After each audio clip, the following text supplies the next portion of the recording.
Chapter 1 of The Charwoman's Shadow by Lord Dunsany, first published in 1926. The Lord of the Tower finds a career for his son. Picture a summer evening, somber and sweet over Spain, the glittering sheen of leaves fading to soberer colors, the sky in the west all soft and mysterious as low music, and in the east like a frown. Picture the golden age past its wonderful zenith and westering now towards its setting. In such a time of day and time of year, and in such a time of history, a young man was travelling on foot on a Spanish road from a village well nigh unknown towards the gloom and grandeur of the mountains. And as he travelled, a wind rising up with the fall of day flapped his cloak hugely about him. The strength of the wind grew until little strange cries were in it. The slope steepened, the daylight waned, and the man and his cloak and the evening so merged into one darkness that even in imagination I can but dimly see him now.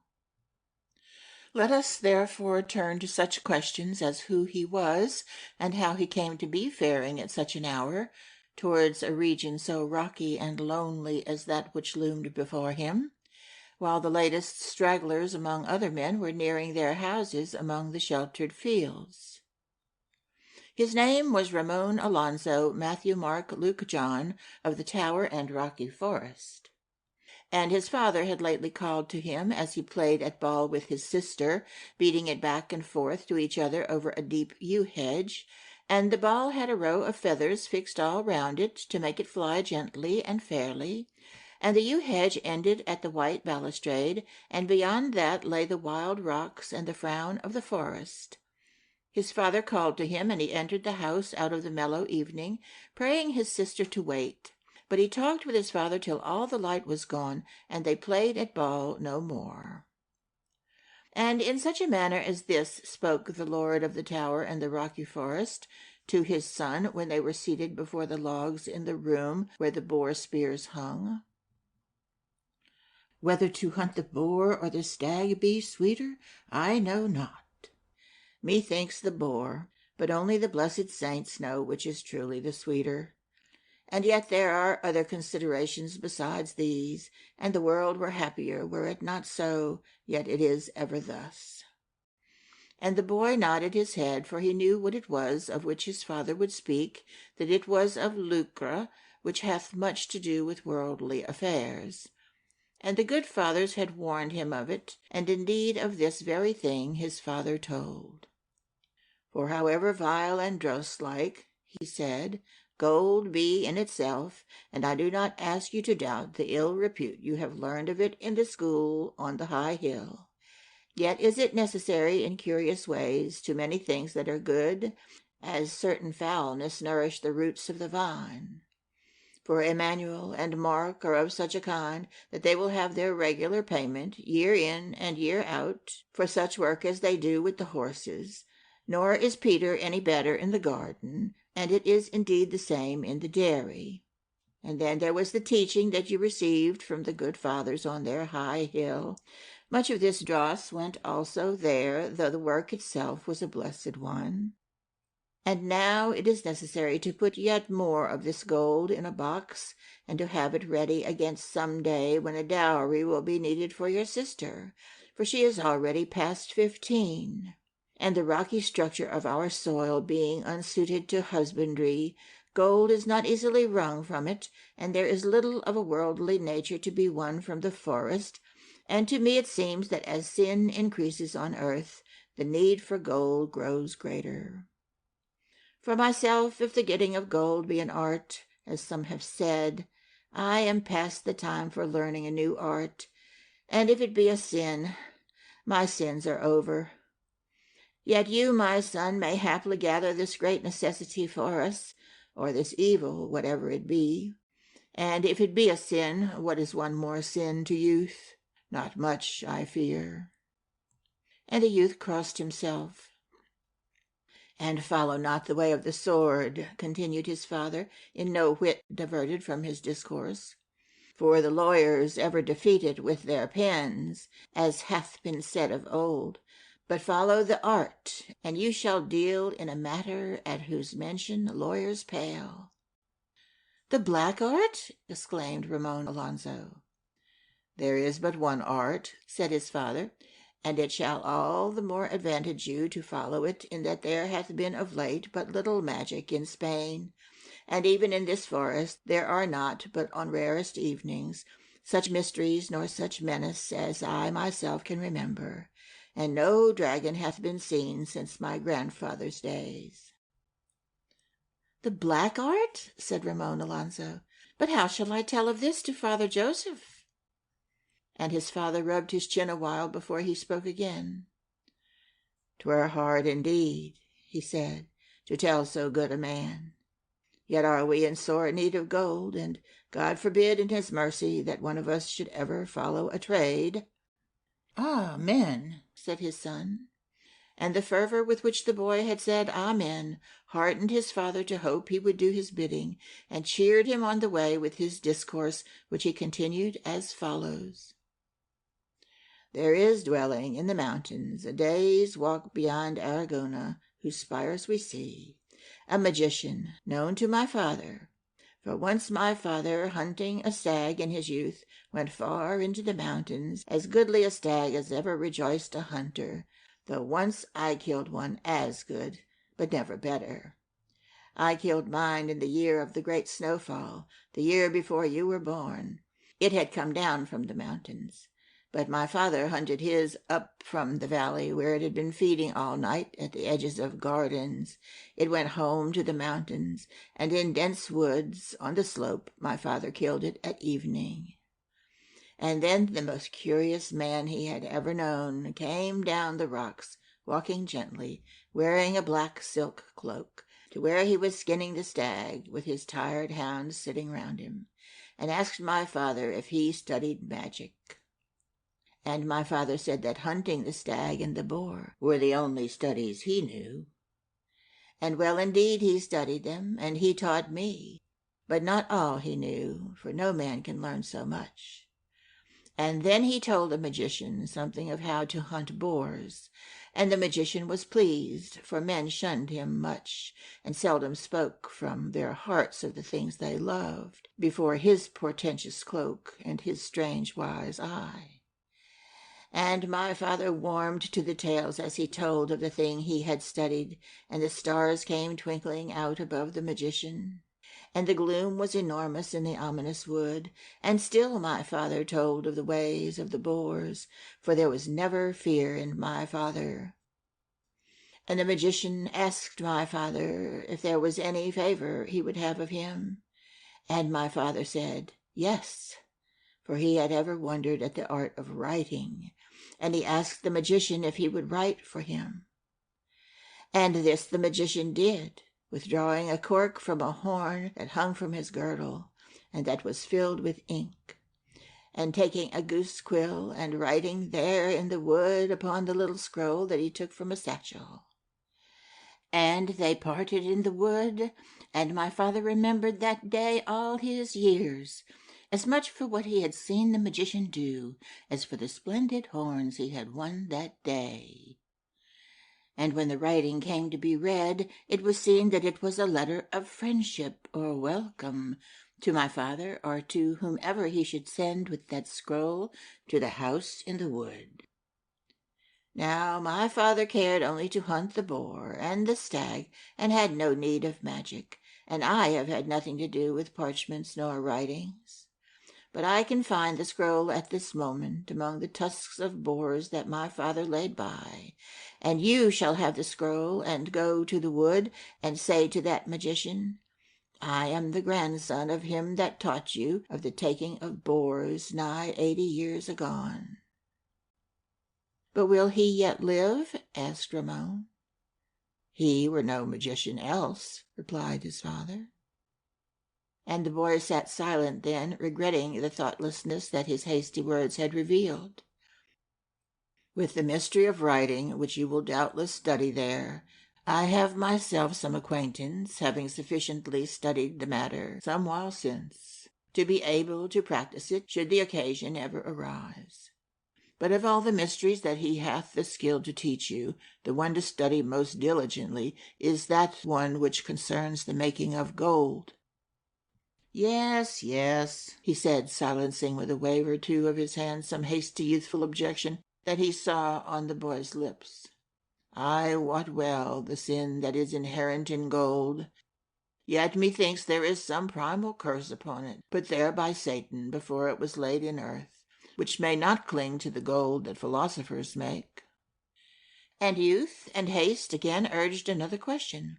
"But can philosophers make gold?" blurted out Ramon Alonzo. "Ill-formed lad," said his father, "have you heard of no philosophers during the last 10 centuries seeking for gold with their stone?" "Yes," answered Ramon Alonzo, "but I heard of none that found it." And his father shook his head with tolerant smiles and answered nothing at once, not hastening to reprove the lad's ill-founded opinion, for the wisdom of age expects these light conclusions from youth. And then he instructed his son in simple words, telling him that the value of gold lies not in any especial power in the metal, but purely in its rarity, and explaining so that a child could have understood, that had these most learned of men who gave their lives to alchemy acquainted the vulgar with the fruits of their study, as soon as their art had taught them the way of transmuting base metal, they would have undone in one garrulous moment the advantage that they had earned by nights of toil, working in lonely towers while all the world had rest. And more simple arguments, he added, sufficient to correct the hasty error of youth, but too obvious and trite to offer to the attention of my reader. Having then explained that the philosopher's stone must have been often found and put to the use for which it was intended, he recommended the study of it once more to his son. And the young man weighed the advantages of gold with all that he had learned in its disfavor, and there and then decided to follow that study. Gladly then the lord of the tower and rocky forest went to his rummage room, where strange things lay, and none interfered with the spider. And in that dim place where one scarce could have hoped to find anything, amongst heaps of old fishing nets that had become solid with dust, where worn-out boar spears lay on the floor, and rusted bandoleros that had once pricked famous bulls, blunt knives and broken tent pegs, and things too old for one to be able to name them at all unless one washed them and brought them out in the light. Groping amongst all these, the lord of the tower found a pale heap of boar tusks, and the scroll amongst them, as he had told his son.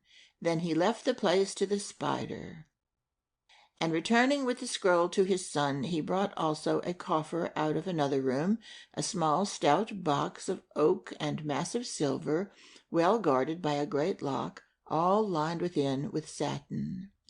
And he took a great key and carefully unlocked it, and showed it to Ramon Alonzo as he gave him the scroll of the magician. He held the coffer open with the light blue satin showing, and said never a word. The young man knew it was for the coffer of his sister's dowry, and saw that it was empty.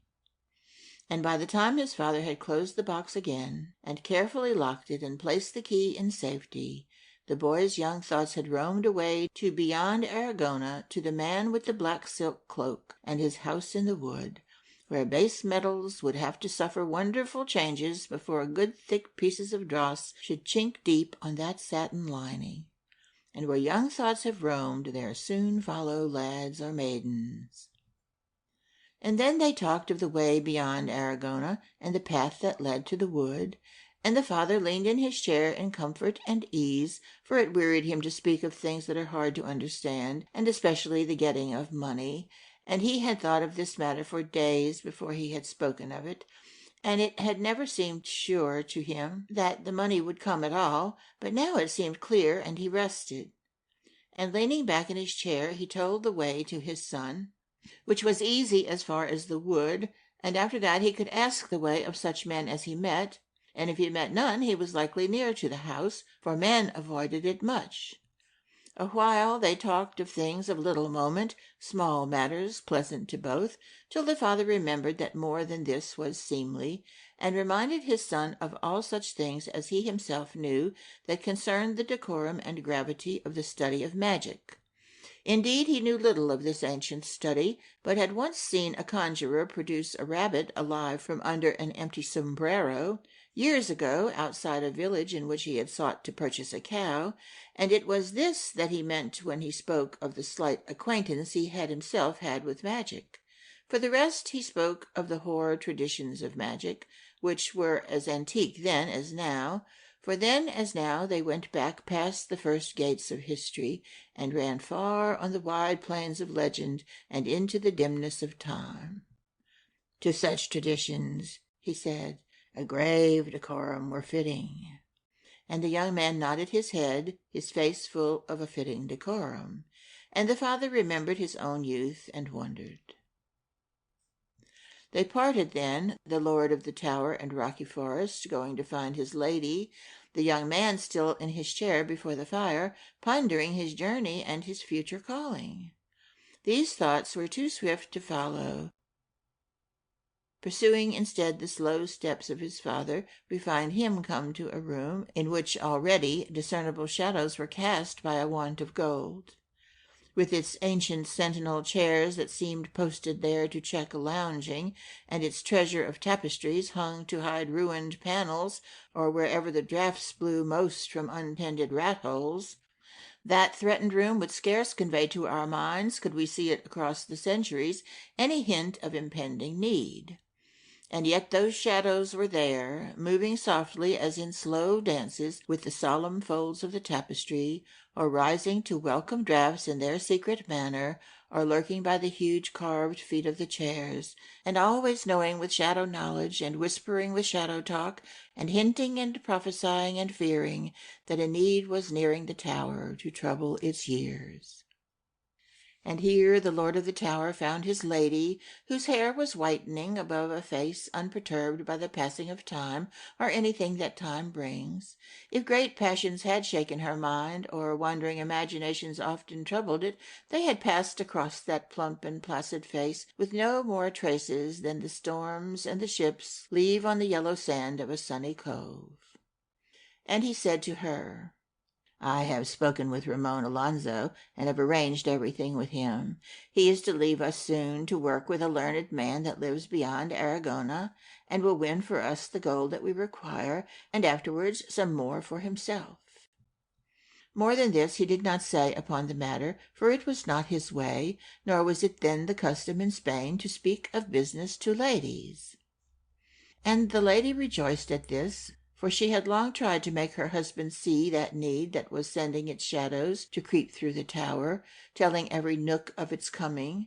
But the boars had to be hunted, and the hounds had to be fed, and 100 things demanded his attention, so that she feared he might never have leisure to give his mind to this matter. But now it was all settled. "Will Ramon Alonso start soon?" she said. "Not for some days," said he. "There is no haste." But Ramon Alonso's swifter thoughts had outpaced all this. He was speaking now with his sister, telling her that he was to start next morning for that old house in the mountains of which they had often heard tales, and bidding her tend his great boar-hound. They were in the garden, though the gloaming was fading away, the garden that met the lawn on which they had lately played, a little lower down the slope where the tower stood, and shut from the untamed earth and the rocks that were there before man by the same balustrade of marble that guarded the lawn. The hawk-moths appeared out of the darkening air from their deep homes in the forest, and hovered by heavy blooms. It was in the midst of the days that are poised between spring and summer. Here Ramon and Mirandela said farewell in the little paths along which they often played in years that appeared remote to them, under Spanish shrubs that were like tall fountains of flowers. And whatever the lady of the tower guessed, neither her lord nor Ramon Alonso had any knowledge that there was a glittering flash in the eyes of the slender girl that might laugh away demands for any dowry, and be deadlier and sweeter than gold. and might mock the men that sought it, and bring their plans to derision, and overturn their illusions, and fill their dreams with its ashes. Ramon Alonzo was troubled by no such fancy as this, as he spoke earnestly of his boar-hound, and as they spoke of his needs of combing and feeding and dryness, they walked back to the tower, and the gloaming was not yet gone, but it was midnight in Mirandola's hair. And so it was that on the following day, at evening, beyond Aragona, a young man was to be seen by such eyes as could peer so far, in his cloak on a rocky road with his back to the sheltered fields, bound for the mountain upon which frowned the woods, and night and a moaning wind were rising all round about him. End of Chapter 1. The Lord of the Tower finds a career for his son. Chapter 2. Ramon Alonzo comes to the house in the wood. Ramon Alonzo had traveled all day and was 25 miles from his home, and now alone amongst darkness and storm and rocks, he saw yet no sign of the house he sought, or any shelter at all. He had come past the sentinel oaks to the gloom of the wood, and neither saw light of window anywhere, nor heard any of those sounds such as rise from the houses of men. He was in that mood that most attracts despair to come to men and tempt them, and indeed it would soon have come, luring him to forsake illusion and give up ambition and hope, but that just in that perilous moment he met a ragged man coming down through the wood. He came with strides, cloak and rags all flapping together, and would have passed the young traveller and hastened on towards the fields and the haunts of men, but Ramon Alonzo hailed him, demanding of him, "Where is the house in the wood?" "Oh, not there, young master, not there," said the ragged stranger, waving his hands against something upon his left and up the slope a little behind him. "Not there, young master," he implored again, and shuddered as he spoke. And no despair came near Ramon Alonzo then to tempt all his aspirations down to their dooms, for he saw by the stranger's unmistakable terror he had only to keep on upward and a little more to his right to come very soon to the sight of the house in the wood. "I have business with the magician," replied Ramon Alonzo. "May all such blessed spirits defend us as can," said the stranger. He wrapped his cloak round him with a trembling hand, and went shuddering down the slope, drivelling terrified prayer.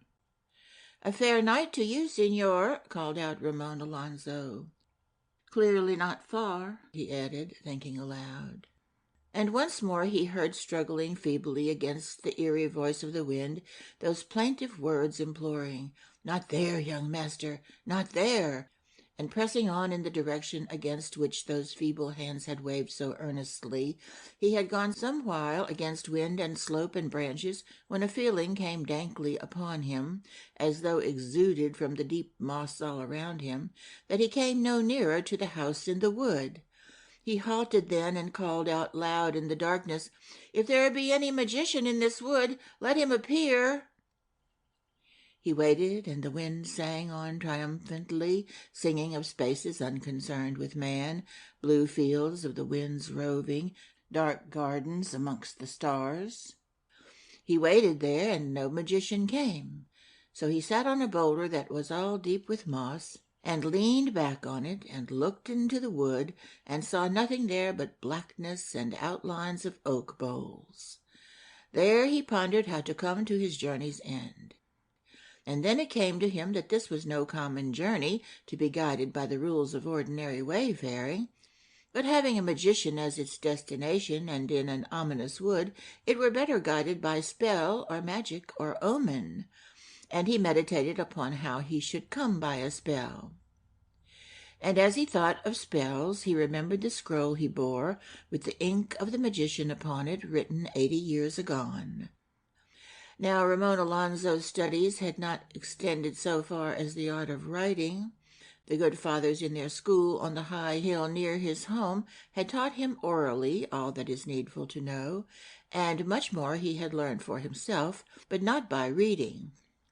Script, therefore, in black ink upon a scroll was in itself wonderful to him, and knowing it to have been penned by a magician, he reasonably regarded it as a spell. Arising then from his seat, he waved this scroll high in the night, and knowing the liking that secret folk often show for the number 3, he waved it thrice. And there before him was the house in the wood. It seemed to have slid down quietly from the high places of night, or it quietly appeared out of darkness that had hidden it hitherto, but the silence that cloaked its appearance almost instantly glided away, giving place to Arabian music that haunted the air overhead and plaintive Hindu love chants that yearned in the dark. Then windows flashed into light, and there, just in front of the mossy stone that the young man had made his seat, was an old green door all studded with old green knobs. The door was ajar. Ramon Alonso stepped forward and pushed the green door open, and the magician came to his door with that alacrity with which the spider descends to the spot in his web that is shaken by some lost-winged traveller's arrival. He was in the great black silk cloak that the young man's grandfather knew, but he wore great spectacles now, for he was older than he had been 80 years ago, in spite of his magic art. Ramon Alonso bowed, and the master smiled, though whether he smiled for welcome or at a doom that hung over the strangers who troubled his door, there was no way for unlearned men to know. Then quickly, though still without fear, Ramon Alonso thrust out the scroll that he bore, with the magician's own writing upon it all in black ink, saying word for word as his father had bade him say, "I am the grandson of him that taught you the taking of boars nigh 80 years ago." The magician received it, and as he read, his smile changed its nature, and appeared to Ramon Alonso somewhat more wholesome, having something in common with smiles of unlearned men, that they smile at what is pleasant in earthly affairs. With a tact that well became him, the master of magic made no inquiry after the young man's grandfather, for as the rich do not speak of poverty to the poor, or the learned discourse on ignorance to the unlearned, this sage that had mastered the way of surviving the years spoke seldom with common men on the matter of death. But he bowed a welcome as though Ramon Alonso were not entirely a stranger, and the young man expressed the pleasure that he felt at meeting a master of arts. "There is but one art," answered the master. "It is the only one I would study," replied Ramon Alonso. "Ah," said the magician, and with an air now grown grave, as though somewhat pondering, he raised his arm and summoned up a draught, which closed his green door. When the door was shut and the draught had run home, brushing by the loose silk sleeve of the magician to its haunt in the dark of the house, which Ramon Alonso perceived to be full of crannies, the host led his guest to an adjacent room, whence the savour of meats arose as he opened the door, and there was a repast already cooked and spread, waiting for Ramon Alonso.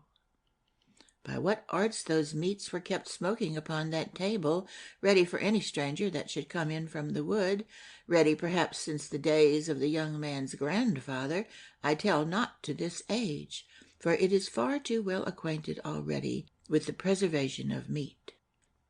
With a bow and a wave of his arm, the magician appointed a chair to Ramon Alonso, and not till his guest was seated before the meats did the magician speak again. "So you would study the art," he said. "Master," the young man answered him, "I would." "Know then," the magician said, "that all those exercises that men call arts, and all wisdom and all knowledge, are but humble branches of that worthy study that is justly named the art. Nor is this to be revealed to all chance-come travellers that may imperil themselves by entering my house in the wood. My gratitude to your grandfather, however, for some while now unpaid, I trust he prospers, renders me anxious to serve you. For he taught me a branch of learning that he had studied well, It was, moreover, one of those studies that my researches had not yet covered, the matter of the hunting of boars, and from this, as from every science that learning knows, the art hath increase, and becometh a yet more powerful and reverend power, whereby to astound the vulgar, and to punish error, not only in this wood, but finally to drive it out of all worldly affairs. And he spoke swiftly past his mention of Ramon Alonso's grandfather, lest his guest should have the embarrassment of admitting that his grandfather had shared with all the unlearned the vulgar inability to withstand the flight of the years. For himself he kept on a shelf in an upper room a bottle of that medicine philosophers use, which is named elixir vitae, wherein were sufficient doses to ensure his survival till the time when he knew that the world would begin to grow bad. He took one dose every generation. By certain turns in the tide of life, in those that he watched, a touch of gray over the ears, a broadening or a calming, he knew that the heyday of a generation was past, and the time had come for his dose. And then he would go one night by resounding stairs that were never troubled by anything human but him, whatever the rats might dare, and so he would come with his ponderous golden key, for an iron one would have long since rusted away. To the lock he turned only once every 30 years, and opening the heavy door at the top of the stairs and entering that upper room, he would find his bottle gray with dust on its shelf, perhaps entirely hidden by little curtains that the spiders had drawn across it, and measuring his dose by moonlight, he would drink it full in the rays, as though he shared this secret alone with the moon. Then back he would go down those age-worn steps of oak, with his old mind suddenly lightened of the cares of that generation, free from its foibles, untroubled by its problems, neither cramped nor duped by its fashions, unyoked by its causes, undriven by its aims, fresh and keen for the wisdom and folly of a new generation. Such a mind, well stored with the wisdom of several ages, and repeatedly refreshed with the nimble alertness of youth, now crossed in brief conversation the young mind of Ramon Alonso, like a terrible blade of Toledo, sharpened in ancient battles, meeting a well-wrought rapier coming fresh to its first war. "My grandfather unfortunately came to his death," said Ramon Alonso. "Alas," said the master. "Our family is well used to it," said the youth with a certain pride, for poverty has its pride as well as wealth, and Ramon Alonso would not be abashed by his forebear's lack of years, even though he should speak with an immortal. "Is that so?" said the master. "I thank you," said Ramon Alonso, "for the noble sentiments you so graciously felt for my grandfather, and shall greatly value such learning as you may have leisure to teach me, for I would make gold out of the baser metals, my family having great need of it." "There are secrets you shall not learn," replied the magician, "for I may impart them to none. But the making of gold is amongst the least of the crafts that are used by those skilled in the art, and were only a poor return for the learning I had from your grandfather concerning the hunting of boars." "Beyond this wood," said Ramon Alonso, "we set much store by gold, and value it beyond the hunting of boars." "Beyond this wood," replied the master, "lies error, to extirpate which is the object of my studies. For this my lamp is lit, to the grief of the owls, and often burns till lark-song. Of the things you shall learn here earliest, the prime is this, that the pursuit of the philosophers is welfare. To this gold often contributes, often it thwarts it, but it was plainly taught by your grandfather that the hunting of boars is amongst those things that brings pure joy to man. This study must therefore always be preferred to such as only brings us happiness incompletely, or that have been known to fail to bring it at all, as the hunting of boars never failed. So I learned from your grandfather." "I fear that my grandfather," said the young man deprecatingly, "was but ill-equipped for discourse with a philosopher, having had insufficient leisure, as I have often been told, for learning." "Your grandfather," answered the master, "was a very great philosopher. Not only had he found the way to happiness, but of that way was a most constant explorer, till none may doubt that he knew its every turning, for he could track the boars to the forest, all the way from the fields where they rooted, knowing what fields they would seek, and the hour at which they would leave them, and could hearten his hounds while they hunted, even through watery places. And when scent was lost and all their cunning was gone, he still could lead them on, and so he brought them upon many a boar, and slew his quarry with spear thrusts that he had practised, and took its tusky head, which was his happiness, and rarely failed to achieve it, having so deeply studied the way. I also followed the pursuit of happiness, studying all those methods that are most in use amongst men, as well as some that are hidden from them, and most of these methods are vain, leaving few that are worthy of the investigation of one holding the rank that I now hold amongst wizards. Of these few that have stood the test of my most laborious analysis is this one that I owe to the researches of your grandfather, and which, seeing how few are the ways of attaining happiness, is certainly among the 4 great branches of learning. Who knows these 4 great studies hath 4 different ways of approach to the goal of mankind, and hath that might that is to be got by complete wisdom alone? For this cause I give great honor to your grandfather, and extol his name, and bless it by means of spells, and in my estimation place it high amongst the names of those whose learning has lightened the world. Alas, that his studies gave him no time for that last erudition which could have ensured his survival to these days and beyond them." The young man was surprised at the value the master placed upon boar hunting, for having as yet learned nothing about philosophy, he vaguely and foolishly believed it to be concerned with mere intricate words, and did not know in his youthful ignorance that its real concern was with happiness. Such folly is scarce becoming to young heroes, yet having sought to lure my reader's interest towards him, I feel it my duty to tell the least of his weaknesses, without which my portrait of him would be a false one. And so I expose his ignorance to the eyes of a later age. He will not be abashed by it now.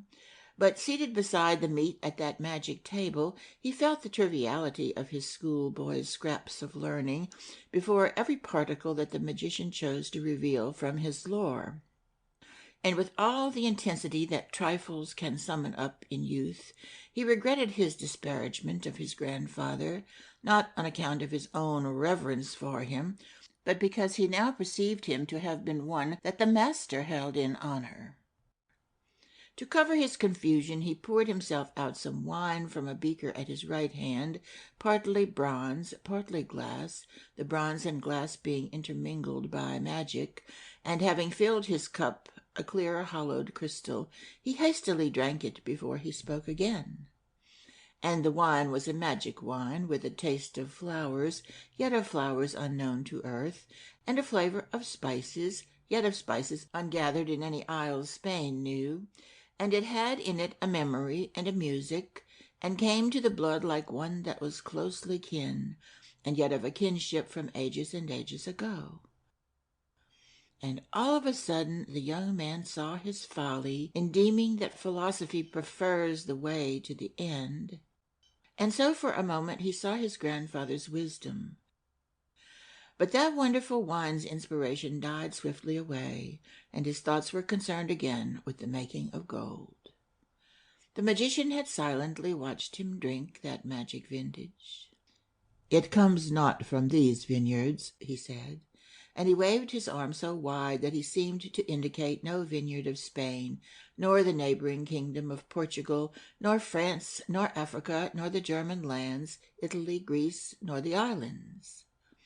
"Whence?" asked Ramon Alonso, leaning forward in earnest wonder. And the master extended his arm, pointing it higher. It seemed to point toward the evening star, that low and blue and large was blinking beyond the window. "It is magic?" said Ramon Alonso. "All's magic here," said the master. End of chapter 2. Chapter 3. The Charwoman tells of her loss. As Ramon Alonzo supped, that tall figure of magic stood opposite without moving, and spoke no more, so that the young man ate hastily and soon had finished. He rose from the table, the other signed with his arm, and passed out of the room, Ramon Alonzo following. Soon they came to a lantern, which the master of the art took down from its hook on the wall. He turned then away from his green door and led his visitor on to the deeps of his house. And it seemed to Ramon Alonzo, with the curious insight of youth, as he followed the black bulk of the master of the art looming above the wild shadows that ran from the lantern, that here was the master of a band of shadows leading them home into their native darkness. And so they came to an ancient stairway of stone that was lit by narrow windows opening on the stars, though tonight the master brought his lantern to light it in honor of his guest. And it was plain even to Ramon Alonzo, from the commotion of the bats, though he had not the art to read the surprise in the eyes of the spiders, that the light of the lantern seldom came that way. They came to a door that no spell had guarded from time. The magician pushed it open and stood aside, and Ramon Alonzo entered.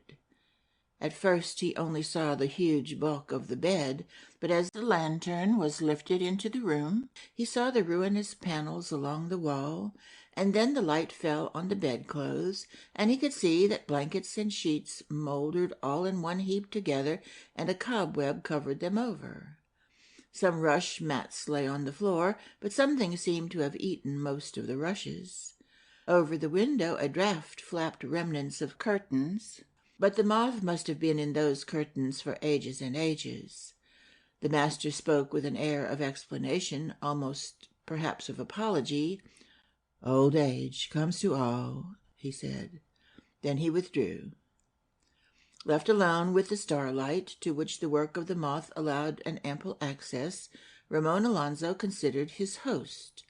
The room was ominous, and the house enchanted, and there might well be spells in it more powerful than his sword, yet if his host were friendly, it seemed to him he was safe amongst his enchantments, unless some rebel spirit should trouble the knight who had revolted from the spells of the magician.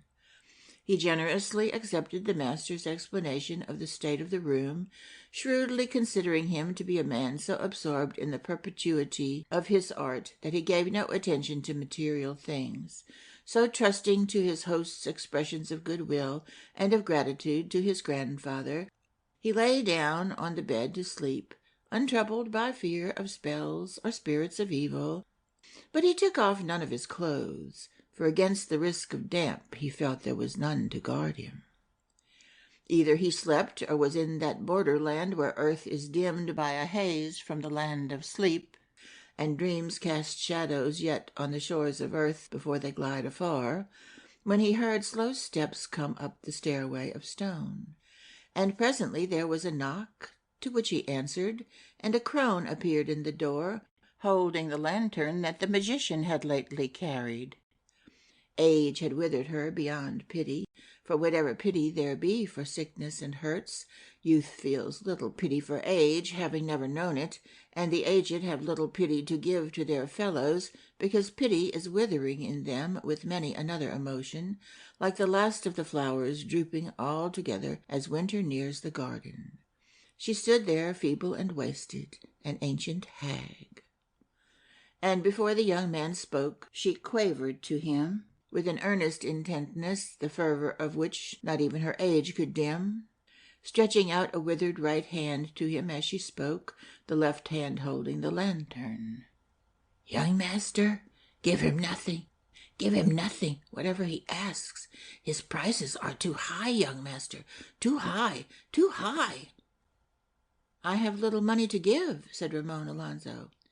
"Money!" she gasped, for her vehemence set her panting. "Money!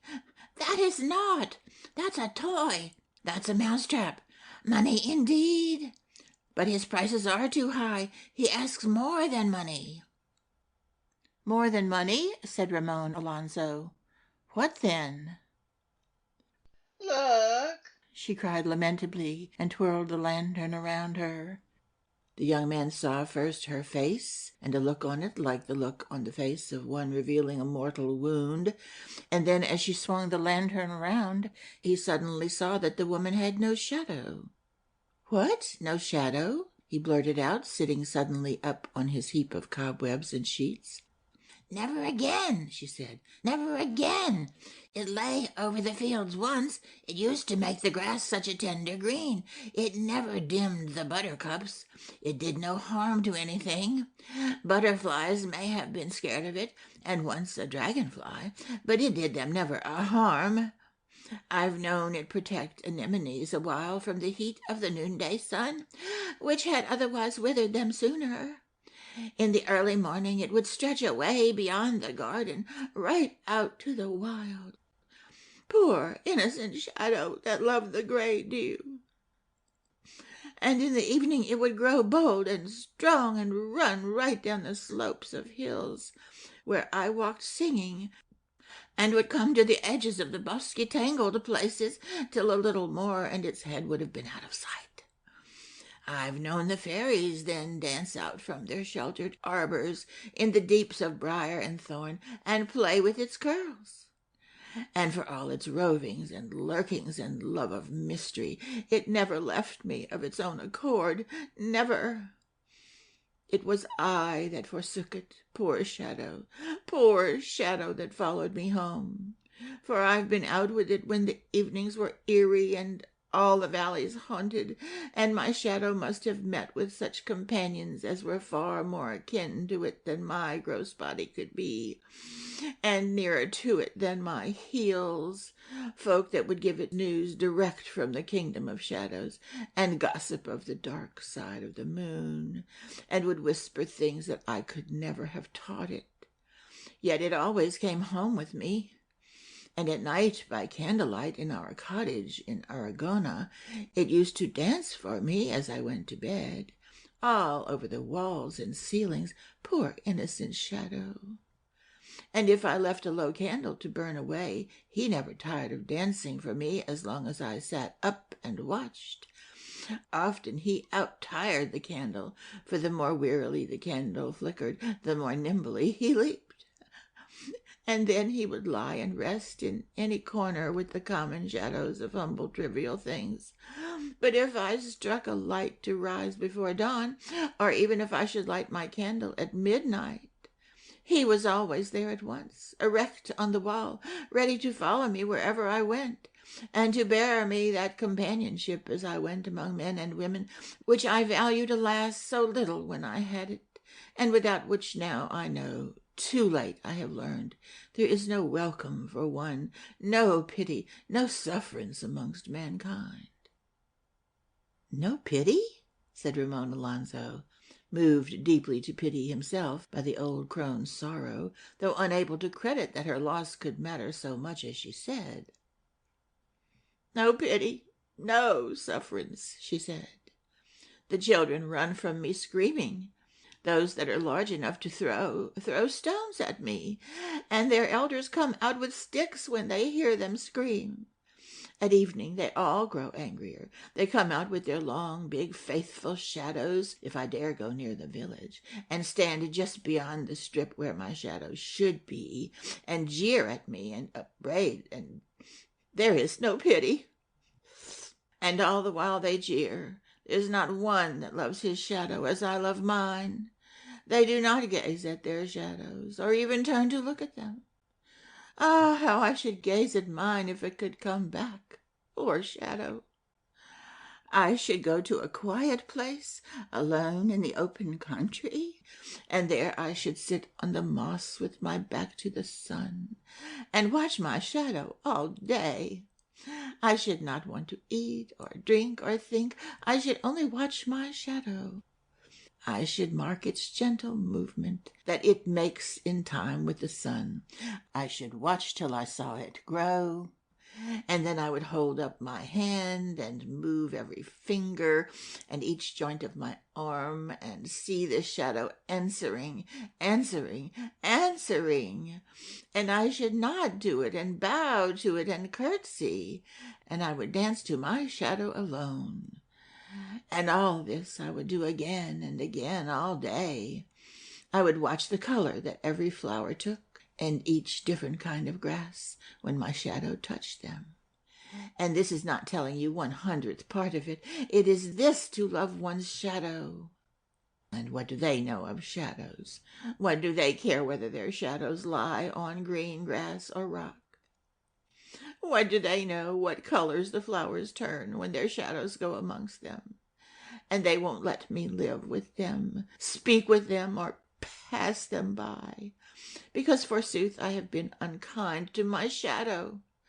Ah, well, perhaps the days will come when they too will love something too late, and love something that is gone, as I love my shadow.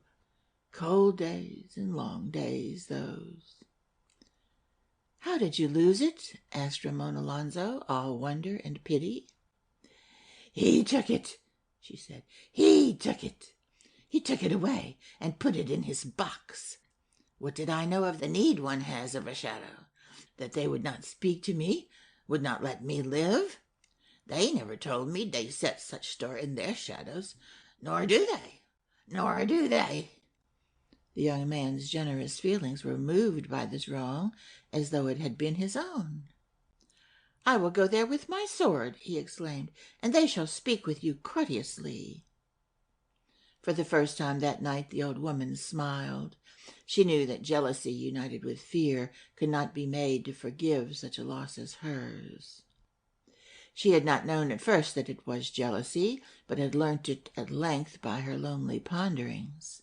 The villagers saw that in some curious way she had stepped outside boundaries that narrowed them, and had escaped from one rule from which they had never a holiday. They could never be rid of the hourly attendance of shadows, but one that could should not triumph over them. She knew, and she smiled. "Young master," she said, more than ever moved to help him by his outburst of generosity, "give him nothing." "But you," he said, "did you give it to him?" Fool that I was! I did not know I needed it." "But for what did you give it?" "For immortality of a sort," and said so ruefully, with a look that told so much more, that the young man saw clearly enough it had been the gift of Tithonius. "He gave you that?" "That," she said. "But why?" asked Ramon Alonzo. "He wanted a charwoman," she said. End of Chapter 3. Chapter 4. Ramon Alonzo learns a mystery known to the reader. When the crone had revealed the mean and trivial purpose for which the master of the art had cast her helpless upon the ages, she voiced her regrets no more. But once more, warning the young man against the magician's prices, she turned about with her lantern and went shadowless out of the room. Ramon Alonzo had heard and disregarded tales of men that had paid their shadows as the price for certain dealings within the scope of the art, but he had never before considered the value of shadows. He saw now that to lose his shadow, and to come to yearn for it when it were lost, and to lose the little greetings that one daily had from one's kind, and to hear no more tattle about trivial things, to see smiles no more, nor to hear one's name called friendly, but to have the companionship only of shadowless things, such as that old woman and wandering spirits and dreams, might well be to pay too much for the making of gold. And, well warned now, he decided that come what may he would never part with his shadow.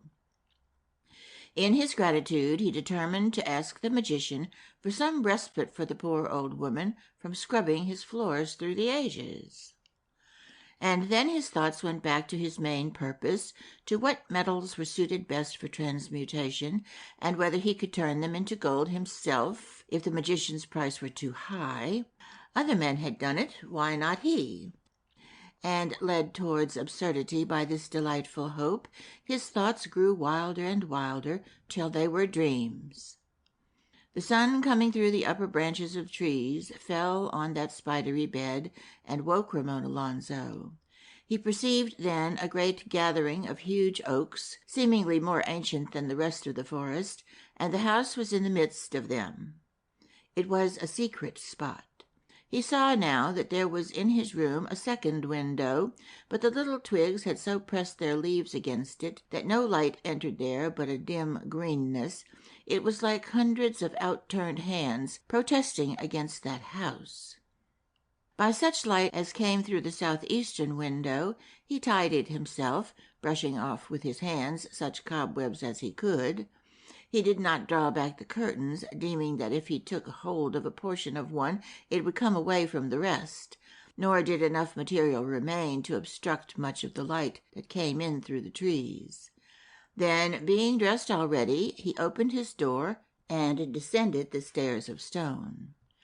Every narrow slit that lighted those dim stairs continued to show vast gathering of oaks that pressed close on the house, so close that Ramon Alonzo saw now, what he had faintly heard overnight and not understood, that here and there great branches had entered the tower and been shaped as steps amongst the steps of stone, making 2 or 3 hollower sounds amongst the tapping footsteps of such as used that stair. Upon stormy nights the wooden steps swayed slightly. When Ramon Alonzo had descended those steps, he came to passages amongst the darkness of rafters, which were like such nooks as children find under old stairs, only larger and stranger and dimmer, running this way and that, and guided by glimmers of light that shone faintly from a far window.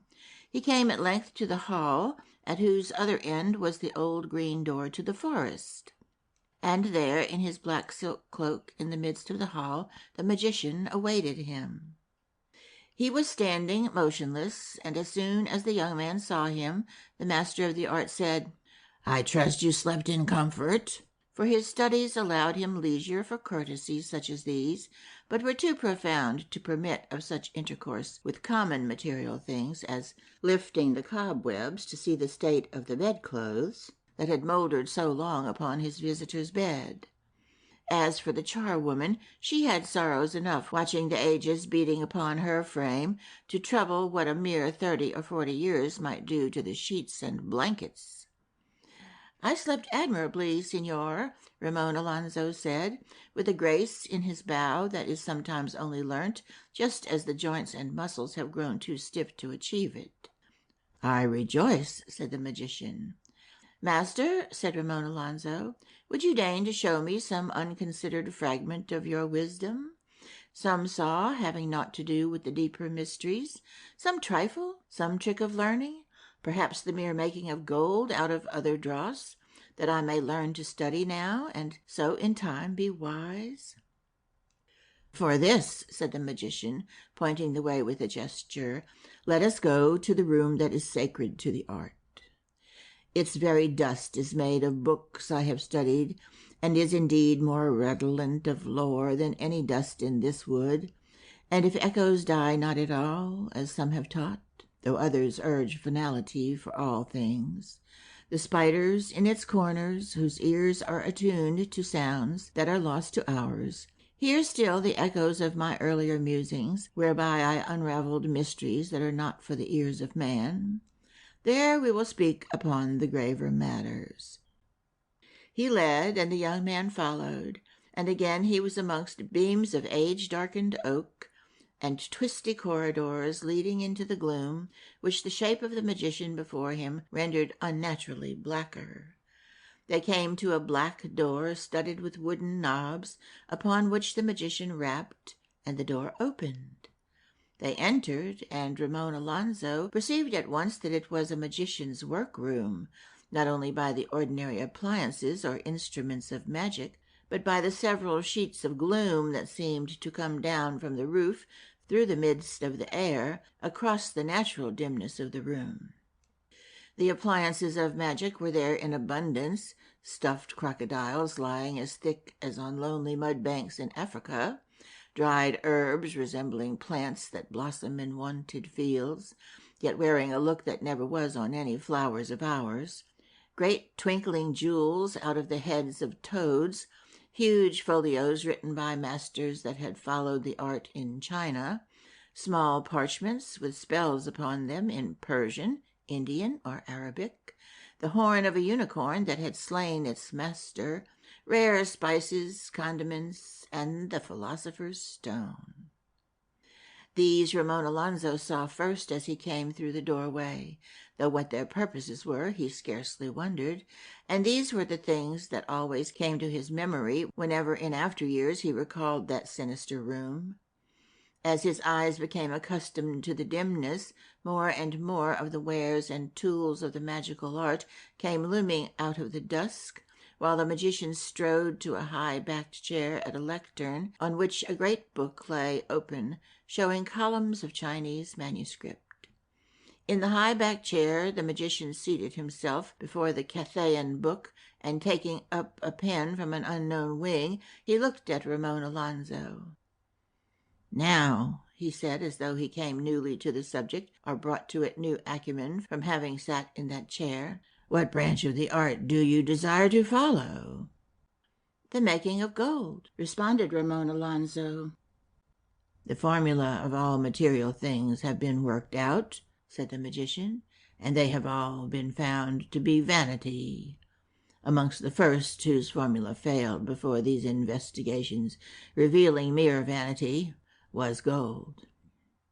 Yet, should you wish to study the art from its rudiments, from the crude transmutation of mere material things to the serious and weighty matter of transmigration, I am willing to give you certain instruction, at first, upon the frivolous topic of your choice. And it is not entirely without value, for by observing the changes in material things, we chance sometimes on indications that guide us in the graver studies. But the whole of the way is long, even as the masters count time. Would you therefore begin from these earliest rudiments?" "I would," said Ramon Alonso. "Know, then," said he, "that my fees are never material things, but are dreams, hopes, and illusions, and whatever other great forces control the fortune of nations. Later I will enumerate them, but while we study the mere transmutation of metals, I will ask no more than that which of all immaterial things most nearly pertains to matter, at one point actually touching it." "My shadow!" cried Ramon Alonso. The magician was irked by his guest's discovery of his fee, though he was indeed about to tell him, but he had a few more words to say first about the worthlessness of shadows, and the sudden disclosure of the point was not in accordance with his plans for conducting a bargain, and as many a man will do in such a case, he denied that he was about to ask precisely that.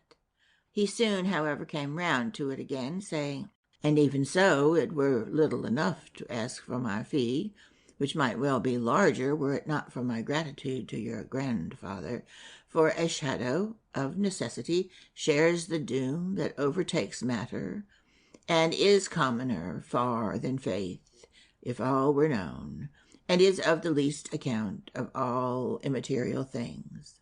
"Yet I need it," said Ramon Alonso. "For what purpose?" asked the master of the art. "I shall need it when I go among the villages," he answered, "or wherever I meet with men." "Learn," said the magician, "that aught that has value is to be treasured on that account, and not for the opinion of the vulgar, and that which has no value is foolishly desired, if its purpose be but to minister to the fickleness of the idle popular eye." "Is my shadow valueless?" asked Ramon Alonso. "Utterly," said the master. "Why, then, does your excellency demand it?" "Address me rather as your majesty," said the magician, to gain time. Ramon Alonso apologized with due courtesy, and conformed to the correct usage. I need it, said his Majesty, because there are those that serve me better when equipped with a shadow than when drifting vapidly in their native void. They have no other connection with earth except these shadows I give them, and for this purpose I have many shadows, which I keep here in a box. But you who were born on earth have no need at all of a shadow, and lose none of our mundane privileges if you should give it away. And for all the wisdom of the magician, the young man remained less moved by his well-reasoned arguments than by the grief and garrulity of the charwoman. So he held to his shadow and would not part with it, and the more the magician proved its uselessness, the more stubborn he became. And when the magician would not abate his fee, the young man determined to stay and study there rather than to return home empty-handed, and to bide his time, perhaps to come one day on the secret of transmutation, perhaps to grow so learned through his studies that he might work out its formula for himself. Therefore he said, "Are there no other mysteries that I may learn for a different fee?" The master answered, "There are many mysteries." "For what fees?" asked Ramon Alonzo. "These vary," said the magician, "according to the mystery. Your faith, your hope, half your eyesight, some illusion of value. I have many fees, as indeed there are many illusions." He would not give his faith, nor yet his hope, for that would be nearly as bad, and he had ever clung somewhat tenaciously to his illusions, as indeed we all do. "What mystery," he asked, "do you impart for half my eyesight?" "The mystery of reading," answered the master. Now Ramon Alonzo had such eyesight that he could count the points on a stag's head at 500 paces, and deemed half would well suffice him. The magician, moreover, explained that it was not his custom to take that fee in advance, but that the length of his sight would diminish appreciably as he mastered the intricacies of the mystery. This well suited Ramon Alonzo, for he had ever wondered how the thoughts of men could lie sleeping for ages in folios, and suddenly brighten new minds with the mirth of men centuries dead, for the good fathers had not taught him this in their school, perhaps fearing that they would make their wisdom too common if they recklessly made the laity free of its source. And believing, as many do, that wisdom is only a matter of reading, he thought soon to be on the track of the lore of those philosophers who in former ages transmuted base metals to gold, and so come by what he sought without losing his shadow. "Master," said Ramon Alonzo, "I pray you teach me that mystery." The magician shut the book. "To read Chinese," he said, "I do not teach for this fee, for the Chinese script hides secrets too grave to be learnt at so light a cost. For this fee I teach only to read in the Spanish language. Hereafter, for other fees—" "Master," the young man said, "I am well content." And then, with sonorous voice and magnificent gestures, the magician began to expose the secrets of reading. One by one he stripped mysteries, laying them bare to his pupil, and all the while he taught in that grand manner that he had from the elder masters whose lore had been handed down. He taught the use of consonants, the reason of vowels, the way of the downstrokes and the up, the time for capital letters, commas, and colons, and why the J is dotted, with many another mystery. The first lesson in the gloomy room were well worthy of faithful description, so that every detail of the mystery might be minutely handed down. But the thought comes to me that my reader is necessarily versed in this mystery, and for that reason alone I say no more on this magnificent theme. Suffice it that with all the pomp and dignity due to this approach to the prime source of learning, the magician began to unfold the mystery of reading to the awed and wondering eyes of Ramon Alonzo. And while they taught and learned, they heard outside in the passage the doleful sweeping of that shadowless woman that minded the awful house. End of chapter 4. Chapter 5. Ramon Alonso Learns of the Box. Before that day had passed, Ramon Alonso had learned the alphabet. He did not master it in one lesson, yet when the magician ceased all in the midst of his wonders, in order that Ramon Alonso should have the midday meal, he felt that the pathway was already open that led to the boundless lands, made gay by the thoughts of the dead. And in those lands what spells might he not unravel, and amongst them the formula for the making of gold? If the magician ate, he ate secretly, but Ramon Alonso, going by his bidding to the room in which he had eaten and drunk overnight, found hot meals once more that awaited him. As he entered the room, he heard a small scurry of feet near the far door, but saw nothing.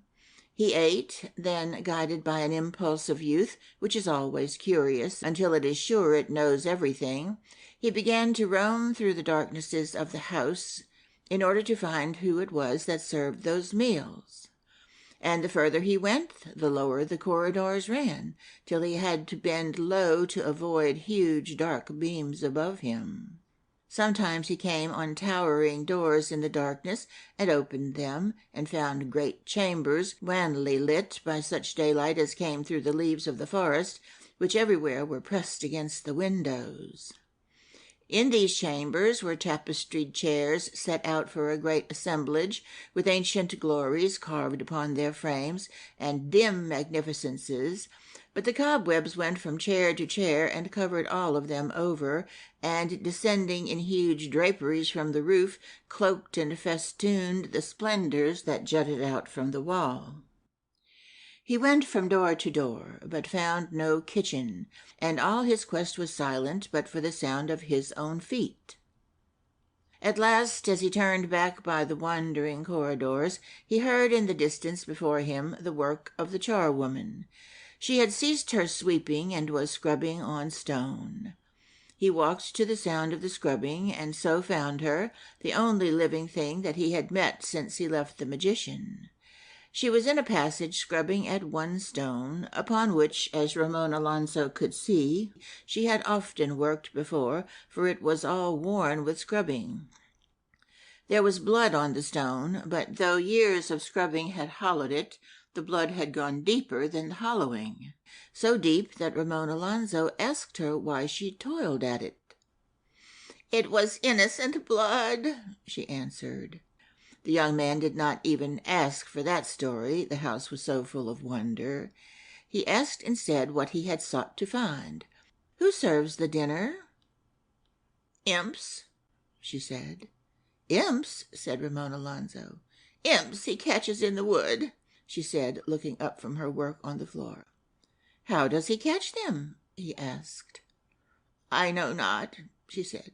"With his spells, like as not. He says they are no use in the wood, and so he catches them." "Are there imps in the wood?" asked Ramon Alonso. "It is full of them," she said. Turning to a more profitable matter, he said, "I am learning a mystery from the master." "For what price?" she asked quickly. "What price?"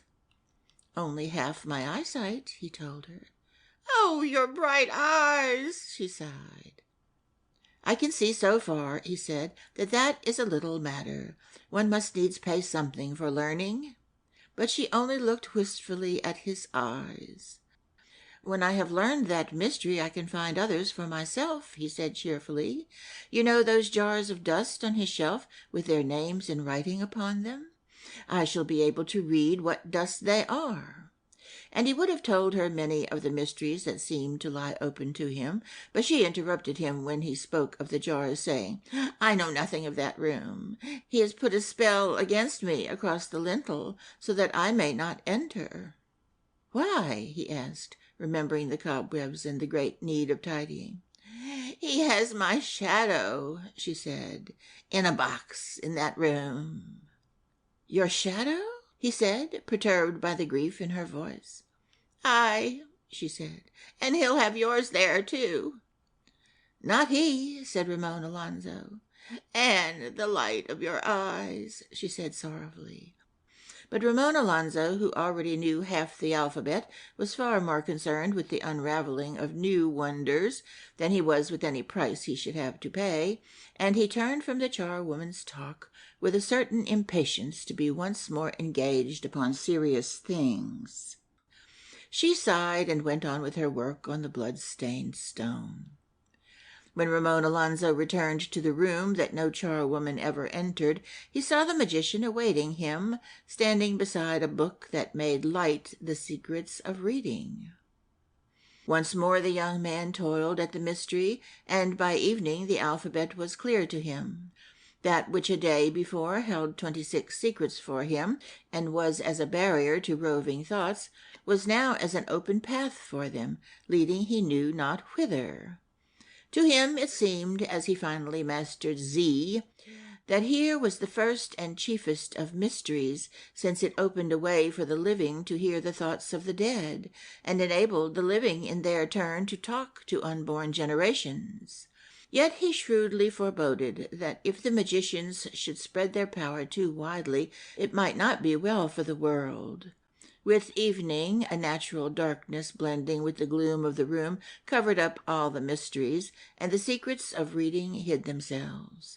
And with those secrets, the glories of former days withdrew themselves further off, and lurked in dim nooks that they had in the dark of the ages.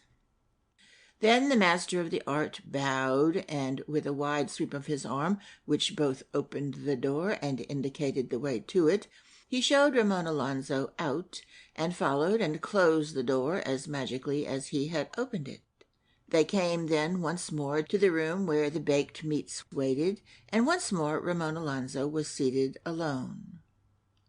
It seemed as though the master of the art would not permit himself to be seen, at least by Ramon Alonzo, engaged on any work so mundane as that of eating. The young man expressed his great satisfaction at the wonders already revealed to him. "It is but the dew," said the master, "of any sprung from your grandfather. Yet the whole art of reading is naught compared with the practice of boar hunting, so I was once assured by that great philosopher." He then withdrew, leaving the young man all alone with his plans. But the more he planned to make gold, the more another plan came jutting into his mind, perpetually pushing away his original purpose, a plan fantastic enough, a sentimental, generous, youthful plan, no less than a plan to find the magician's box and open it and get the charwoman's shadow and give it to her to dance once more at her heels or float away over the buttercups. Yet it was all too vague to be called a plan at all. He had not yet seen the box. He rose then and went out to call her, but standing in the doorway remembered he knew not her name. So he went to the blood-stained stone, and she was not there, but near by he found her pail. A while he wondered, then he went to the pail and kicked it noisily, knowing that folks' fears for their own property are often a potent lure, and deeming this to be well nigh all the property the poor old woman had. Soon she came running. "My pail," she said, clasping her hands. "How shall I find your shadow to give it back to you?" he said. "My shadow, it is in a box." And she uttered the word box as though boxes never opened, and anything put in a box must remain forever. "Where is the key?" he asked. "The key?" she said, bewildered by such a question. "It opens to no key." She said this so decisively that Ramon Alonzo felt he got no further here, but must bide his time till some opportunity should come to that dark house. Meanwhile he must know her name, and asked her this. "Dockweed," she said. "Dockweed," he answered. "Did your godparents call you that? They were ill-disposed toward your parents." "My godparents!" she cried. "Poor innocent souls, they did not call me that. My godparents? No, they called me by a young and lovely name. They gave me one of the earliest names of spring. But that was long ago. I am Dockweed now." "Who calls you Dockweed?" he asked. "He does," she said. "But it is not your name." He is the master here." "But what is your own name?" he asked. "It was a young name," she said. "I will call you by it." "It is no use now." "But what name did your godparents give you?" he asked again. "They called me Anemone," she said. "Anemone," he said, "I will get your shadow." "It is deep in a box," she wailed. Shadowless, then, she walked away from the lantern that he had brought from its hook on the wall, and left on the floor near her pail. And he began to contemplate that it was easier to utter his gallant, confident words than to overcome the secrets of that dark house. Then he made many plans, which one by one appeared to be unavailing, and he was driven again to await the coming of opportunity. As he made and discarded his plans, he ascended the ancient stairway of stone and branches, and so came to his room. What tidying was possible in such a room had been done. The great cobweb had been taken away from the bed, and the bedclothes had been smoothed as far as was possible when sheets and blankets had mouldered into one. But the cobwebs amongst the curtains had not been touched, for if these had been torn away, the curtains would have come with them. The great rents, however, were partly filled with light flowers. More than this the remnant of fabric could not have supported. He found a jug and basin of crockery, with clear spring water in the jug, and knew that Duckweed, who had once been Anemone, had drawn it for him in the cool of the wood. He washed with such washing as was customary near the close of the Golden Age, then with loosened clothes lay down on the mouldering bed. He did not extinguish the lantern, because the candle in it was down to its last half-inch. Instead, he watched the shadows dancing with every draught, and making huge, bold leaps when the wick fell down and the flame was fluttering over a pool of grease. He watched their grace, their gaiety, and their freedom, and thought of Anemone's shadow, forlorn in the dark of the box. Surprisingly soon the blackbirds called through the wood, and Ramon Alonso saw that the night had passed. That day, as Ramon Alonso sat at his work, his mind was full of his plans to rescue the shadow. Yet he worked hard none the less, for he thought it to be a better match for the powers of the magician when he knew at least one of his mysteries. He felt at first a momentary compunction at thus arming himself with one of his adversary's weapons, but considered that the master was getting his price. Indeed, the gloomy room seemed unmistakably lighter than it had been the day before, and the thought came to Ramon Alonso that this slight brightness, if brightness it were, might be some of the light that was gone from his own eyes, with which the magician might be lighting his room. Yet not for this brightness could he see among the dim shapes on the floor, under cobwebs, behind the crocodiles, any sign of such a box as seemed likely to hold a shadow. So he bided his time and learned the mystery all day, and the master taught him well. That day he sought out the charwoman again, who was scrubbing still at the stone. "Anemone," he said, "how shall I know the box in which he has hidden your shadow?" "It is long and thin," she said. Then she shook her head and went on with the scrubbing, for she despaired of him ever finding her shadow. He would not consult her despair, but went away to build plan after plan of his own. And next day he discerned more closely, but even if the room were again a little brighter, he could not distinguish such a box as she said amongst the lumber that ran all round the wainscot. The gloom on the floor was still too thick, and there were too many crocodiles. He worked hard during those days, and soon was able to read the short words that had only one syllable, and still he worked on to unravel the whole of that mystery. The lesser wonders gradually became clear to him from things the magician said, or from what he learned from Anemone. He learned how his food was baked by imps at a fire in the wood, little creatures of 2 feet high that could gambol and jump prodigiously, and he knew how the Hindu chants that haunted the air above the magician's house had been attracted from India, a wonder signifying little to us who can hear those chants in Europe at the very moment men sing them upon the Ganges, but curious at that time, even though it took many years to lure them from India. So that all the songs that Ramon Alonso heard had been sung in youth by folk now withered with age, or by men and women long gathered to Indian tombs. He learned that the master's gratitude to his grandfather was genuine, and yet he thought he taught him the mystery of reading, not so much from gratitude as from a desire to lure him to further studies, and so to further fees, luring him on till he got his shadow. And so the days went by, and now to read the words of only one syllable needed no more than a glance, while the many-syllabled words gave up their mysteries after little more than a brief examination, till it seemed to Ramon Alonso that the past and the dead no longer held secrets from him. In such a mood he sought avidly for writing beyond the big black script in the master's book, for he yearned to solve his own mysteries, but book there was none in the house, outside the gloomy room that was sacred to magic. And then one day, as he worked at some great four-syllabled word, there came a timid knock on the door to the wood, and the master, passing out of his sacred room like a great black shadow driven along dim walls by a draught, came with long strides to his door. And there was one Peter, who worked in the garden of the tower and rocky forest, sweeping the leaves in autumn and trimming the hedge in spring, with a letter for Ramon Alonso from his father. And with stammered apologies and even tears for thus disturbing his door, he handed the parchment at arm's length to the magician.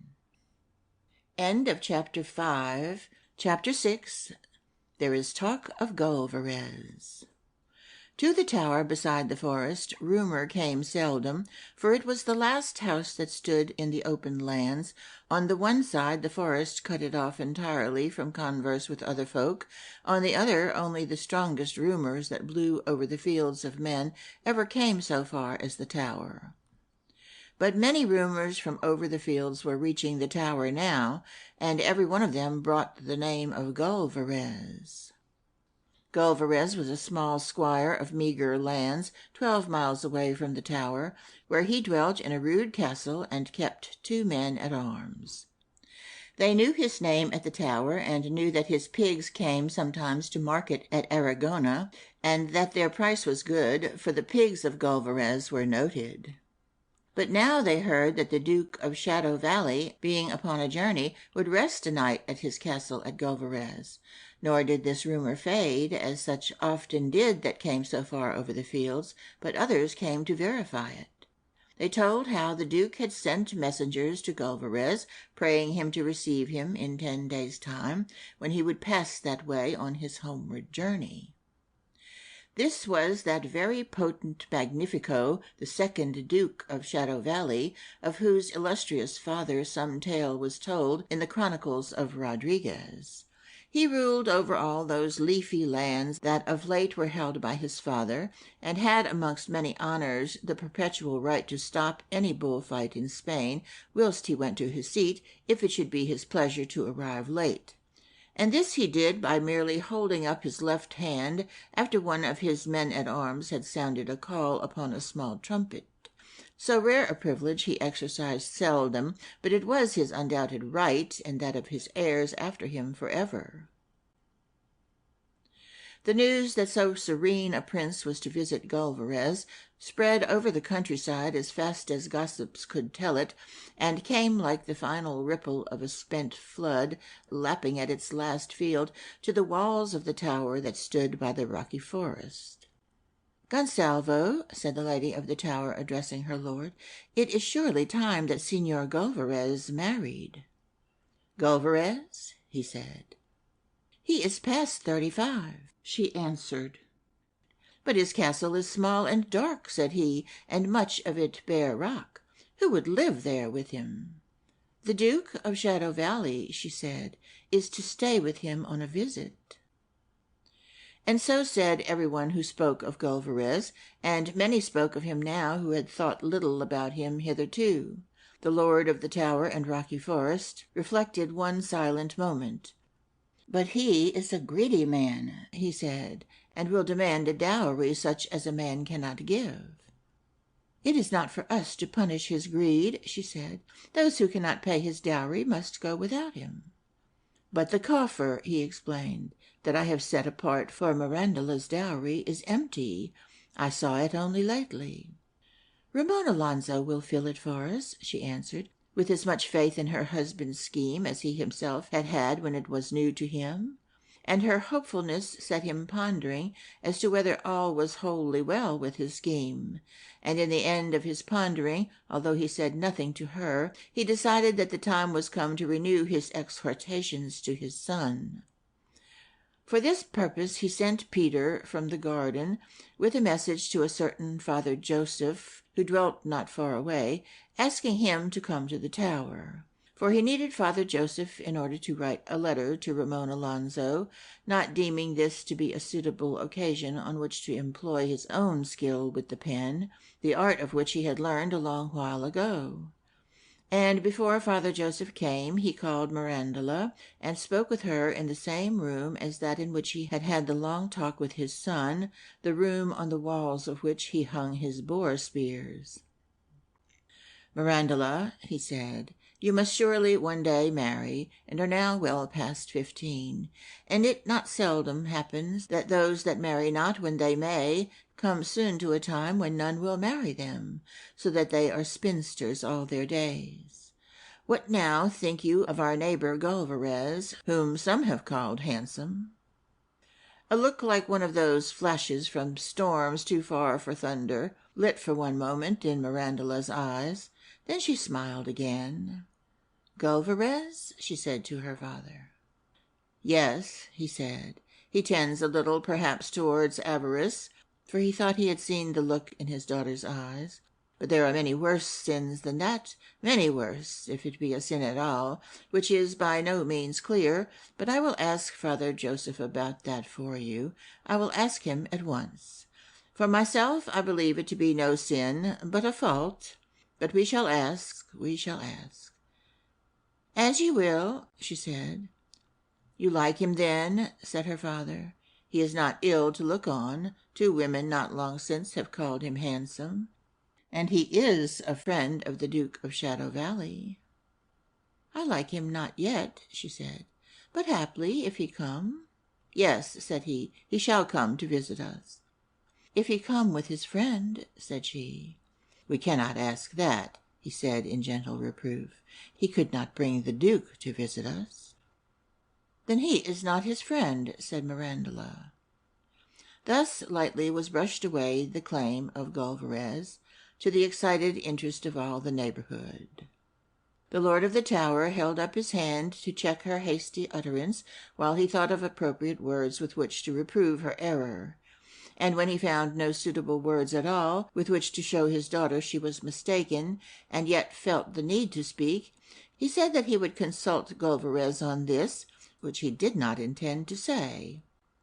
And afterwards, conferring with his wife, they did not find between them a ready reason for refusing this curious whim of their dark-haired daughter, and in the end they decided to humor her, judging it best to do so at such a time, though both of them feared the arrival, if indeed he should ever come, of that dread magnifico and illustrious prince, the serene and potent Duke of Shadow Valley. Then Father Joseph came. He had walked scarce a mile, but he had hurried to do the lord of the tower's bidding, and being now slender no longer, he panted heavily, and his tonsure shone warm and damp so that there was a light about it. He held that before all else are the things of the spirit, and in many ways he sought their triumph on earth, and for this purpose was ever swift to do the behests of the lord of the tower, who in that small neighborhood at the edge of the forest had such power as is permitted on earth, which Father Joseph hoped to turn towards heavenly uses. Therefore he came running. "In what can I serve you?" he said. The lord of the tower motioned him to a chair. "Long ago," he said, "I learned the art of writing in case that the occasion should ever arise on which it should be needful to use the pen. "It is indeed a noble art," said Father Joseph. "You did well to acquaint yourself with it." "The occasion, however," said the other, "did not arise. My pen hath therefore had but little practice, save for such strokes as I may have sometimes made, in idleness, to see the ink run. In short, for want of this practice, my manner of writing is slow, while you, putting your pen daily to many sacred uses, have a speed with it that is no doubt swift as thought." "'Tis but a poor pen and an aged hand," said Father Joseph, "but such as it is." "Now I have need of a letter to be written in haste," continued the Lord of the Tower, "for which I deemed your pen to be suited beyond the pens of any, and if you will write what I shall say, the work will be speedily accomplished." "Gladly will I," answered Father Joseph, his breath already beginning to come more easily from the rest he had had in the chair. "Gladly will I." And he brought forward an ink-horn that hung at his girdle, and drew from under his robe a roll of parchment that was curled round a plume, for he had all these things upon him. And as soon as the Lord of the Tower had lent him a knife, he had shaped the end of the quill for a pen in a moment, and pared it, and all was ready. These things he took to a table and dipped the pen, and was readier to write than Gonsalvo was to think. For there was this difficulty about the letter that he desired to send to his son. He wished to exhort him to continue his studies with a redoubled vigor, such a message as Father Joseph would smile to hear, glowing for some while after with an inner satisfaction. But then again, those studies were nothing less than the black art, and the produce of them no ordinary lucre, but a dross that might well seem to Father Joseph to come hot from the hands of Satan. How was he to ask that some of this dross should be sent full soon for the righteous purpose of settling his daughter comfortably in the holy bonds of wedlock, without shocking the good man by too open a reference to the method of its manufacture? It cost him some moments of thought, and nigh puzzled him altogether. Then he began thus, and the pen of Father Joseph scurried behind his words. "My dear son, I trust that you apply yourself diligently to your tasks, and that you are already well advanced in your studies, and in especial in that study which I most commended to you. That coffer which I showed you the day before you left is in no better state than it was then. We urgently require somewhat that will cover the satin lining, which is in such ill repair. Your studies will have acquainted you with what material is best suited for this purpose, and you will be able to acquire some of it more easily than we, and to send us sufficient. We have a neighbor shortly coming to visit us, and he will doubtless see the coffer, and should he see the satin lining in its present state of ill repair, it would shame us and Mirandula. Hasten, therefore, to send us some of that material that will best cover it, and the covering will need to be thick, for this neighbor has shrewd eyes. Your mother sends her love, and Mirandula. Your loving father, Gonsalvo of the Tower and Rocky Forest." "What studies does your worthy son pursue?" said Father Joseph. "He is studying to take his proper place," said Gonsalvo, "learning to be a man. He is being taught such things as concern his sphere in life, fitting himself for such responsibilities as will fall on him, learning to take an interest in the proper things, studying to concern himself with the things that matter." "I apprehend," said Father Joseph. But still the Lord of the Tower felt that more phrases were required of him, and he poured out all those he knew, which, although having no meaning, could yet be introduced into conversation.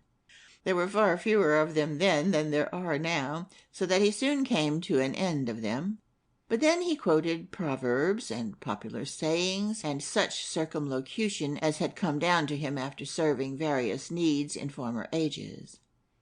"I apprehend," said Father Joseph.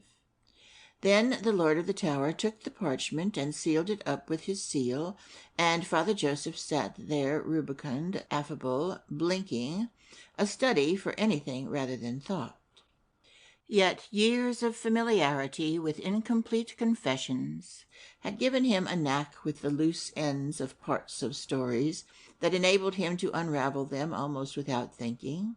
This he had done already with the story now before him, but he desired to be sure, for he was a careful man. "I have myself," he said, "some material that might line a coffer, a very antique leather, or some damask that—" "No, no," said the Lord of the Tower, "I should not think of depriving you of these fair things." And Father Joseph knew from his haste to refuse this offer, and his eagerness to send the letter quickly, that he had indeed unravelled the story of Ramon Alonzo. Behind that beneficent smile that lingered after his speaking, he pondered somewhat thus, so far as thoughts may be overtaken by words: "The black art, an evil matter, the earning of gold by dark means, perhaps even the making of it. Let us see to it that it be put to righteous uses, so that it be not entirely evil, both end and origin."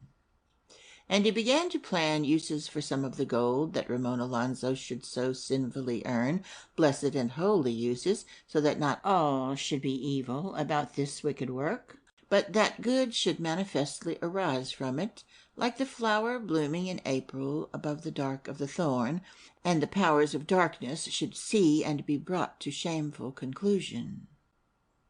End of Chapter 6. Chapter 7. Ramon Alonzo follows the art. So fast the magician came striding back to his room with the letter he had from Peter, that Ramon Alonzo's eye had scarce time to rove, and had not found the long thin box for which it began to seek. One thought alone, to rescue the charwoman's shadow, was filling his generous young mind, when the magician gave him the letter that came from his father. The letter he read alone, though the magician proffered his aid, but Ramon Alonzo was eager to use his new learning. The magician, therefore, watched his face as he read, and learned thereby as much of the letter as Father Joseph had guessed of its purpose, for the thoughts of men were much the concern of them both. When Ramon Alonzo had read the letter, he sighed. Farewell, he thought, to his shadow. He began to think of it as he had never thought before. A mood came on him, such as comes on us sometimes at sunset, when shadows are many and long. Yet we never think of shadows as he then thought of his. Wistful pictures of the slender, intangible thing were brooding in his mind. He, too, was learning how one may love one's shadow. Such fancies as we may sometimes have for swallows when we see them gathering to leave us, such feelings as men may have for far-off cliffs of a native land they are losing, such longings as schoolboys have for home on the last day of holidays, all these Ramon Alonzo felt for the first time for his shadow. And then he thought of his sword, and reflected that it could not be for him as it was for that poor old woman. Men had not the need, as women had, for the protection of common things that the vulgar set store by. If any would not speak to him because he had lost his shadow, the matter could be argued courteously with the sword, and as for stones, he esteemed that none would dare to throw them, nor he care if they threw. So he looked up at the magician, and, with some echo of sorrow touching his tones, he said, "Master, I fain would learn the making of gold." The master glanced at the magic book, for a moment refreshing his memory. "The fee is your shadow," he said. And once more Ramon Alonzo thought of the grace of his shadow, and the years they had been together, and he remembered its lightness, its pranks, its patient followings. He thought of long journeys together, returning at close of day, he growing wearier at every step, and the shadow stronger and stronger. He hesitated, and the magician saw him. Then, to close his finger and thumb upon that young shadow, and add it to the band of which he was master, the master of the art made a sudden concession, and so closed the bargain. "Out of the gratitude I bear to your grandfather," he said, "I will give you a false one to wear at your heels in its place." One shadow were as good as another, thought Ramon Alonzo, unless it had any evil or sinister shape. "Will it even be as mine?" said he. "I will shape it exactly so, as artists make their pictures." It was enough. Who would not have made such a bargain? How could he have guessed the truth of that duplicate shadow? "Before I receive my fee," said the magician, "I will make the copy. Stand now in the light of the window, that a copy may be exact." And Ramon Alonzo stood where he was told.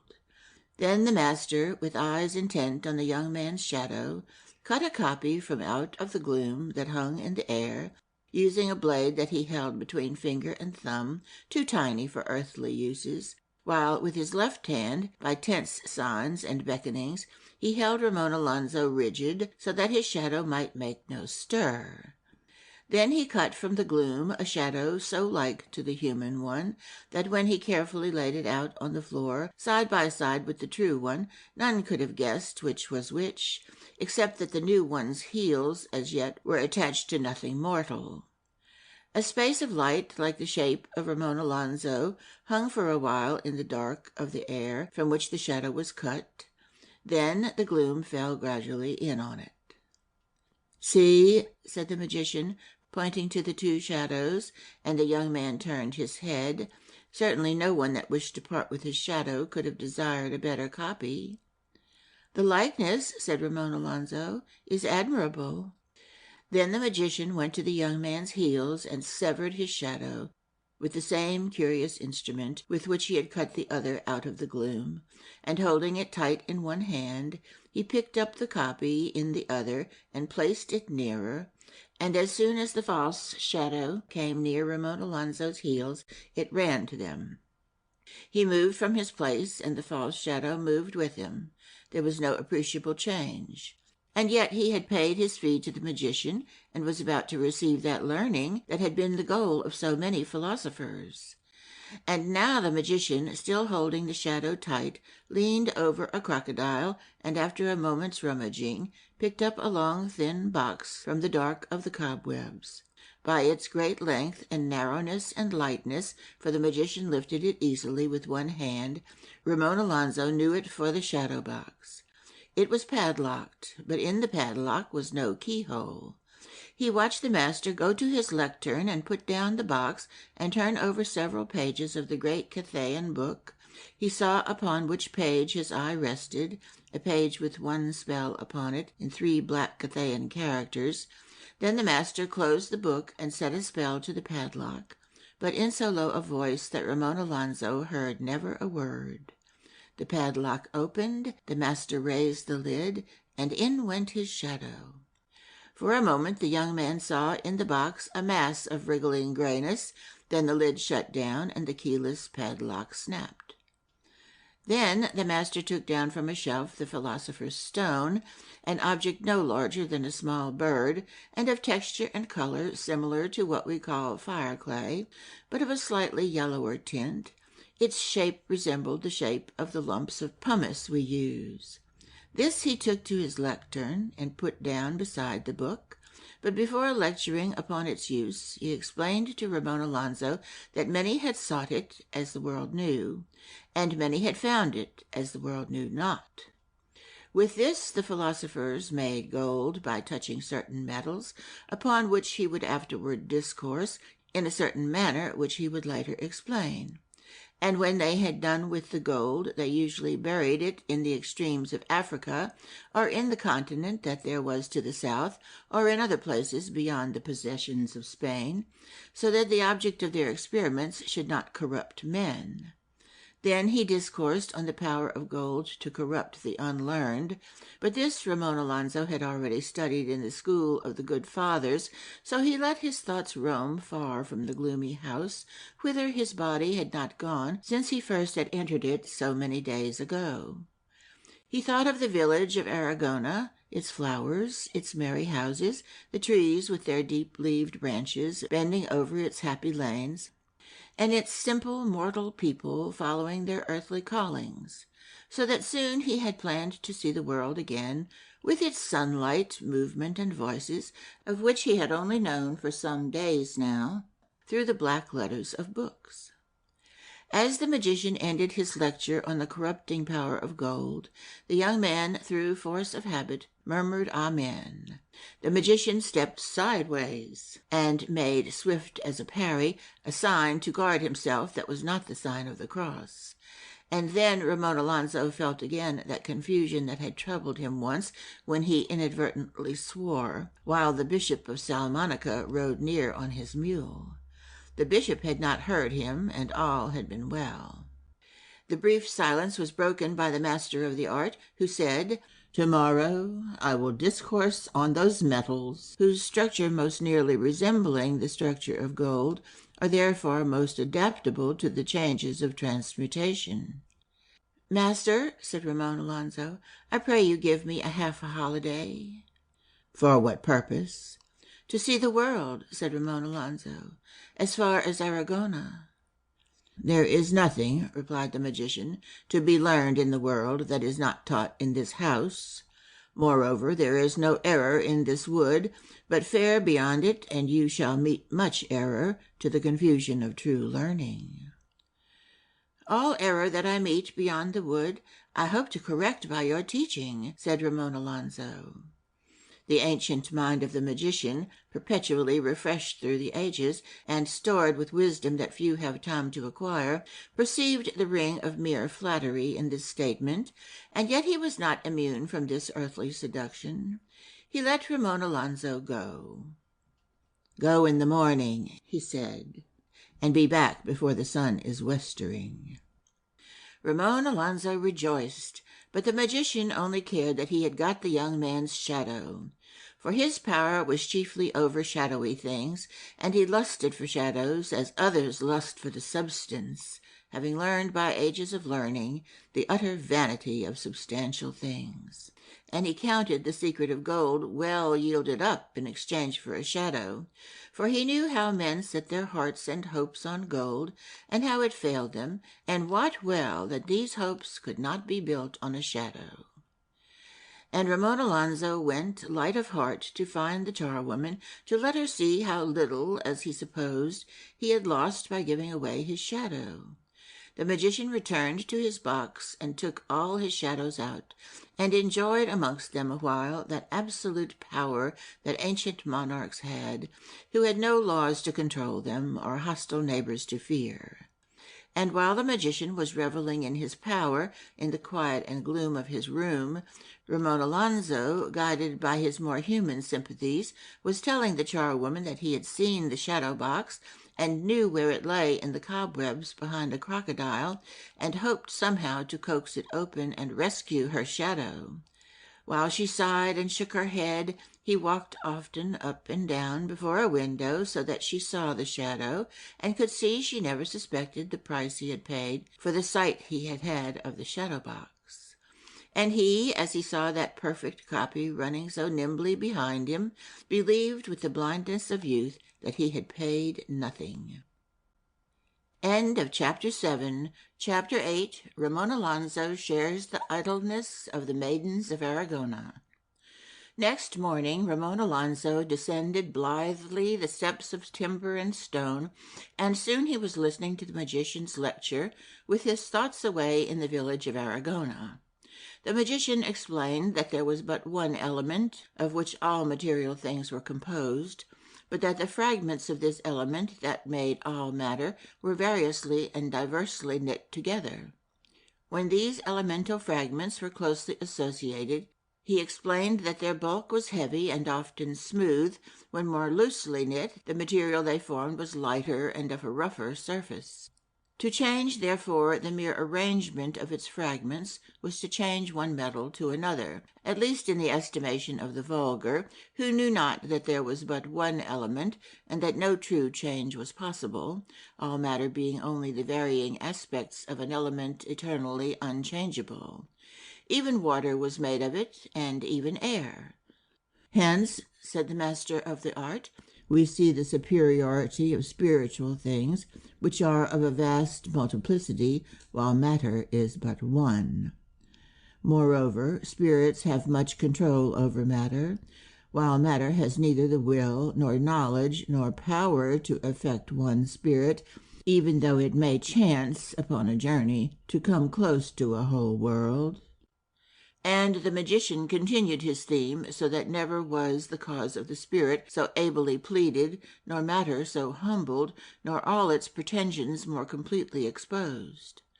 But Ramon Alonso's daydreams were in arbours of Aragona, and they did not return thence until the magician, looking out carefully at the height of the sun, said, "Now you may go down to the haunts of error until the sun is westering."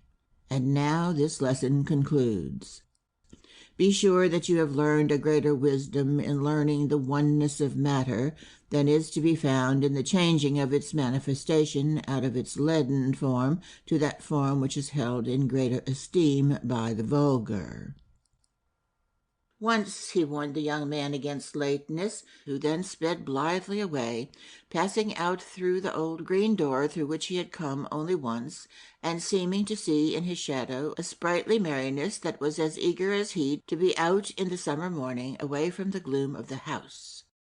The young man and the still younger shadow went laughing and leaping together down the slope, and soon between trunks of the trees came glimpses of Aragona, a village sunning itself in the merry glint of the golden Spanish air. Blithe in that glittering air as they came from the wood, the shadow revelled over the flowers and grass, and felt the soft touch of small leaves that it had not known before. It was in the afternoon that they came to Aragona, but a little before the hour at which the master had made the shadow. It was nearly 1 day old. Ramon Alonso turned then and looked at it carefully to see if it had paled in 23 hours. It was as strong a gray as ever.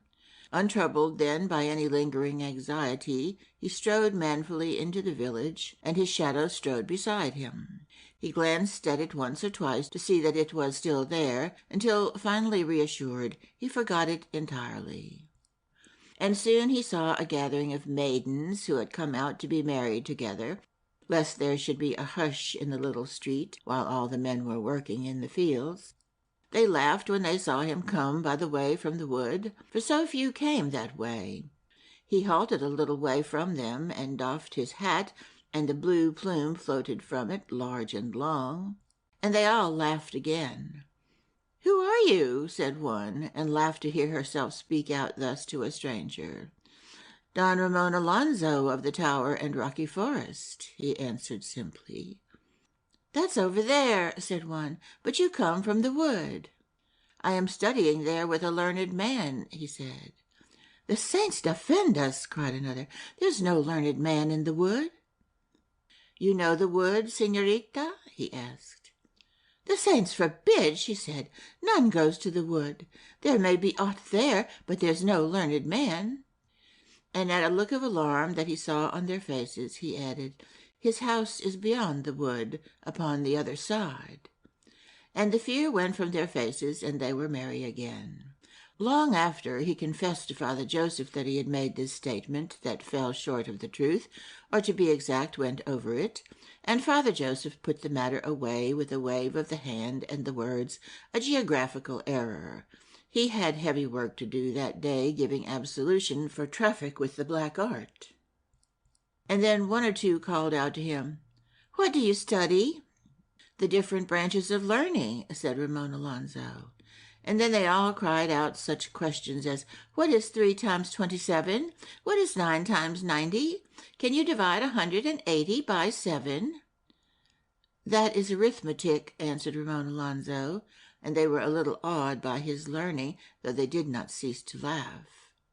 Then he sought to make some remark that would be pleasing to them, and many a happy phrase came fast to his mind, and yet he said none of them, for there were so many maidens, and if they should all laugh together, he feared for his tender phrases, which were such as should have been said softly at evening, when all voices were low, and laughter has all been hushed by the rise of a huge moon. Instead, he asked them some question as to what they did, without even wishing an answer. "We're watching for strangers," said the tallest. "Why?" he asked. for she stood there waiting for him to speak. "For our amusement," she said. There was no evading their laughter. But when they had laughed enough, they turned again to their former occupation, which had been to watch a beetle that crawled on the road, leaving tracks on the thick white dust, and they let Ramon Alonzo watch it with them, for during the ordeal of laughter not one of those frivolous eyes but had been watching him shrewdly, and now he was judged, and favorably. Had they been less frivolous, even very learned, had they worn robes and wigs, had they called evidence and employed counsel, and taken days or weeks instead of moments, that judgment would not have been wiser. Bells were heard now and then high over them, their echoes lingering drowsily. Hawks rested on the heavy summer air, bright insects shone in it. The idleness that charmed those southern lands and blessed the golden age was theirs to toy with, and they let the young man share it. When the novelty of the beetle and his tracks was lost, they turned to other interests, and when they wearied of these, they changed again, following novelty yet. And so the afternoon wore on, and the sun went slanting over their happy idleness, when Ramon Alonzo suddenly saw that it soon would be westering, and all at once remembered the warning of the magician. So he made swift farewells, meeting laughing words with words as light as them, and strode away towards the wood. A glance at his shadow seemed to show that it was not so late as he feared, and then he came into the shade of the trees. To find the house in the wood was not easy, even though he knew the way. The closer he got, the harder it seemed to become. And when he knew that he was within a few paces of it, he could see no sign of any house at all. Then he stepped round the trunk of an oak tree, and there it was. The green door opened to him, and, walking into the house, he soon saw the darker form of the magician standing amongst the dimness. "You are late," said the master of the art. Ramon Alonzo made courteous apologies. "Did anything happen?" asked the magician. "No," said the young man wonderingly. "It is well," said the magician. To what had the master referred, pondered Ramon Alonzo. What should have happened? Throughout his supper he wondered. Then he drank of that magical wine which so illumined the mind in the brief while of its power, but the wine only filled him with fear of the strange new shadow. When the fear faded, as it rapidly did, he had one more matter to ponder, for he had promised that band of maidens that he would join them again in 2 days' time, for some purpose that they had named, too trivial for record. He was pondering some way of asking his Majesty for leave to go once more to the frivolous fields that lay beyond the wood, and looking for reasons for his request that might not appear too flippant when exposed to the scrutiny of the magical wisdom that the master of the art had gleaned from the ages. And as he pondered, night came down on the wood, and the unnatural gloom of the house grew naturally deeper. He would have found the charwoman then to gladden her with the talk of his gay outing and tales of the frivolous fields and news of her Aragona, but he knew not where she was. Whatever room she frequented lay beyond his explorations. Then it was bedtime for him, and soon he was asleep in his spidery room, dreaming of Aragona. And in all dreamland he saw not that band of maidens with whom he had toyed in the golden afternoon, but always only a face far fairer than theirs, which he had never seen before, and yet knew with the knowledge of dreams to be the face of the charwoman. End of Chapter 8. Chapter 9. The Technique of Alchemy. In the glittering morning that came even to that wood through layers and layers of leafiness, Ramon Alonzo arose, and first he found the charwoman at work where she mostly worked, on that deep-stained stone. "Anemone," he said, "I have been to Aragona." "Ah, Aragona," she answered wistfully. "Was it very fair?" And he spoke of its beauty, resting amongst the lanes and arbors, and the wide plains dreaming around it, lit with a myriad flowers, and its spires rising above the trees and the houses, taking the sunlight direct from the face of the sun, like planets out in ether. He spoke of the gladdening voices of its bells, like merriment amongst the band of grave old men wandering through summer air. It was not hard to praise Aragona's beauty. And then he told her such names as he had heard of the folk that dwelt in the village, and little tales of some of the older ones that he had got from the maiden's prattle. But to all this she shook her head mournfully, and would hear no more of the lanes and the arbours. So he told of these and the pomegranate groves, but even then there often came over her that mournful look again, and she drooped her head and murmured, "Changed, all changed." Only when he spoke of the hills far off, and of the tiny valley of the stream that tinkled through Aragona, did content descend on her like an old priest's blessing given with outstretched hands on some serene evening, as she listened beside her pail, overfull of a calm joy. And when he saw her face as she knelt beside her work, sitting back on her heels, arms limp, hands lightly folded, listening with quiet rapture to every word that he told of the old Aragona that lived in her ancient memories, he determined that she should go to her village again and should take a shadow to show in the face of all men. So he said, "I will get you a shadow. The master shall make you a false one." He had youth's confidence that the magician would do this for him as soon as he asked it, and if not, he should do it because of his grandfather, who taught him boar hunting. But she cried out, "A false shadow! That is of no avail, a mere piece of darkness. He has my own good shadow. Of what use are his strips of gloom?" And all the while his own shadow lay full on the floor beside her, as good a shadow as any man's. He smiled quietly and said nothing. Then the young man hastened away to the room that was sacred to magic, for he knew the magician awaited him. And the first thing he said when he reached it and saw the blacker mass of the magician out-darkening the gloom of the room was, "Master, will you make me a shadow for me to give to the charwoman?" "What should she do with a shadow?" he asked. "I know not," said Ramon Alonso, "but I would give her one." "Idleness comes of such gifts," the magician replied. "She will go to the villages with it, and flaunt it there amongst common mundane things. It will lead her towards all that is earthly, for what is commoner and more vain than a shadow?" The young man knew not how to answer this. "I would give her a present," he said, "of some such trifle." "Brooches and earthly gauds are for these uses," replied the master, "but the wisdom I have drawn from so many ages is not for such as her."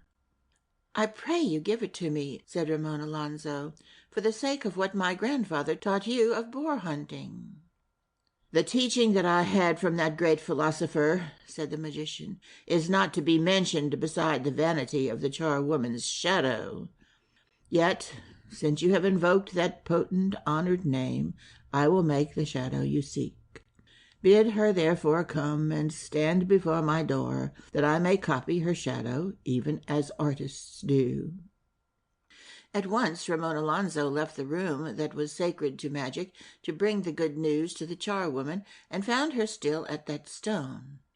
"He will make you a shadow," he cried, "a fine new shadow." But none of his eagerness found any reflection in her wan, worn face, and she only repeated with sorrowful scorn, "A piece of common darkness? I know his strips of gloom." Then said Ramon Alonso, "Is my shadow common darkness? Is my shadow mere gloom?" And he pointed towards it, lying beside her pail. "Yours?" she cried. "No, yours is a proper shadow, a fine, lithe shadow, beautiful, glossy, and young, a good, sleek shadow, a joy to the wild grasses. Aye, that is a shadow. God bless us, there are shadows still in the world." And he laughed to hear her. "Then this shadow of mine," he said gaily, "is no more than what you shall have. He made it." "He made it!" she cried out, all with a sudden gasp. "Yes," he laughed, "he made it 2 days ago, and you've seen it many times and never knew till I told you." "Oh, your shadow!" she wailed. "And I warn you!" Your sweet young shadow in his detestable box. Oh, your gray, slender shadow. And I warned you. I warned you. Oh, why did you do it? I warned you. So proper a shadow, and now it drifts about beyond the world, or wherever he sends it when he takes it out of his box, doing his heathen errands and hobnobbing with demons. But this shadow, he said, pointing to the one that lay now at his heels, a little pale in that house, but gray enough, as he knew, in the sunlight and on the grasses, is not this shadow slender and gray enough? You have just said so. I did not know. I did not know, she wailed. Is any shadow better? He asked. But she was weeping, all bent up by her pail. He waited, and still she wept. Come, he said, the master will make you a shadow. But she only shook her head and continued weeping. And when he saw that, for whatever reason, she was weeping over his shadow, and that nothing he said could solace her, he left at last with the shadow that only made her weep. As he entered the room again that was sacred to magic, he saw the magician standing all in the midst of the gloom. She will not come, said the young man. And somewhat hastily the master of the art passed from that topic. We will then examine, he said, the differences in the kinship of various metals with gold, in order that we may choose those that with least disturbance can be transmuted to that arrangement of the element which forms the rarer metal. And this, as all men know, is accomplished by means of the philosopher's stone, in the proper handling of which I will instruct you tomorrow, together with all spells that pertain to it. For there is a special dictology, or study of spells, belonging only to the use of this stone.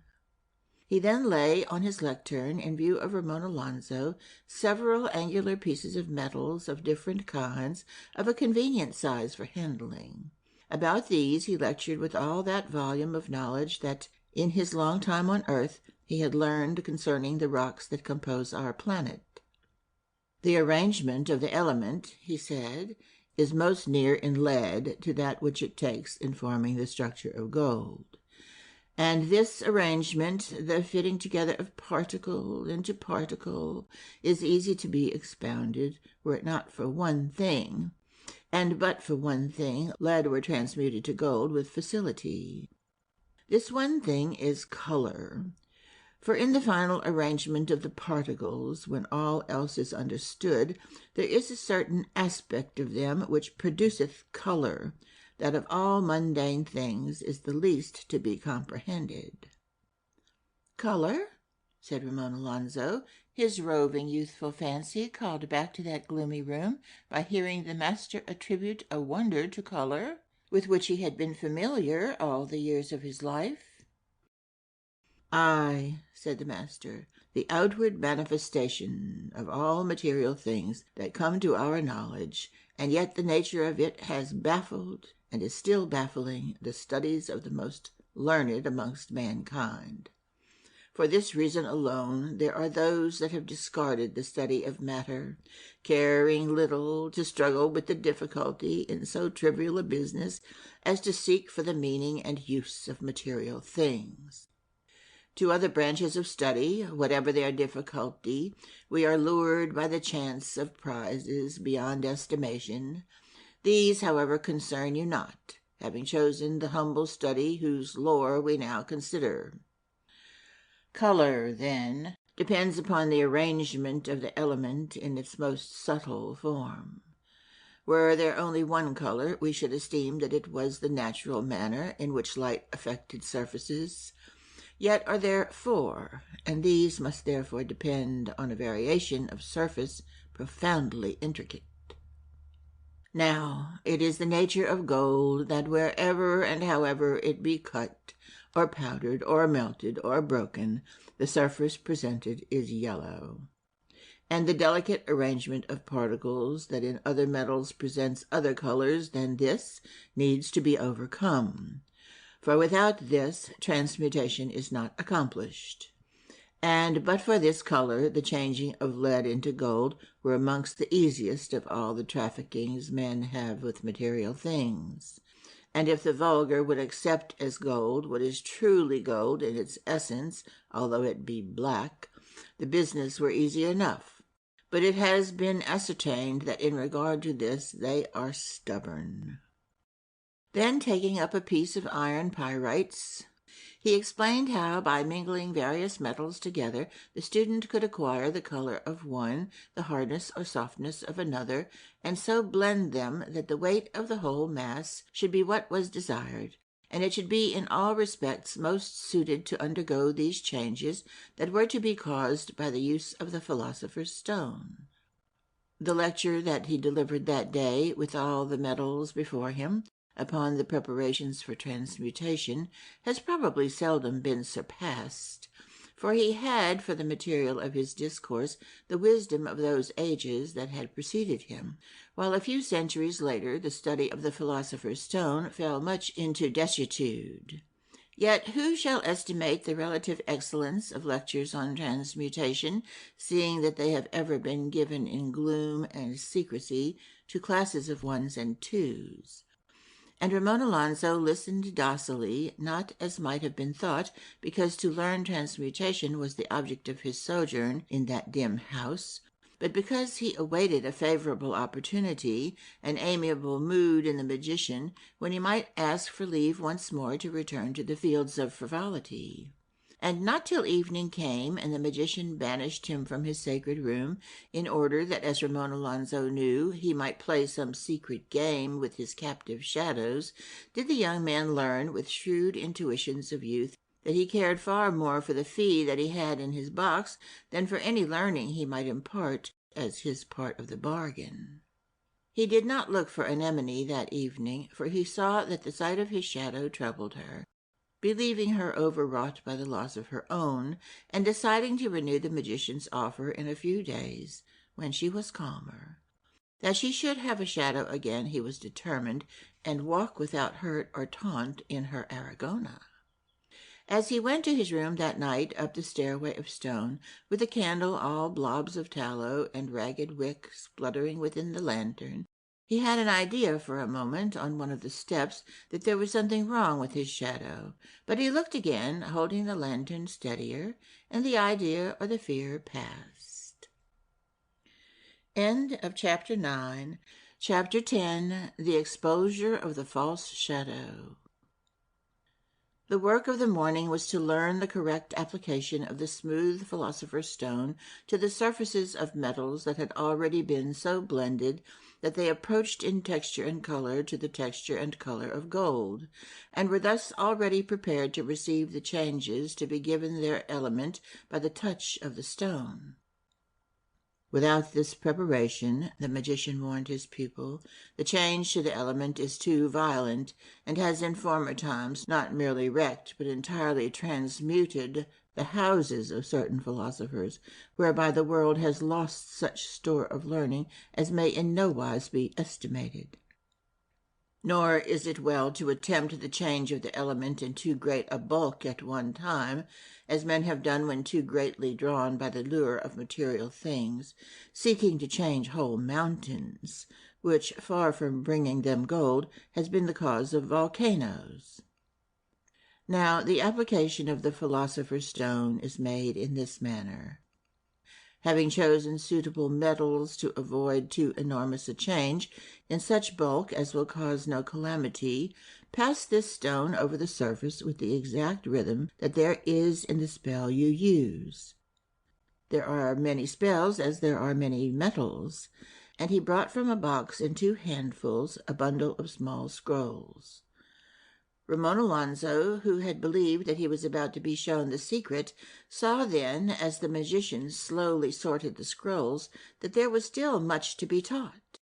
He had been patient all day before, but now the light that shone through the volume of leaves, coming down cliffs of greenness, called to his inner being with so imperious a call that it almost seemed as though Spain and the musical summer and the mighty sun himself and the blue spaces of ether All longed for Ramon Alonso to wander to Aragona to toy with the idle maidens through empty hours of merriment.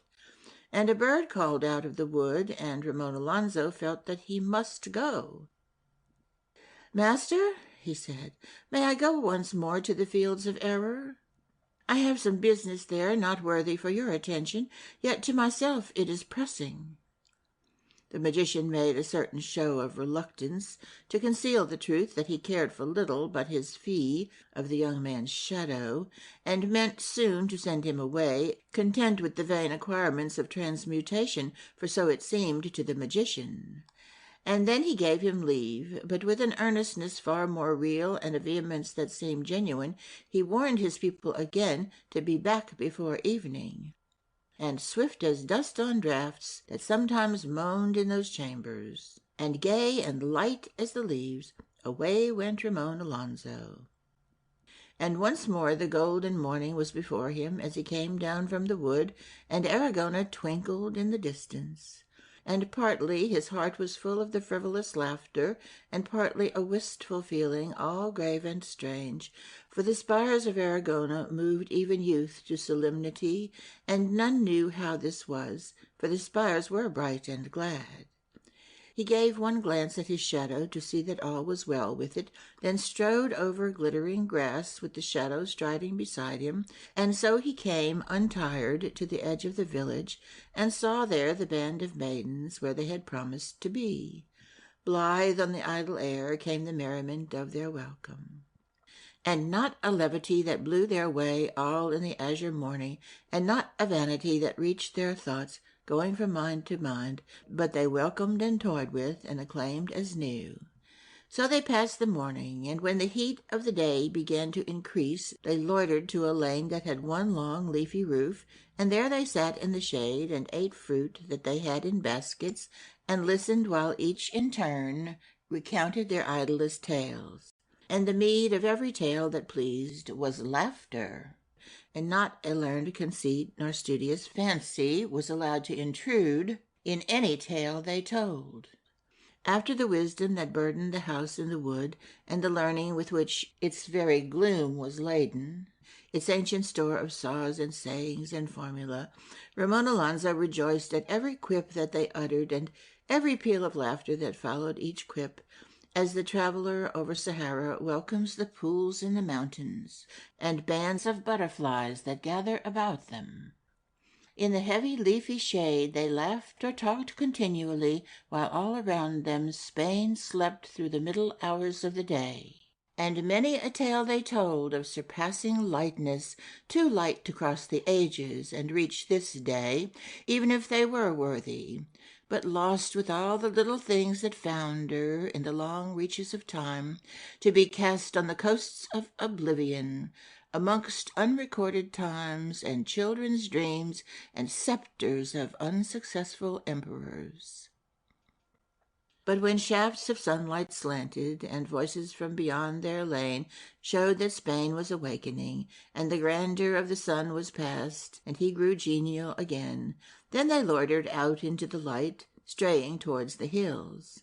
And as they wandered there, other young men joined them, leaving their work till the morrow, for morrows they said would be many, young dark-skinned men with scarlet sashes flashing around their waists. Then the party drifted asunder as shallow streams in sunny sandy spaces, when the water takes many ways, all of them gold and light-laden. And a tall dark maiden drifted with Ramon Alonso, and one more slender than she, and the first was named Ariona, and the second Lolune. And sometimes fair fancies came to Ariona, by which that band of maidens was often guided, because they were strange and new. But the slender form of Lolune was driven by any fancy, in whatever mind it arose. A song would guide her, or any merriment lead her, as though she had less weight than these invisible things, as the thistledown has less weight than the south wind. And as they drifted slowly towards the low western hills, Ramon Alonso saw that the sun was westering, and remembered the warning of the magician. "I must go," he said. "Go," said the two maidens, as though to leave that low sunlight to go alone through the wood. was some monstrous imagination. "I must return to the learned man with whom I study beyond the wood," he said. "He desires me to be back with him this evening." "Oh," said Laloon. She was shocked to hear of such a demand. "He wishes to investigate with me one of the branches of learning." Then the two girls' laughter on the mellow air rang out against learning, and trills of it floated as far as the hills, and echoes came back to the fields, and went wandering fainter and further, and in all the ways that heard them there was no thought of learning. And Ramon Alonso's plans were laughed away, as in later days the Armada was broken by storm, and so he forsook his intention to return to the house in the wood. He long remembered those thrills of merry laughter, for not for long was he free of care again.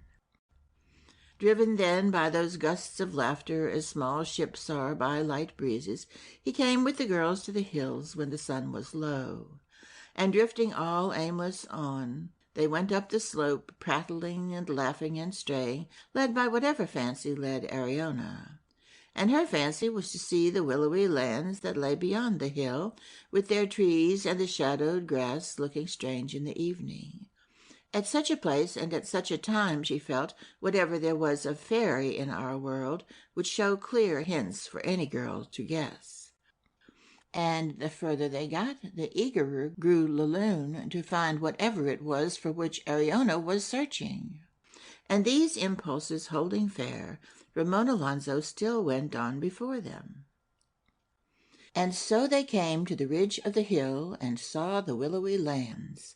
The low sun glittered in their faces, no longer a flashing center of power avoided by human eyes, but a mystery, an enchantment, almost to be shared by man, and wholly shared by solitary trees and bands of shrubs, far off on the wild plain, which now drew a mystery about them as men in the tended fields began to draw their cloaks. They gazed some while in silence at those strange lands, which none saw from any window in Aragona, seeking their mystery, which was almost clear and was coming nearer and nearer, and finding it but for the tiniest shrubs and shadows, amongst which it hid, though barely, its secret enchantment. And as they looked at that strangeness, part spell and part blessing, descending on all those acres out of the evening, not a ripple of laughter shook the calm of their wonder. And then a cold wind blew for only a moment, rising up from its sleep in nowhere, and moving to distant sails, and they stirred as the wind went by, and their search was ended. They turned round then to look back at Aragona, with the late light on its spires and its windows flashing, and saw men drawing toward it home from the fields. They stood there, wondering to see how far they had come, waiting in idleness for the next whim to guide them, a little band of three with the young man in the middle. The slope they had just climbed lay golden below them. Then Ariona screamed. Again she screamed, before Laloon had followed the gaze of her terrified eyes. Then scream after scream went up from Laloon also. Ramon Alonso stood silent in sheer amazement between them. Then they sprang away from him, making the sign of the cross. But just as they sprang away, Ramon Alonso saw for a moment, amidst the shining grass, his shadow between their shadows, theirs lying so far along the golden slope that they ran a little way out to the level fields, his only 5 feet long. End of Chapter 10. Chapter 11, The Chill of Space. "So it does not grow," said Ramon Alonso bitterly. He was all alone on the hill, and the girls had fled, alone with a mere strip of gloom, a thing refused by the charwoman. So this was the shadow he had received so confidently, believing he had obtained from magic something without payment, a mere patch of darkness that neither dwindled nor grew. In a flash his memory went back to the suspicion he had suddenly had on the stair, and recalled how the shade of the trees in the heat of the day had hidden the evil secret a little longer. He remembered how 2 evenings ago it had seemed not so late as it was. That was his lying shadow. But he no longer thought of it as a shadow at all. It was mere art, and the black art at that. It counterfeited what his own shadow had been in the middle of that fatal afternoon, and could no more grow than shadows in pictures grow. What should he do? A chill came into the evening, depressing all his thoughts, and his fancy roamed to the long, thin, magical box in which his young shadow lay. He pictured it locked in the gloom with other lost shadows, fallen a slave to magic. He thought of its blitheness at dawn on dewy hills in spring, and then he looked at the sinister thing beside him, an outcast amongst the lengthening shadows, as he was now an outcast amongst men. At that moment he would sooner have been shadowless like the charwoman than to have the mockery there, looking ludicrous in the landscape and seeming to taunt him with the folly he had committed after warning enough. He turned his back on it, and his eye fell then on the willowy lands a little bit to the left of the sun, and he saw the great trees far off with a new jealousy. Almost silvery their great shadows looked, slipping over the grass in the evening, and he saw the beauty of shadows as he had not seen them before, and saw with envy. It had come to this already, that the man was jealous of trees. From the grand substantial forms of the distant trees, and those dark comrades that vouched for them as being material things, he bitterly turned away, and looked once more to the spires of Aragona, with his gaze held high to avoid the mockery at his feet.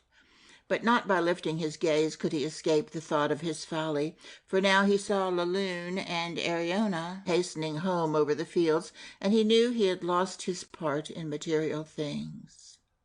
Some slight regret, some reluctance Laloon showed as she went, which Ramon Alonzo was not able to see. He only felt all tangible things were against him. "Must we leave him?" said Laloon, after they had run for a while. "He is not earthly," cried Ariona. "We might stay for only a little," said Laloon. "It were sin," said the other, "though for only a moment." "Must we never sin?" sighed Laloon. "Sin? Yes," said Ariona, "where there is absolution. But this—" and she shuddered.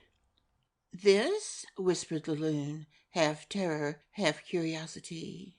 "He has had traffic with what we may not name." And as Ariona said this, the last of the sun's huge rim disappeared from the hill, and a chill came into the air, and their doubts all turned to fears in the hour of bats. So they hurried on and did not stop to rest, and came all weary into Aragona, and there the news spread quicker than their tired feet could carry it, that Ramon Alonzo had trafficked in the gaudy wares of damnation. And he, with that pitiable ware he had got, that tawdry piece of gloom, stood all alone on the hill in the deepening gloaming, making helpless human plans that he hoped to set against magic. There was his sword that he had never used yet on any serious business. He would confront the magician with its slender point and make him open the shadow box. Its purpose was to rescue the oppressed, then why not those hapless shadows that lay with his own in the box? And then there was the spell he had seen in the book, with which the master opened the lock of his shadow box. But he could not read the spell, which was in Chinese, and did not know with what art from his stores of magic the master would meet the passes of his merely terrestrial sword. Vain plans that melted away as fast as he formed them. Then the sun set, and in the sudden loss of gladness that all things felt, the faint melancholy that tinged wild grasses and tended gardens, Ramon Alonzo had comfort. For a little while he seemed to have lost nothing that all nature had not lost. He did not know that the word had gone out, "The man is shadowless," and that he would have to travel far and faster than that rumor to find any kindly human welcome again. And now it was the hour when all things sought their homes, and Ramon Alonzo turned towards the wood. He came to the wood before the gloaming faded, but amongst those oaks it was as dark as night. Once more he pried for the house. Once more its dark door was before him all of a sudden as he picked his way round a tree. It stood ajar as though tempting whatever was lost in the wood to enter that sombre house and be robbed at least of its shadow. Again, as Ramon Alonzo went in through that door, he saw the magician's presence increasing the gloom of the hall. "You are late," said the magician. "I am late," said Ramon Alonzo, and strode on to pass the magician, his left hand resting lightly on his sword hilt. When the master of the art saw Ramon Alonzo's humor, he lost some of his ease, and stood there pondering answers to what his guest should say, for he saw that the great defect in his artificial shadow had by now been detected, and was ever anxious that nothing mortal should guess aught of his dealings with shadows. But Ramon Alonzo said nothing. He walked on silently into the deeps of the house, and presently the magician turned away and went somberly back to the room that was sacred to magic, and unpadlocked his shadow box, and soon, in a riot of power exerted on the helpless shades, he forgot all the irk that he had felt at having one of his crooked dealings discovered.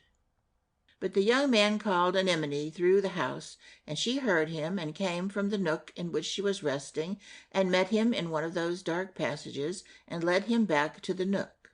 It was a space beneath a wooden stair that ran whither she knew not. Once in every generation she would hear the steps of the magician resounding above her head, going gravely up the stair upon which she was not permitted, and coming blithely down. One side of the space was open to the passage, but in the part that was sheltered by the stair she had a heap of straw to lie on, and all her pans and pails. Old brooms against the wall seemed to add to the darkness. She led him silently there before they spoke, seeing his attitude full of trouble if it was too dark for her to see his face, and there they sat on the floor on patches of straw, and she began to light a candle, a thing she had saved up out of old pieces of tallow. "I have found out about his shadow," he said. "Ah, yes," she said, "a mere piece of gloom." She knew he must have discovered it when she saw how late he was out. "It will not grow," he said. "Never an inch," she answered. "You warned me," said Ramon Alonzo. She only sighed. She had known that the magician was after his shadow, but knew not all his tricks. Had she dreamed that he would have dared to offer one of his wretched pieces of darkness, even in part exchange for a good human shadow, she would have warned Ramon Alonzo of the specious imitation. And now she regretted she had not. And as she sighed, a sudden tremor shook her, and shook the wretched candle she had just lighted, and convulsed her again and again, till the straw upon which she sat rustled audibly with her tremblings. And Ramon Alonzo suddenly trembled too, as he had trembled once before in that strange house, and previously he had put his tremors down to the draughts and the damp, but now they were more violent. "It is our shadows," said the charwoman, leaning towards Ramon Alonzo and speaking with chattering teeth. "Our shadows?" said he. "They are out on dreadful journeys," she replied. "Whither?" said he. "Who knows?" said she, "and we are feeling their terror." "Has he that power?" he gasped. "Aye," she said, "he is sitting there now over his shadow box, taking them out and driving them off by the dreadful spells he uses to carry messages for him to spirits far from here. And their misery and terror touches us, for so it is with shadows." Ramon Alonzo was shivering now with a fear that was strange to him. The charwoman watched him a moment. "Yes, yes," she said, "he has our shadows out." "Are they far from the house?" he asked between chattering teeth. "Beyond earth," she answered. This he could scarcely believe. But now a gust of more dreadful shivering shook her, and he too felt the touch of a sudden chill. "They are beyond the paths of the planets now," she said. I know that cold. It is the chill of space. Yes, that's space, sure enough.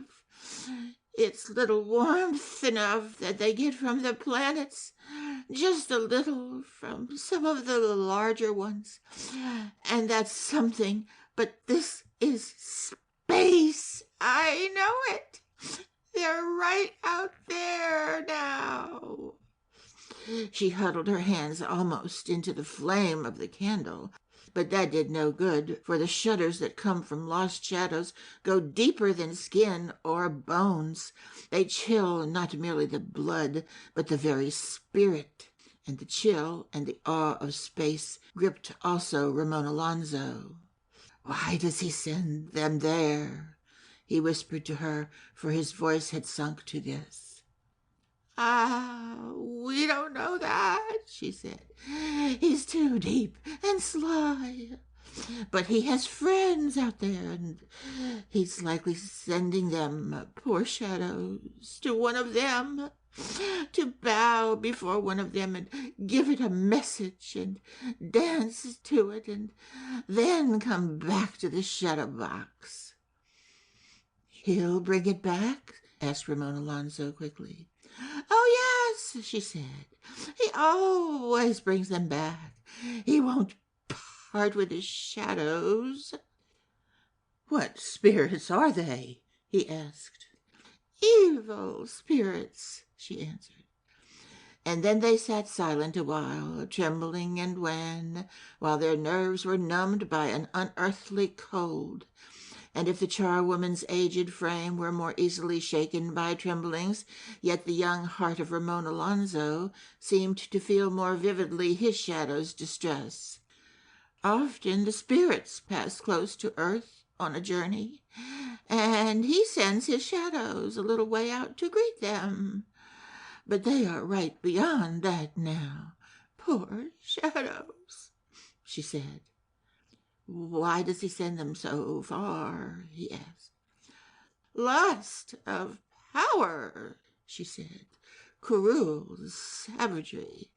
I know his peaks and his ways. He doesn't like your finding out the trick that he played you. I've known him to make the shadows dance for hours because I haven't worked hard enough for him. And I've been all tired after that, worn out and years older. Somehow her courage in speaking at all when racked by those terrible tremors, and in speaking against the grim man to whose tyranny they were subject, brought a warmth to Ramon Alonzo. And soon she said, They're turning homeward now. Then they sat silent, both waiting, and now the terror had gone, and gradually some slight thawing, too faint to be called a glow, touched the unearthly cold that had gripped them so sorely. Whether it was some warmth that the shadows got from Jupiter or from the sun itself, neither Ramon Alonzo nor the wise old charwoman knew, and at last the charwoman leaned back against the wall, with a certain content again on her worn old face. They're back in the box, she said. And suddenly he stood up, his left hand dropping upon his sword hilt, a fine figure there in his cloak, even in that dim light. I will take your shadow, he said, and he shall torment it no more. My own must stay in the box because of the bargain I made with him and the need that I have for gold, but I will bring back yours to you, and he shall torment it no more. He had said the same before, and she had smiled it away, but he was so vehement now that if resolution could have accomplished it, she saw the thing had been done. And yet she shook her head. I have my sword, he said, but she looked at it pityingly. He has more terrible things, she answered sadly. And at that he realized that in that dark house more store must be set by immaterial things than by those that men can handle, and he thought of the spell. "Then I will open the box while he is away," he said, "and you shall have back your shadow, and mine will stay in the box." And again she warned him that the shadow box opened to no key. "I have seen the spell in his book," he said, "unto which the padlock opens." "Can you utter it?" she said. "No, it is in Chinese." Now there was at that time no Chinaman in all the lands of Spain, and the ships of Spain had no traffic with Chinese lands. Yet Ramon Alonso pondered this most faint hope, and leaving the pails and brooms, went thoughtfully thence. End of chapter 11. Chapter 12. Mirandola demands a love potion. When Ramon Alonso appeared next day in the room that was sacred to magic, the magician was there before him. "You have a fine, strong shadow," said the magician. Certainly it lay black and bold on the floor, and since it was then as many hours before noon as the making of the shadow had been after it, it was just as long as the shadows of other men.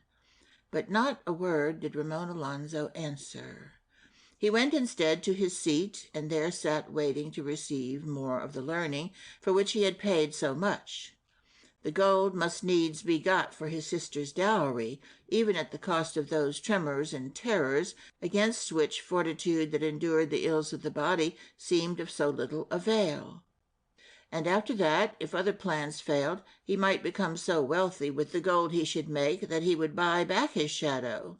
Or if the magician paid no heed to gold, he might find those who did, and arm them, and go against the house in the wood, and capture the spells and the shadow box. But his head was too full of plans for any one to ripen, and then the voice of the magician came breaking across them suddenly. "When by blending the metals," he said, "till their texture is nearest to the texture of gold, we have made the preparation that is meet, the philosophers choose from amongst such scrolls as these a spell that is best suited to the material to be dealt with, and having read it aloud in its own language, whatever language it be, for these spells are ever written in the tongue of whatever sage has been first to compose them. And the Persians have for long been adept at this, as well as some few of those that adore Vishnu." At which name he paused and bowed, and as he bowed, one knocked on the door to the forest, and the echoes went roaming uncertainly, as though lost, through the house. At the sound of the knock, the magician swept out of the room, once more reminding the young man of a spider when some lost thing touches his web. And left alone in the room that was sacred to magic, Ramon Alonso again considered his dark master, whom he regarded henceforth as his opponent, from whom the charwoman's shadow must yet be won. The master was keeping to his bargain, thought Ramon Alonso, and it was a hard bargain, and in the matter of the false shadow a sly one, and the master knew that he had found this out. Suddenly his eye fell on the great book, and he left his speculations, which, considering the depths to which the magician's character ran, had gone but a little way. And he rose up, led by a more practical thought, and turned the Cathayan pages, and came again to the 3 great syllables of the spell that opened the box. Alas, that they were in Chinese! A swift idea came to him. The padlock knew Chinese, for he had seen it open. He seized the book and carried it to the shadow box, and, leaning over the crocodile, showed the open page to the padlock, holding it still before it, and the padlock never stirred. He rose up then from the dust and gloom, and replaced the book on the lectern, and only just in time, for the steps of the magician came resounding back to the door, and he came again to his room that was sacred to magic. He gave one scornful glance at the book on the lectern, knowing it had been moved, and in the scorn of that look Ramon Alonso's disappointment grew, for he saw not only that he had failed, but that the attempt had been hopeless. "A yokel is at the door of the forest," he said. "He has a message for you that the oaf will give only to you." Ramon Alonso went in silence, still heavy with failure, and came to the door to the wood. and there outside was Peter, who had knocked on the old green door and had then run back a little way into the wood. Thence he had spoken with the magician. And now to the door that he dreaded, for his fears expected anything that they were able to guess, there came his young master. "Young master," cried Peter, "young master, I have brought you a letter from Donna Mirandula. And does he treat you well? Does he feed you well? You'll be very learned now, master. The big boarhound is eating well." "Is he strong?" asked Ramon Alonso. "As strong as ever," said Peter. "Now the saints be praised," said Ramon Alonso, reverting to an old way of speech that he did not use in that house. "Here is the letter, master," said Peter, drawing it out from his cloak. "But, master, there is a word with blots upon it. That word should be love potion, and not the word that is writ under the blots." "Love potion?" repeated Ramon Alonso. "Aye, master, and not the word under the blots. Donna Mirandula bid me say it." "That is well," said Ramon Alonso. The letter was written in the same clear hand as the one that had come from his father, and was short, as the young man saw with joy, for he wished to read not too slowly before Peter, and fast he could not go. It said, "To Don Ramon Alonso, do not send gold, but send me a prayer book. Your loving sister, Mirandula." Over the word prayer book were the marks of small fingers that had been dipped in ink. "Say I will send the prayer book," said Ramon Alonso. "Aye, master," said Peter. "And is there any more?" "Feed the big boarhound well," said Ramon Alonso. "Aye, indeed, master." "Farewell." "Farewell, young master, farewell. Please God, we'll hunt boars in the winter." And Peter turned slowly away and walked a few paces slowly, then faster and faster, till he got away from the wood. Ramon Alonso pondered bitterly. He had sold his shadow for gold, and now gold was not needed. Ah! He had not yet learned the whole art of transmutation. Would the magician give back his shadow? And Mirandula must have her love potion, and the charwoman have her shadow out of the box. He had much to do if his plans were to come to fruition. Back he went to the gloomy room that was sacred to magic. "I'll have no need of gold," he said. "It is a worthless metal," replied the magician. "The philosophers sought it for the interest they took in rearranging the element, but the stuff itself was naught to them. They buried it where I have said, and have often warned man of its worthlessness, in testimony whereof their writings remain to this day." "I would learn no more of it," said Ramon Alonso. "No?" said the magician. "I pray, therefore, give me back my shadow," he said. "But it is my fee." "I would learn other things," said the young man, "for other fees, but this fee I pray you return." "Alas," said the magician, "you have learned much already." "Of this matter, nothing," said Ramon Alonso. "Alas, yes," replied the magician, "for you have learned the oneness of matter, and that there is but one element, and this is a great secret to the vulgar, who believe there are four. And doubtless they will, in their error, discover even more than these four before ever they come to learn that there is but one, which you have learnt already. And this is my fee for it." And he stooped and rapped the shadow box somewhat sharply. "You gave me a shadow to wear in its place," said the young man. "I will make you a longer one," replied the magician. Ramon Alonso saw that words would not do it, and that whatever he said would be verbally parried with skill. "Then give me a love potion," he said. "I do not dispense these things," said the magician haughtily. "Then teach me how they are made, and not the making of gold." The magician pondered a moment. It was all one to him.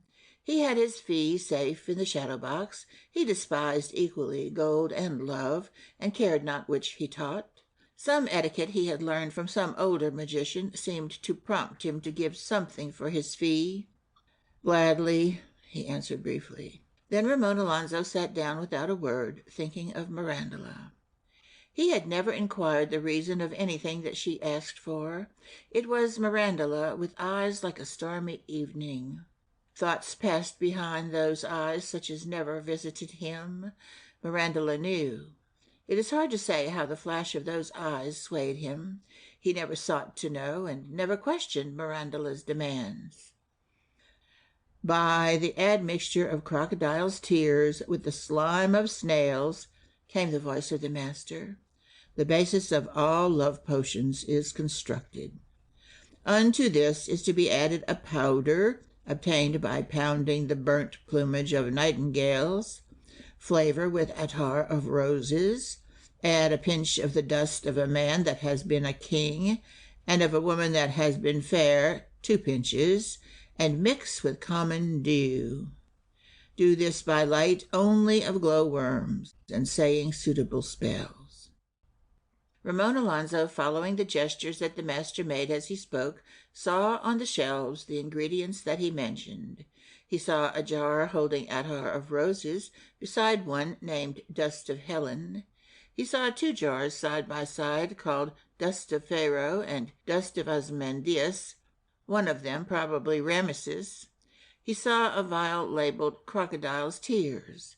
All that he needed seemed there. Outside in the wood the glowworms burned, and there were plenty of snails. The lesson went on drearily, the magician intoning various spells that the young man learned by heart, or believed he learned, and naming alternative ingredients that had of old been used in more torrid lands. Of the ingredients, Ramon Alonso was so sure that no mistake was possible. If ever he erred at all, it was with the spells. End of Chapter 12. Chapter 13. Ramon Alonso compounds the potion. Next morning, Ramon Alonso rose full early, all impatience to do Mirandula's errand, all eagerness to exercise his new skill. That day the magician was to teach him more spells and alternative ingredients, doubtless with quips at the expense of matter, scoffs at the vanity of the ambitions of man, quotations from ancient philosophers, and lore of his own seeking. An opportunity not given to every young man, for this master had gathered and stored with his own hands the fruits of many ages, besides the lore he was heir to from former philosophers. When Ramon Alonso entered the room that was sacred to magic, he saw with a sudden joy that this opportunity was not yet to be his. For he had come down the spiral stair of timber and stone by the palest, earliest light, and the magician was not yet about. But with his new learning glowing bright and fresh in his mind, he ran a sure eye over the master's shelves and saw the ingredients he needed. Then he took from a jar some dust of Ozymandias and mixed it in right proportions with some of the dust of Helen. His shrewd young mind guessed well the aphorisms that the master would have uttered over the pinches of dust, for, secure with his doses of elixir vitae, he neglected few chances to mock the illusions of man. Attar of roses and crocodile tears were close by in their vials, and the dried skin of the nightingale hung on a nail near. He procured a flame and burned some of the feathers and pounded them into powder and mixed it up with the rest. Then he hastened toward the wood, anxious to gain the door before the magician came, and to do the work unaided, for he knew that the aged had often ideas of their own, setting undue store by ritual and unprofitable quotations, and hindering eager work that the young would do in a hurry. He came to the door to the wood and listened a moment acutely. Not a sound came from the corridors. The magician was not yet afoot. The dew was yet in the wood, and of this he got a small cupful, gathering it drop by drop from the bent blades of grass, and here he found large snails, and after a while a glowworm. And these he carried into a hollow oak, where the darkness was deep enough to be lit by the glowworm, and in the light of that he put all his mixture together, saying the while a spell that had great repute in Persia. The viscid substance he poured into a vial out of the common mortar in which he had compounded it, and carefully corked the vial and turned back toward the house in the wood.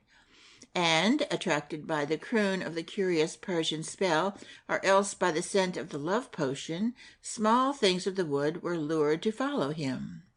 He heard the pattering of their feet behind him, but if he turned they were away on the other side of the oak holes, and if he went back to a tree behind which one hid and walked round to the other side, he heard small fingernails scratching always on the far side of him, and knew the small creature had gone up the tree and slipped round it whenever he moved, so as to keep the trunk between it and anything human. They were only imps, light creatures composed of the idleness and mystery of the wood, and led now by curiosity, which was their principal motive. Soon the pattering of footsteps ceased, for they dared come no nearer to the magician's house, but sat down behind their trees, uttering little cries of wonder. When Ramon Alonzo returned to the house in the wood, he sought at once for the charwoman, and found her in her nook amongst all her pails. "Anemone," he said, "I am going back to my home, for my sister has need of a love potion." "For what purpose needs she that?" said the charwoman. "I know not," said Ramon Alonzo, "but she desired one." "Is she not young?" said the charwoman. "Aye," said Ramon Alonzo, "but perhaps she wished to make sure."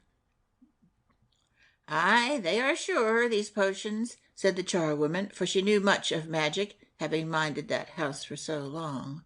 "Only let him see her first, after he hath drunk of the potion, or even be nearest to her at that time, and he hath no escape after that from magical love. You have the potion there?" For Ramon Alonzo had the vial in his hand. "Aye," he said, "I made it myself in the wood." "He taught you how?" "Yes," said Ramon Alonzo. "And for that you gave your shadow," she said sorrowfully. And he would have explained to her that he had learned more than this, but she would not heed him, only sitting on the straw with dejected head and mourning to herself over his shadow. Then, seeing her sorrowful face, and the gloom of that dark nook, and the sombre melancholy of all things round her, he sought to persuade her to flee from the house in the wood, and he would escort her into Aragona. But she only said, "The world is harder than this house." He reasoned with her, saying suave things of the world, but she only answered, "There is no place for me there." And then he said, "I will come back for you, and when I come I will get back your shadow." And she shook her head sorrowfully, as she always shook it whenever he spoke of that. "But I have a plan," he said. And when she only shook her head again, he told her what his plan was. "I saw the spell," he said, "when he opened the shadow box, and I have seen it again since. It is in Chinese, and I cannot speak it, but now I remember it well, each syllable, and I will learn the art of the pen, and then I will make the likeness of one of those syllables upon parchment. There are 3 syllables, but I will make the likeness of only one at first, and with it I shall write words of my own imagining, making them square and outlandish, and I shall say to him, 'Master, I was given this writing by a heathen man that I met. I pray you read it for me.'" She listened at first, but when he spoke of writing words of his own imagining, she turned again to her melancholy. "But hearken," he said, and his eagerness gained her attention. "Oft as he reads he mutters, and if the room be dark and the script small, then he will mutter surely, and I hear the words that he mutters. Now when all the script is strange to him, but one word, he will surely mutter that one, and then stop and ponder, and I shall hear that word and remember. And then some days must go by, and many days, and then one day I will bring him another script with the 2nd syllable, and long afterwards the 3rd, and then I shall have the spell." She was listening now with a look on her face that seemed to be like hope, but hope had been absent from her face so long that if it now shone in her eyes, its image there was too faint for Ramon Alonzo to be quite sure what it was. And after a while she said, "Learn not the art of the pen from him. There are good men that can teach that art, and not only he." "Why?" said Ramon Alonzo. Because if he deems that you have not the art, he will not suspect you wrote it. And then Ramon Alonso knew that she hoped, for she had taken a part in his plan, and for a long while they talked of it, and all the while the faint hope of the charwoman grew, and her eyes shone now with a bright unwonted light in the haggard withered face. One thing she warned him, which Ramon Alonso remembered, and that was to give up his false shadow to the magician before he opened the shadow box, if ever he should be able to open it. For the magician could cut off the false shadow, having the necessary tools, but if this were not done, he would never be able to rid himself of it, and would always have two shadows, a true and a false. Thus they plotted together again. But Ramon Alonso thought nothing of his own shadow, planning only to rescue hers, with his thoughts as they roved to the future, fixed on nothing but the picture of her old face, lit up by some feeble smile from a wan happiness when she should have her old shadow again. And now the morning was wearing on to the hour when the magician would be astir, and Ramon Alonso desired to be gone before he appeared. For he had acquired a lore in his youth which taught him ever to avoid the aged when merry plans were afoot. For the aged would come with their wisdom and slowness of thought, and other plans would be made, and there would be at least delay. So he was impatient to go, and yet he dallied, reluctant that any word should be the last, reluctant to leave the new plan that they had made between them, and reluctant to leave the old woman, who somehow held his sympathy in such a way as he had not been taught that it could be held by the aged.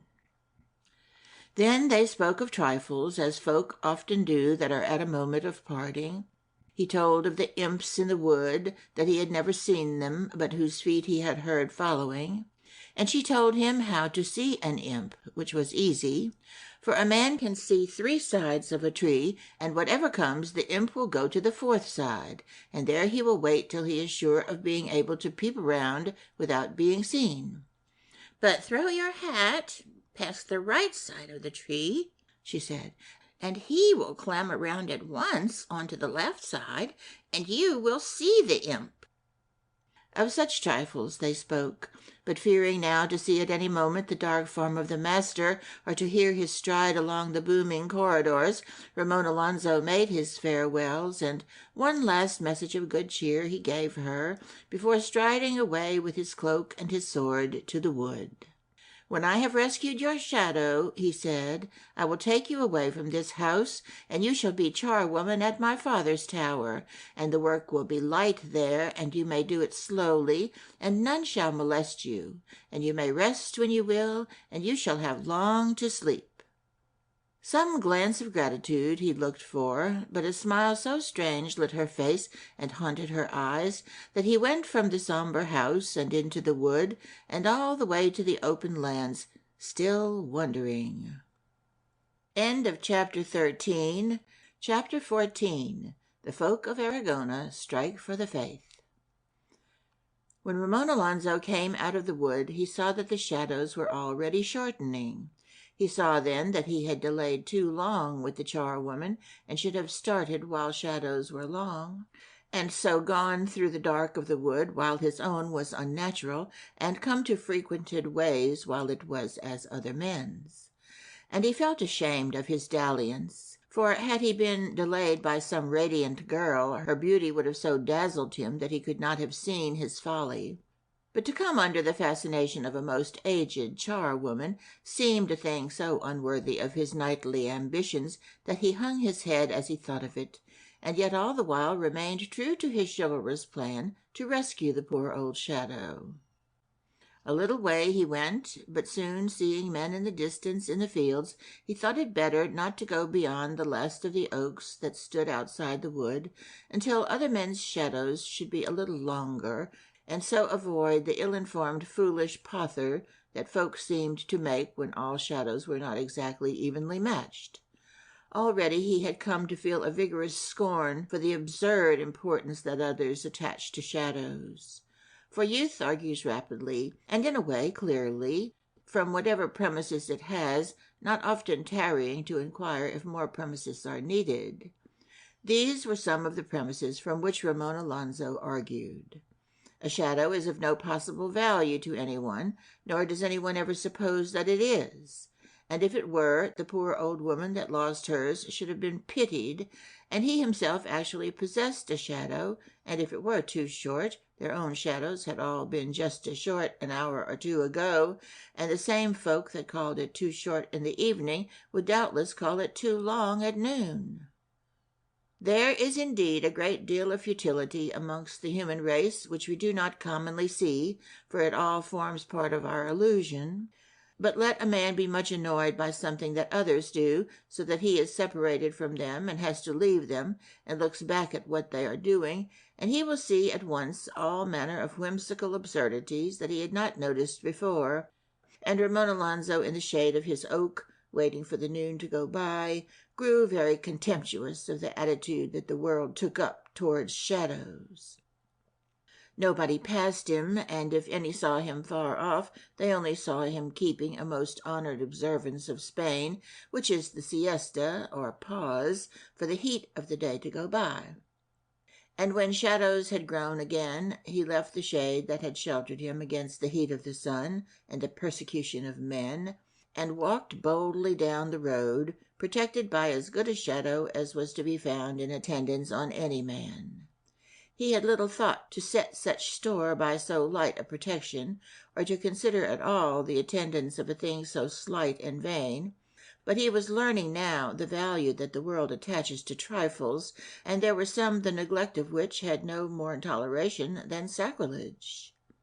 And then, before he had come to Aragona, a glance at the landscape showed that the hour had come when shadows were longer than material things. It was not by any measurement that he saw this, but by a certain eerie look that there is over all things when shadows have become greater than their masters, so that the shadowy things seem to influence earthly affairs instead of good solid matter. This eerie hour he had known of old, and often felt the influence of it, yet never before had his conscious thoughts noted it, or told him, as they did now, that this was the turn of shadow-tide, when each shadow surpassed the stature of its master. So much do our own affairs sharpen our observation.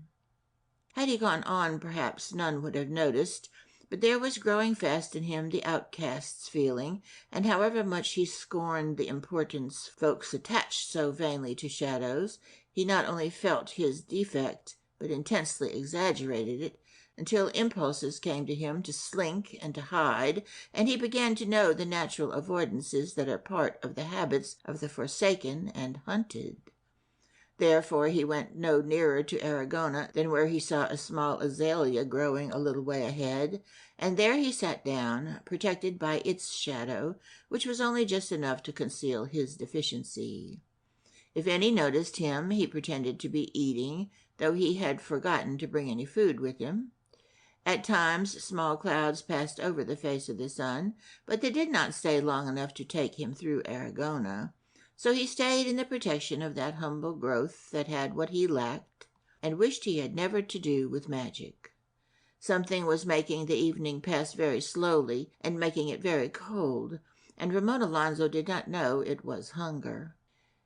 And at last the sun drew near to the horizon, and all the shadows stretched out dark and long, and Ramon Alonso, more than ever conscious of his own wretched strip of grey darkness, felt amongst these unbridled shadows much as he might have felt on some gala evening had he gone to a glittering fete where men and women were dressed in all the silks of festival, and had moved amongst them himself in tawdry oldest clothes. And then the sun set, and his buoyant spirits arose, and feeling himself the equal of any material thing, he left the humble protection of the azalea, and strode on towards Aragona. No sooner had he come to the fields and gardens that lay about the village than idlers saw him, and stood up at once, and called aloud to warn village folk, as though their idleness had been a perpetual guard, whose purpose was triumphantly fulfilled. "The man with the bad shadow!" they all cried out, and he saw that his story had been noised about, and that this was become his name. Answering voices called from the little streets and out of small high windows, and there was a noise of feet running. And then some ran to the tower, where the ropes hung down from the belfry, to ring the bells that they rang against magic or thunder, and those mellow musical voices went over the fields to protest against Ramon Alonso. They seemed to be flooding all the gloaming with memories, as they carried to Ramon Alonso there in his loneliness, vision on vision of times and occupations from which he was now cut off and debarred by a shadow. He felt the wistful love for their golden voices calling out to him from this land he had lost, where dwelt the happy men that had not touched magic. But when the bells rang on and on and on, a fury came on him at the narrow folly of the folk that made all this fuss about a shadow, and he flung his arm impatiently to his sword hilt. But when he saw, amongst the crowd that was hastening to gather against him, women and even children, and the protestation of the bells still filled the air with outcry, he perceived that there was an ado that it was beyond his sword to settle. So he turned back along the way he had come, and soon his shape was dim on the darkening hillside to the eager crowd that watched and talked in the village, and soon their excited voices reached him no more, and he heard no sound but the bells warning all the lands against him. For a while he paced the hillside in the chill, full of all such thoughts as arise from hunger, and that thrive in the cold and fatigue that hunger brings, doubts, fears, and despairs. What was he himself, he wondered, now that his shadow had left him?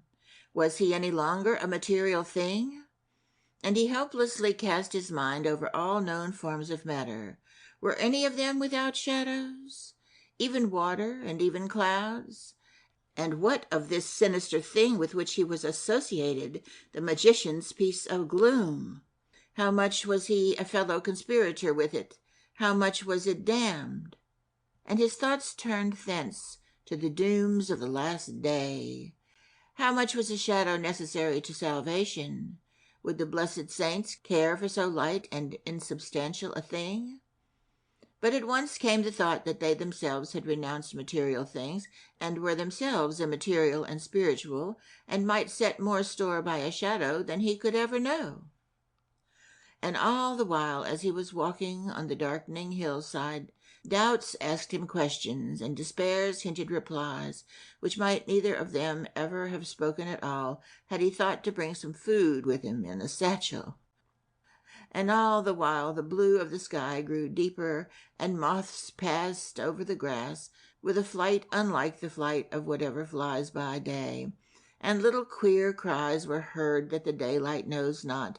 And then, like a queen slipping silently into her throne-room through a secret panel of oak, bright over lingering twilight, the first star appeared. It was the hour when earth has most reverence, the hour when her mystery reaches out and touches the hearts of her children. At such a time, if at all one might guess her strange old story, such a time she might choose at which to show herself, in the splendor that decked her then, to passing comet or spirit, or whatever stranger should travel across the paths of the planets. Ramon Alonso, cold and lonely while star after star appeared, not only drew no happiness from all that mellow glow, but saw in it a new horror. For looking closely with downcast eyes on the moss and grass of the hill, he noticed now that the piece of gloom that the magician had given him was a little darker than the natural darkness of that early starry hour, so that he alone of all things in the night had a shadow creeping beside him. And again he brooded bitterly, trying to guess the end of it. Must he share the obvious doom of this false shape? Must he lose salvation because he had lost his shadow? And as he mournfully pondered, the night darkened, and soon was darker than that piece of gloom. When Ramon Alonso saw that it had gone, and that he was for the moment like all other men and things, shadowless in the night, he soon forgot the future, and turned again towards the village of Aragona, thinking to pass through its streets like any other traveler. When he reached the village, it was full night, and all the stars were shining, not only those that had stolen into sight one by one, where no eye watched, but the whole Milky Way. The bells long since had ceased, and the hush held all the village as Ramon Alonzo strode through. But it was a hush of whisperings, the strained hush of watchers. All the upper windows were open. Men were gathered in darkened rooms. Women peered behind curtains. Even in lofts there were watchers. And for all their eagerness, they did not see Ramon Alonzo till he was well within the village. Perhaps they expected some more stealthy approach than his honest, confident stride. Perhaps they whispered too earnestly amongst themselves. Most likely they thought that not just at that moment would the event for which they waited occur. But when one sharp, angry cry was heard from an upper window, all the watchers saw him at once. Then the hush broke into a tumble of feet descending wooden staircases, and a clatter of scabbards, and a noise of doors flung open, and sudden voices, and the sound of feet in the street. "For the faith!" they cried. "For the faith! Where is he?" Behind him Ramon Alonzo heard many voices. Before him he saw 4 men, one of whom carried a lantern. A few paces more, and he was halfway through the village, and these few paces brought him close to the 4 men. Behind him a confusion in the voices showed that they were not certain where he was. Ahead of him there seemed no more than these 4. He went quickly up to them, and they no less eagerly and even gladly hastened towards him. His sword was out, and theirs. "For the faith!" they cried. "One at a time, signors," said Ramon Alonzo with a sweep of his hat, for they were all coming on him together. And at these words one hung back a little, but another turned to him. "It is for the faith," he said.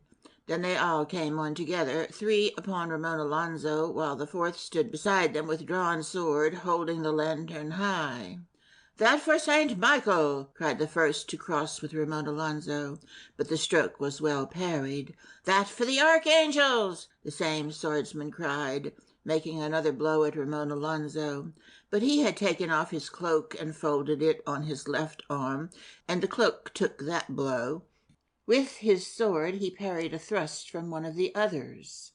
But one man cannot fight against 3 for long, and the stationary lantern and the clear sound of steel had told the crowd in the street where the young man was, the man with the bad shadow, as they called him, and they were pouring that way.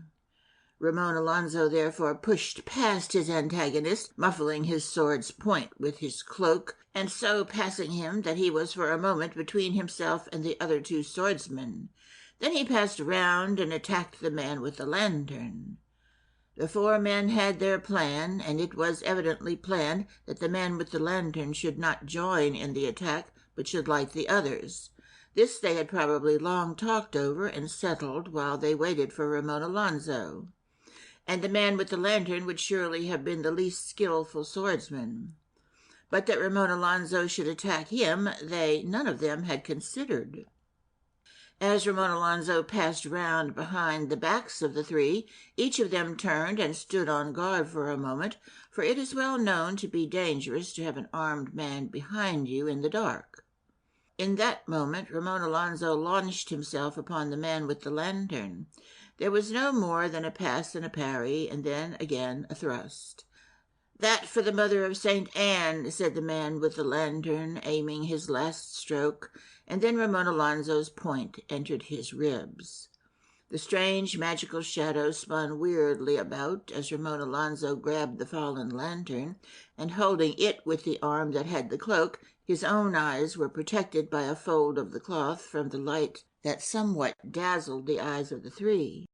But it was not only the 3, they were 20 or 30 more pouring up the street, only now a few paces away. With a flourish of cloak and lantern in their faces, and an always watchful sword point, he now disengaged from the 3 and turned and ran as the crowd came pouring up. He had suddenly gained a few paces, but the light of the lantern is easy to follow at night, and keeping to the road he was soon approached by the swiftest of the runners. For a while they raced, but when Ramon Alonso saw that in the end he would be overtaken, he stopped and put down the lantern in the road. The other came up, not one of those three with whom he had already crossed swords. Ramon Alonso flung his whole cloak at his head and picked up the lantern and ran on. Time enough to fight him later, he thought, if he overtook him again. But the cloak had completely covered the man's head, and his sword had gone through it, and the crowd came up with him before he was able to start after the lantern again. And Ramon Alonso at once ran lighter without his cloak, and sped on with a certain pleasure such as comes to athletes in youth.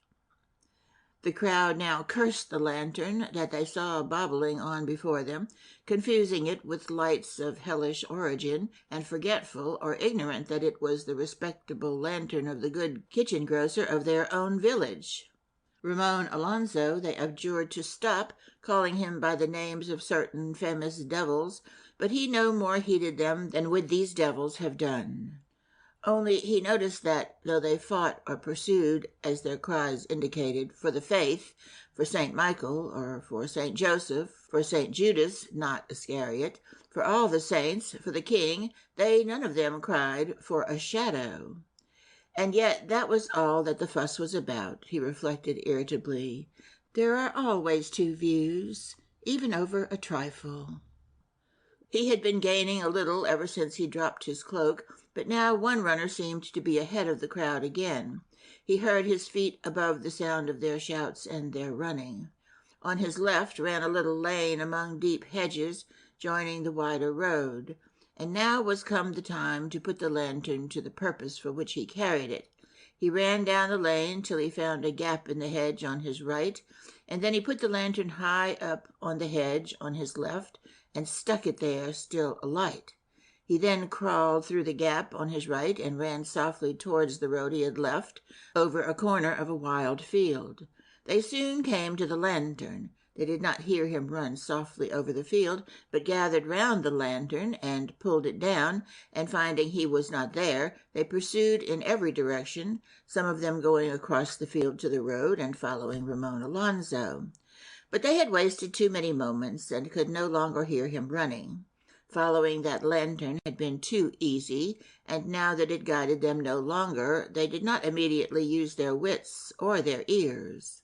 For some while Ramon Alonso heard voices behind him, then they dropped off and mingled with the far noises of the night. He ran leisurely on, and presently the various parties turned back from their roads and lanes, and gathered again in the village, and there was talk till a late hour of what they had done for the faith. And many a guess there was of whence he had come, and many of where he had gone, and many a tale there was of the same thing differently seen, and these tales were checked by the wisdom of elder men who had not been there but could make some shrewd guesses. And when all was compared, it was seen there had been more magic than one could easily credit if it had not actually happened. And a wise old man who had not spoken as yet was seen to be shaking his head. And when all were listening, he spoke.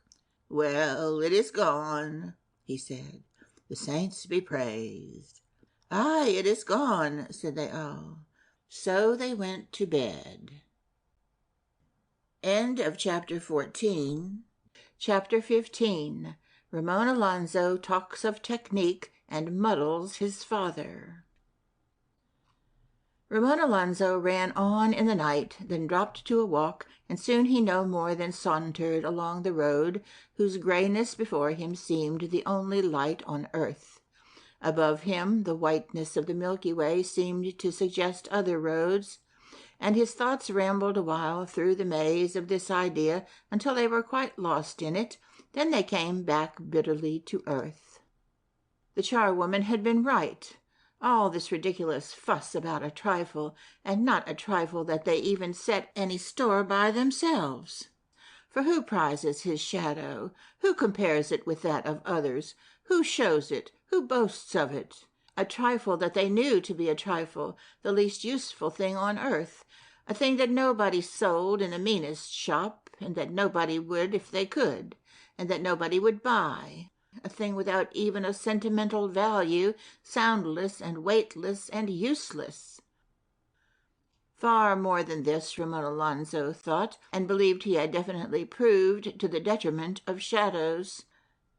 No doubt he exaggerated a shadow's worthlessness, and yet the folk of that village that had turned out sword in hand had by their action exaggerated the other side of the argument, and extremes are made by extremes. Nor was Ramon Alonso in any way checked in his furious exposure of shadows by any wistful yearning that he had often felt for his own since the day that he lost it, and was often to feel again. Logic, indeed, had been flouted upon either side in this business, and it is for just such situations as these that swords are made. Ramon Alonso had used his well, and he wiped it now on a handful of leaves and returned it to the scabbard. How late it was he did not know, but it was full time for sleep, so he lay down by the road. But without his cloak he found it too cold, even in the summer night, so he rose and sauntered on. On the way he met a stream and drank from it, and noticed the vivifying effect of water, perhaps for the first time. Neither his lonely walk nor his lonely thoughts are worth recording until a faint color from the coming dawn began to brighten his journey, and the approach of another day turned his thoughts to the future, and a memory that he had the vial that his sister needed came to brighten his mind. And then the false shadow appeared again on the ground, scarce noticeable had he not chanced to see it the evening before at a time when his eyes were downcast, less noticeable than the faintest of earthly shadows that will sometimes fall from a small unsuspected light, but enough to warn Ramon Alonso that he must hide and slink and follow the ways of outlaws. Not far from him now was the forest that sheltered his home, and above the dark edge of it he could see the gable upon his father's house beginning to gleam in the morning. Yet not now could he seek his home. He must wait till the long shadows that were about to roam the fields had shrunk to a length that was somewhat less than man's. He hastened on to reach the nearest part of the forest before the sunrise should expose his deficiency to whomever might be abroad in the clear morning. So he left the road and took his way to the forest. The sun rose before he gained the shade of the trees, but no man was yet abroad, and only a dog from a sleeping cottager's house saw the man with the short shadow hurrying over the grass upon which no other shadow was less than its master. Among shadows more enormous than the sound, solid rocks, the dog came up with him, its suspicions well aroused, probably by the queer, unearthly appearance that the short shadow gave Ramon Alonso, rather than by any exact observation that his shadow was not the right length. But this we cannot know, for neither the wisdom of dogs nor the wisdom of men is as yet entirely understood by the other, though great advances have already been made. One has only to mention such names as Arnold Wilkington, Sir Murray Jenkins, Rover, Fido, and Towser. The dog followed at first, sniffing, then he came up close and took one long sniff at Ramon Alonso's left leg, and stopped and sat down, satisfied. Presently he thought to bark, and gave 4 or 5 short barks as a matter of duty, but that human scent that he got had been enough, and he showed none of the fury or suspicion and anger that men had shown in the village of Aragona. Ramon Alonso was enormously heartened by this, for he saw that whatever magic there had been, and although he was able to cast no natural shadow, yet his body was still human. He trusted the dog for that. And then the dog, feeling that he had not perhaps quite given warning enough against this stranger that strolled by his master's house so early, barked 3 or 4 times again. But this in no way checked Ramon Alonso's newly found cheerfulness, for the dog might have howled. The young man went on and came to the shade of the forest, while the dog got up and walked slowly back to his barrel, whence he had first been attracted by the curiously spiritual figure that Ramon Alonzo cut in the landscape at that hour, which had not seemed at first sight satisfactory. Through the forest Ramon Alonzo hastened towards his home, and yet haste was of no use to him, for he came as near to the garden's edge as it was safe to come long before he dared show himself. Hungry, though watching the windows of his own home, in hiding even from his own parents and sister, he lay on some moss in the forest near the end of the white balustrade, waiting for the hour in which all human shadows would be a little bit shorter than men. And as he waited, he saw Mirandola coming into the garden. He saw her walk by paths and shrubs that they both knew so well, and past small lawns on which they had played, as it seemed to him, almost forever. He longed to call to her to come to the forest, and yet he would not, for he knew not what to say, and would not let her know the price he had paid to obtain the vial she needed. And he durst not come to her, so he stayed where he was, and the slow shadows shortened. Not enough light reached him in the forest by which to judge the length of other shadows, so he tried to watch the length of Mirandola's, still walking in the garden. But when Mirandola came to the end of the garden that was nearest the edge of the forest, he could not raise his head to look without causing dried things in the thicket to crackle, so that she might have heard him, and when she turned back in her walk, he was soon unable to see her shadow clearly, even when he stood up.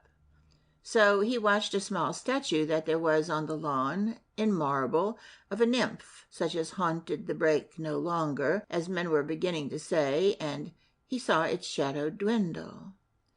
And when the time was very nearly come that the shadows of all things else would be as his, and already the difference was not to be easily noticed, Ramon Alonzo walked from the wood.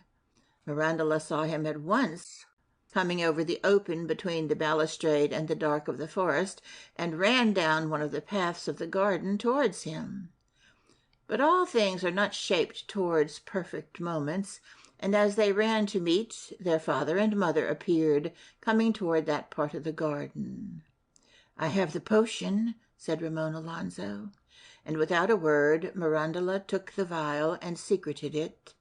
So swiftly passed her hand from his to her dress that he scarcely saw her take it, and looked to her face, where all human acts are recorded, to see her recognition of his gift. But there was nothing there to show that she had just received anything. Then she smiled in her beauty and turned round to her parents. "Ramon Alonzo is home," she said. Then there were greetings and questions to Ramon Alonzo, which he did not need to answer, for there were so many that he could not have answered one without interrupting the next, and when there began to be fewer and the time was come for answers, he was able to choose the questions to which answers were easiest made. And he thought that Mirandola sometimes helped him when difficult questions were asked of the making of gold. Certainly her own questions were sometimes frivolous, though whether they came of her frivolity or her wisdom, he was not quite sure. His mother asked him, "Is magic difficult?" His father said, "Have you yet made much gold?" And Mirandola asked, "Can you bring up a rabbit from under an empty sombrero?" But there were too many questions for record, and most of them were but a form of affectionate greeting and did not look for answers. Soon, however, the lord of the tower and rocky forest sought to detach his son from the rest of the little group in order to talk with him precisely upon the matter of business. And this he achieved, though not easily, because of Mirandola. And even then Mirandola chanced within hearing, so that at last he had to say to her, "Mirandola, we speak of business." And to definite questions of the making of gold, Ramon Alonzo found it difficult to reply, now that his sister was no longer nigh to help him. He trusted her bright perceptions so much that he well believed the love potion she had sought would better avail her than the gold that their father demanded, but he could not reveal her secret, and so found it difficult, without a sound training in business, to give exact accounts of gold that was not actually in existence. Chiefly he sheltered behind the technique of magic, withholding no information from his father on the matter of transmutation, on the contrary, giving him much, yet shrewdly perceiving that these learned technicalities confused the matter in hand, and led as surely away from it as the paths in a maze that run in the right direction soon lead their followers wrong. For some while this talk continued, and though Ramon Alonzo had no skill to write a prospectus, he none the less evaded the absence of gold and protected his sister's secret. And as they spoke, they drew toward the house, and it was not long before they entered the little banquet chamber. And there, while Ramon Alonzo ate to his heart's content, the lord of the tower told him of Gulvarez. "Somewhat a greedy man, I fear," he explained, "and one that will bargain long and subtly in the matter of Mirandola's dowry, for which reason the gold is urgent." Ramon Alonzo said nothing, thinking of the gross man whom he had once seen and of whom he had often heard.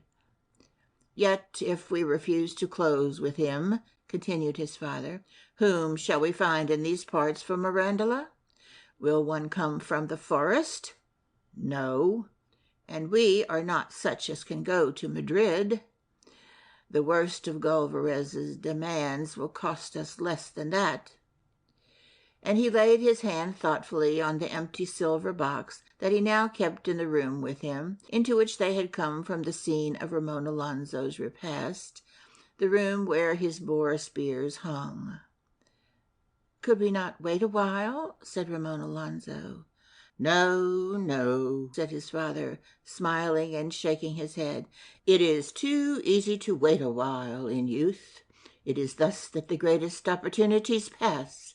Even as you wait, youth passes."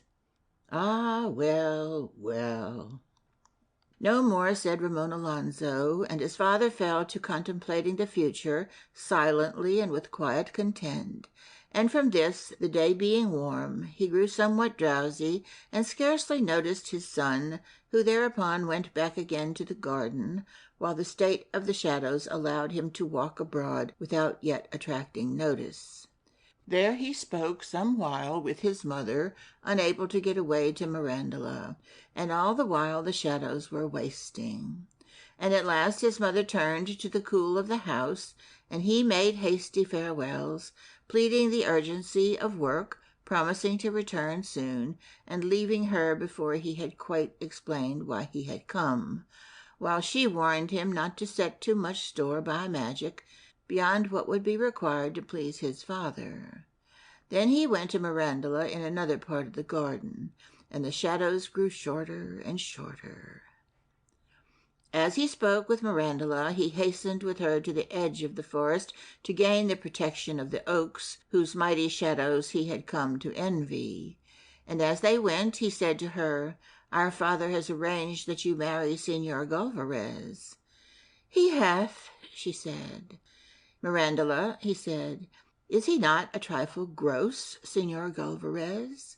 Might he not, though pleasing at first, grow, however, slightly tedious when he grew older, and become, though never irksome, yet of less charm, less elegance, as the years went by?"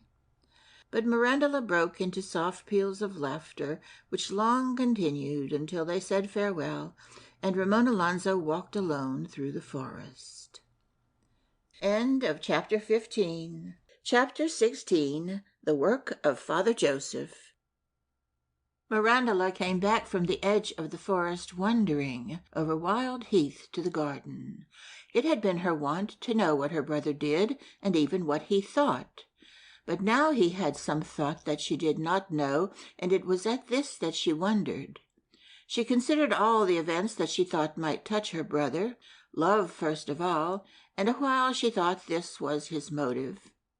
And then she thought it was something else, But she had not spoken with him long enough to guess that he went away so soon and so fast through the forest with a packet of meat in his satchel, because he had lost what all material things have in attendance upon them when they face the light, and that he durst not show, while other shadows were shorter, his miserable strip of 5 feet of gloom.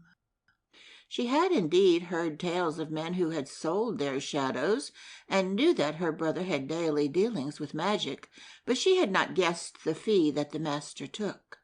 She had told him not to bring gold. For what purpose, then, was his haste? Wondering, she returned to the garden. Who could tell her? Only one amongst the few Mirandela knew was able to work out such puzzles, and that was the good Father Joseph.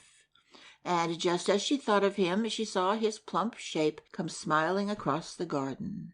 It was by a path through the garden he was wont to come from his house whenever he came to see the Lord of the Tower, and he came now to help make ready for that event, now near at hand, of which all the neighborhood talked, the visit of the serene and glorious Hidalgo, the Duke of Shadow Valley.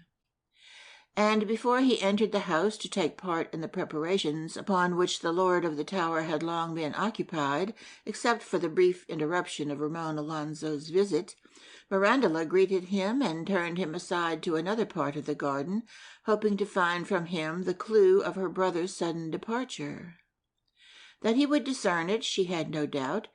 That he might tell her, she hoped, for these two were good friends, almost, one might say, comrades in spiritual things. Mirandela's confessions were the most complete of any that dwelt at the Tower, perhaps the most complete the good father heard, and indeed they were a joy to him. Often from these confessions he gathered such knowledge as it was right that he should have of the little earthly events that befell in the neighborhood, which might not otherwise have come his way. He came much to rely on them, and so it was that he and Mirandela had a certain comradeship in the wars that the just wage ever against sin. "My brother came to-day," she said as they walked. "He did," said Father Joseph, "but he only stayed a short space and then went away." "Oh, that is sad," said Father Joseph. "He spoke with all of us and ate a dinner, and then he left at once." "I trust he ate well," said the good man. "Very well," answered Mirandela. "Very well?" repeated Father Joseph. "Yes, he ate a large dinner." "More than usual with him?" "Yes." "Ah," said the good man, "then he had travelled fast." "I suppose so," said Mirandela.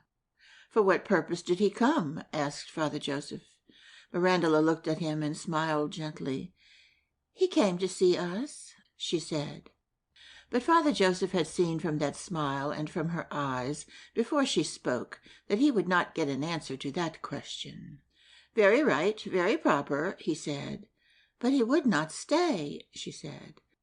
"Ah, he should have stayed a while," said Father Joseph. "He went away very fast through the forest," she said. "By what road did he come?" he asked. "Through the forest," she said. "Ah, hiding," said Father Joseph. Not only was Father Joseph ready at all times with help for those that sought it, but one good turn deserved another, and he joyously used his wits for Mirandela. He argued thus with himself: a man hides either from enemies or from all. A man sometimes hid from the law, but the law came seldom to these parts, and in summer never, for Lagarda slept much in the heat. From enemies, then, or from all? Now, in all the confessions he had heard from men that had enemies, he had noticed that none went back from their journeys by the same way by which they had come, as Ramon Alonso had done. Did he then hide from all, except from his family? That would argue some change in him that he wished to conceal, or even in his clothing, for he had known young men as sensitive about their mere clothes as about the very form God had made, or, alas, about even the safety of their souls. But what change, then? It would not have escaped the eyes of Mirandela. "I trust he was well," he said. "Yes," she said. "He looks as he ever looks?" he asked. "Oh, yes." Quite the same as ever. Yes, of course. And he was dressed the same? Yes, she said, all but his cloak. Ah, his cloak was different? Said Father Joseph. It was not there, she said. No, he said, and thought a while, and now his thoughts ran deeper and stranger, touching the ways of magic, of which he knew much, but as an enemy. My child, he said, and he took her hand and patted it, lest his words should alarm her. Had he a shadow? She gave a little gasp. Yes, his shadow was safe. That was as near as Father Joseph came with his guesses. He thought much more, but strayed further away from the truth, and then he decided that more facts were needed, small things observed, short phrases overheard, which he knew so well how to weave, and determined to bide his time. That is all now, he said to soothe her, lest she should fear another question, probing such dreadful things. We shall find why he left. They turned back then to the house to take part in the preparations. There Father Joseph found all the old repose gone. Comfortable chairs that stood in quiet corners had been moved, chairs that his body loved when a little wearied, perhaps by spiritual work, and the corners that had seemed so quiet now glared with a harsh light, with all their old cobwebs gone, and stared with a strange emptiness because their chairs had been taken away to the banquet hall. The quiet old boar spears that had seemed a very part of lost years no longer rested soberly on the wall, but flashed and sparkled uneasily, for they had been newly polished and seemed to have become all at once a part of the workaday present, and to have lost with their rust all manner of moods and memories that they used to whisper faintly to Father Joseph whenever he saw them there. And though the moods that the dimness and rust of the old things brought him were always edged with sadness, yet he gently lamented them now. But news had just come that the morrow was the day when Gulverez would bring the Duke of Shadow Valley with 4 chiefs of the Duke's bowmen and his own 2 men-at-arms. So Father Joseph was soon moving chairs with the rest, and though somewhat lethargic of body, yet his great weight moved the chairs as the torrents swollen with snow move the small boulders. And by the middle of the afternoon nothing seemed left of the mysterious harmony that is the essence of any home. Had Penates been set up there as in Roman days, they would not have recognized the rooms that they guarded. But before the sun had set, a sudden change came over the confusion, and there was a new orderliness and a tidiness that the lord of the tower had quite despaired to see was all at once around him. And Peter, who had come in from the garden to help, attributed this to the aid of all the saints, and in particular to the aid of that fisherman from whom he had his name, but likely as not it was but the result of mere steady work. Then Father Joseph sank into one of the chairs and rested. And then the lord of the tower and his lady began to discuss the reception of the Duke, where they should meet him, who should go with them, and the 100 little points that make an occasion. And here a nimble power came to their aid from where the large man in his chair rested heavily, for the mind of Father Joseph was bright and agile, and the making of plans never tired it as pushing chairs tired his body. He it was that suggested that the 2 maids from the dairy and the girl that minded the house should go with Mirandula and strew the road with flowers. And he planned, or they planned under his encouragement, that Peter and 3 men from the stables should take each a boar spear and stand to each side of the door like men-at-arms. And it was Father Joseph's thought that another man should ride down the road till he saw the Duke arriving, and then spur back and tell them, so that all should be ready. And the chamber that the Duke should have was prepared, and a room appointed by the lady of the tower for each of his 4 bowmen, and last of all they thought of Gulverez. Lo, it was found that there was not room for him, but they thought of a long dark loft there was over the stables, where the sacks of corn were kept, longer than any room and nearly as warm. This they set apart for Gulvarez and his 2 men-at-arms. End of Chapter 16. Chapter 17. The 3 Fair Fields. The day dawned splendidly, and air and fields glittered all the morning with sunlight, which welled up over the world and was only stopped by the forest. Her mother called Mirandula to the room in which the draughts and the tapestries upheld their age-old antagonisms, and spoke with her of Gulvarez.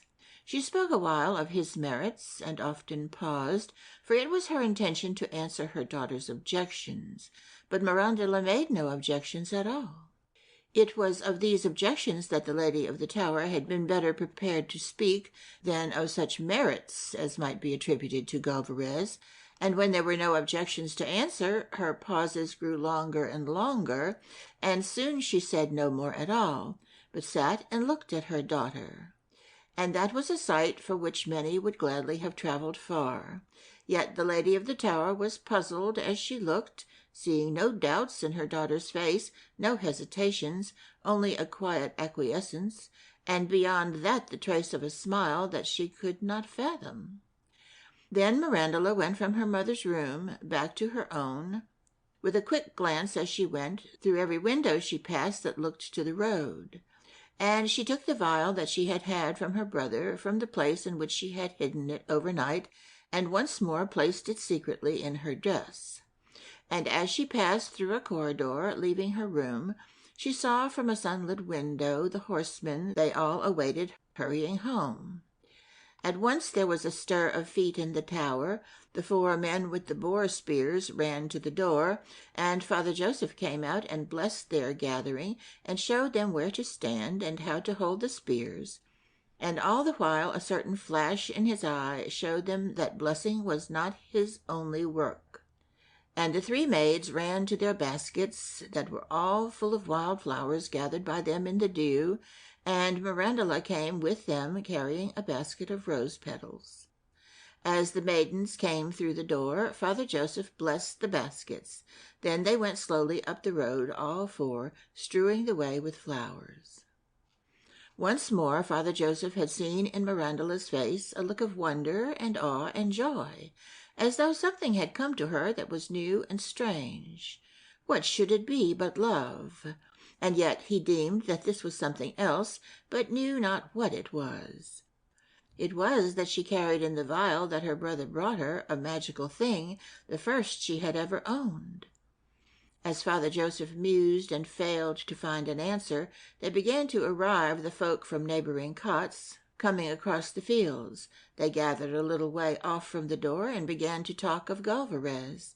They were a folk, much as other folk are, and yet they were, as it were, maimed of half their neighborhood, for none dwelt in the forest.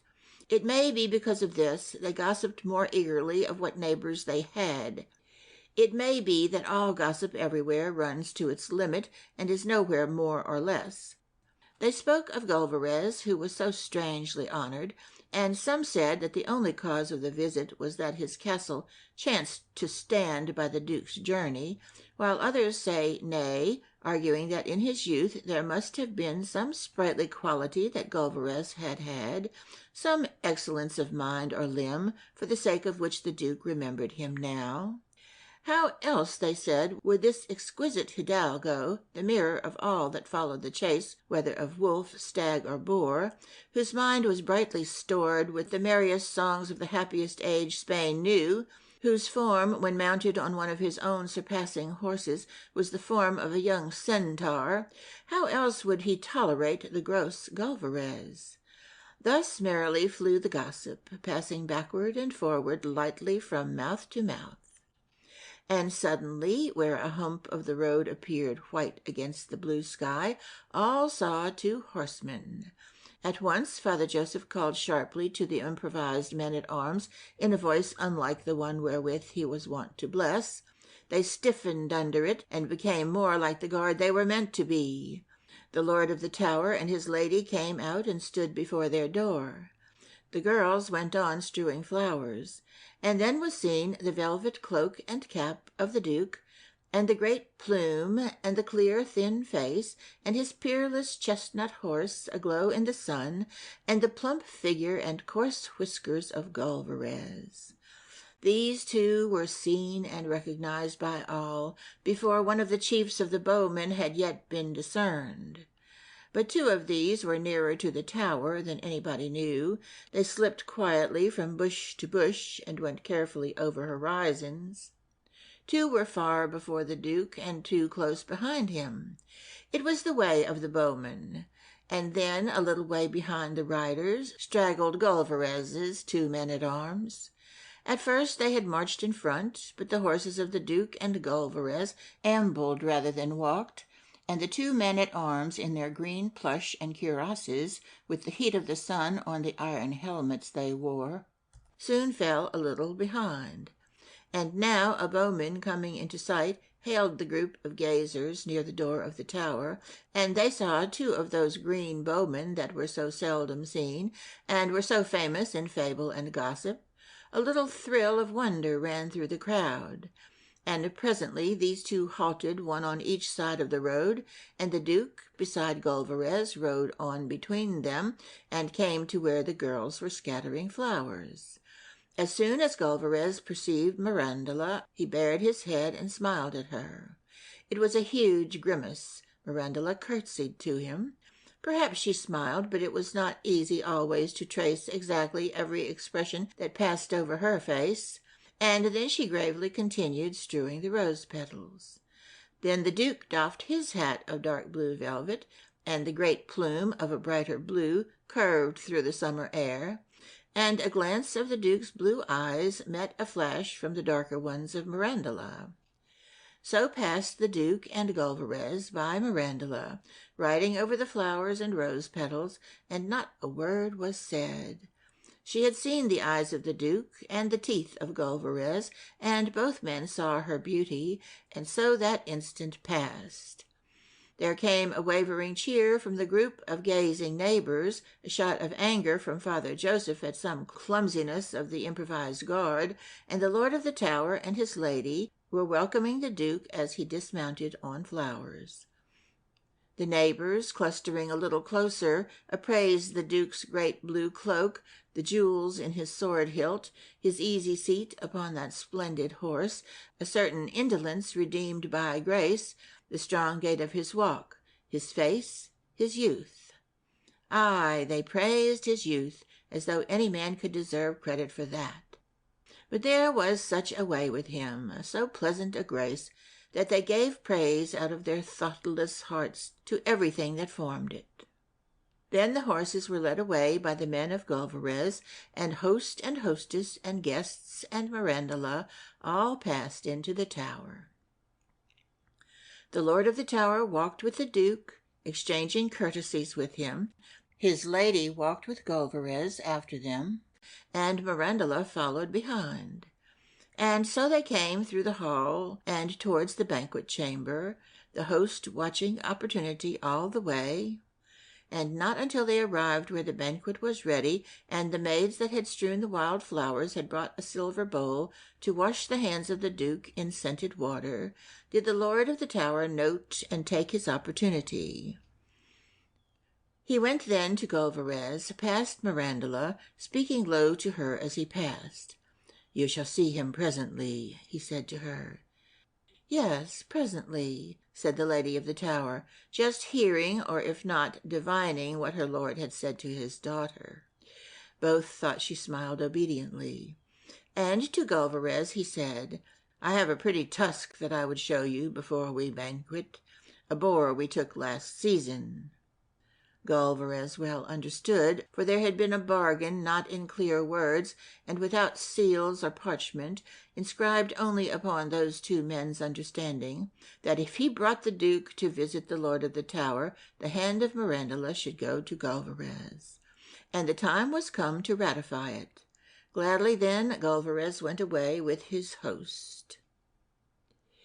The bringing of the Duke had been none of Gonsalvo's bargain.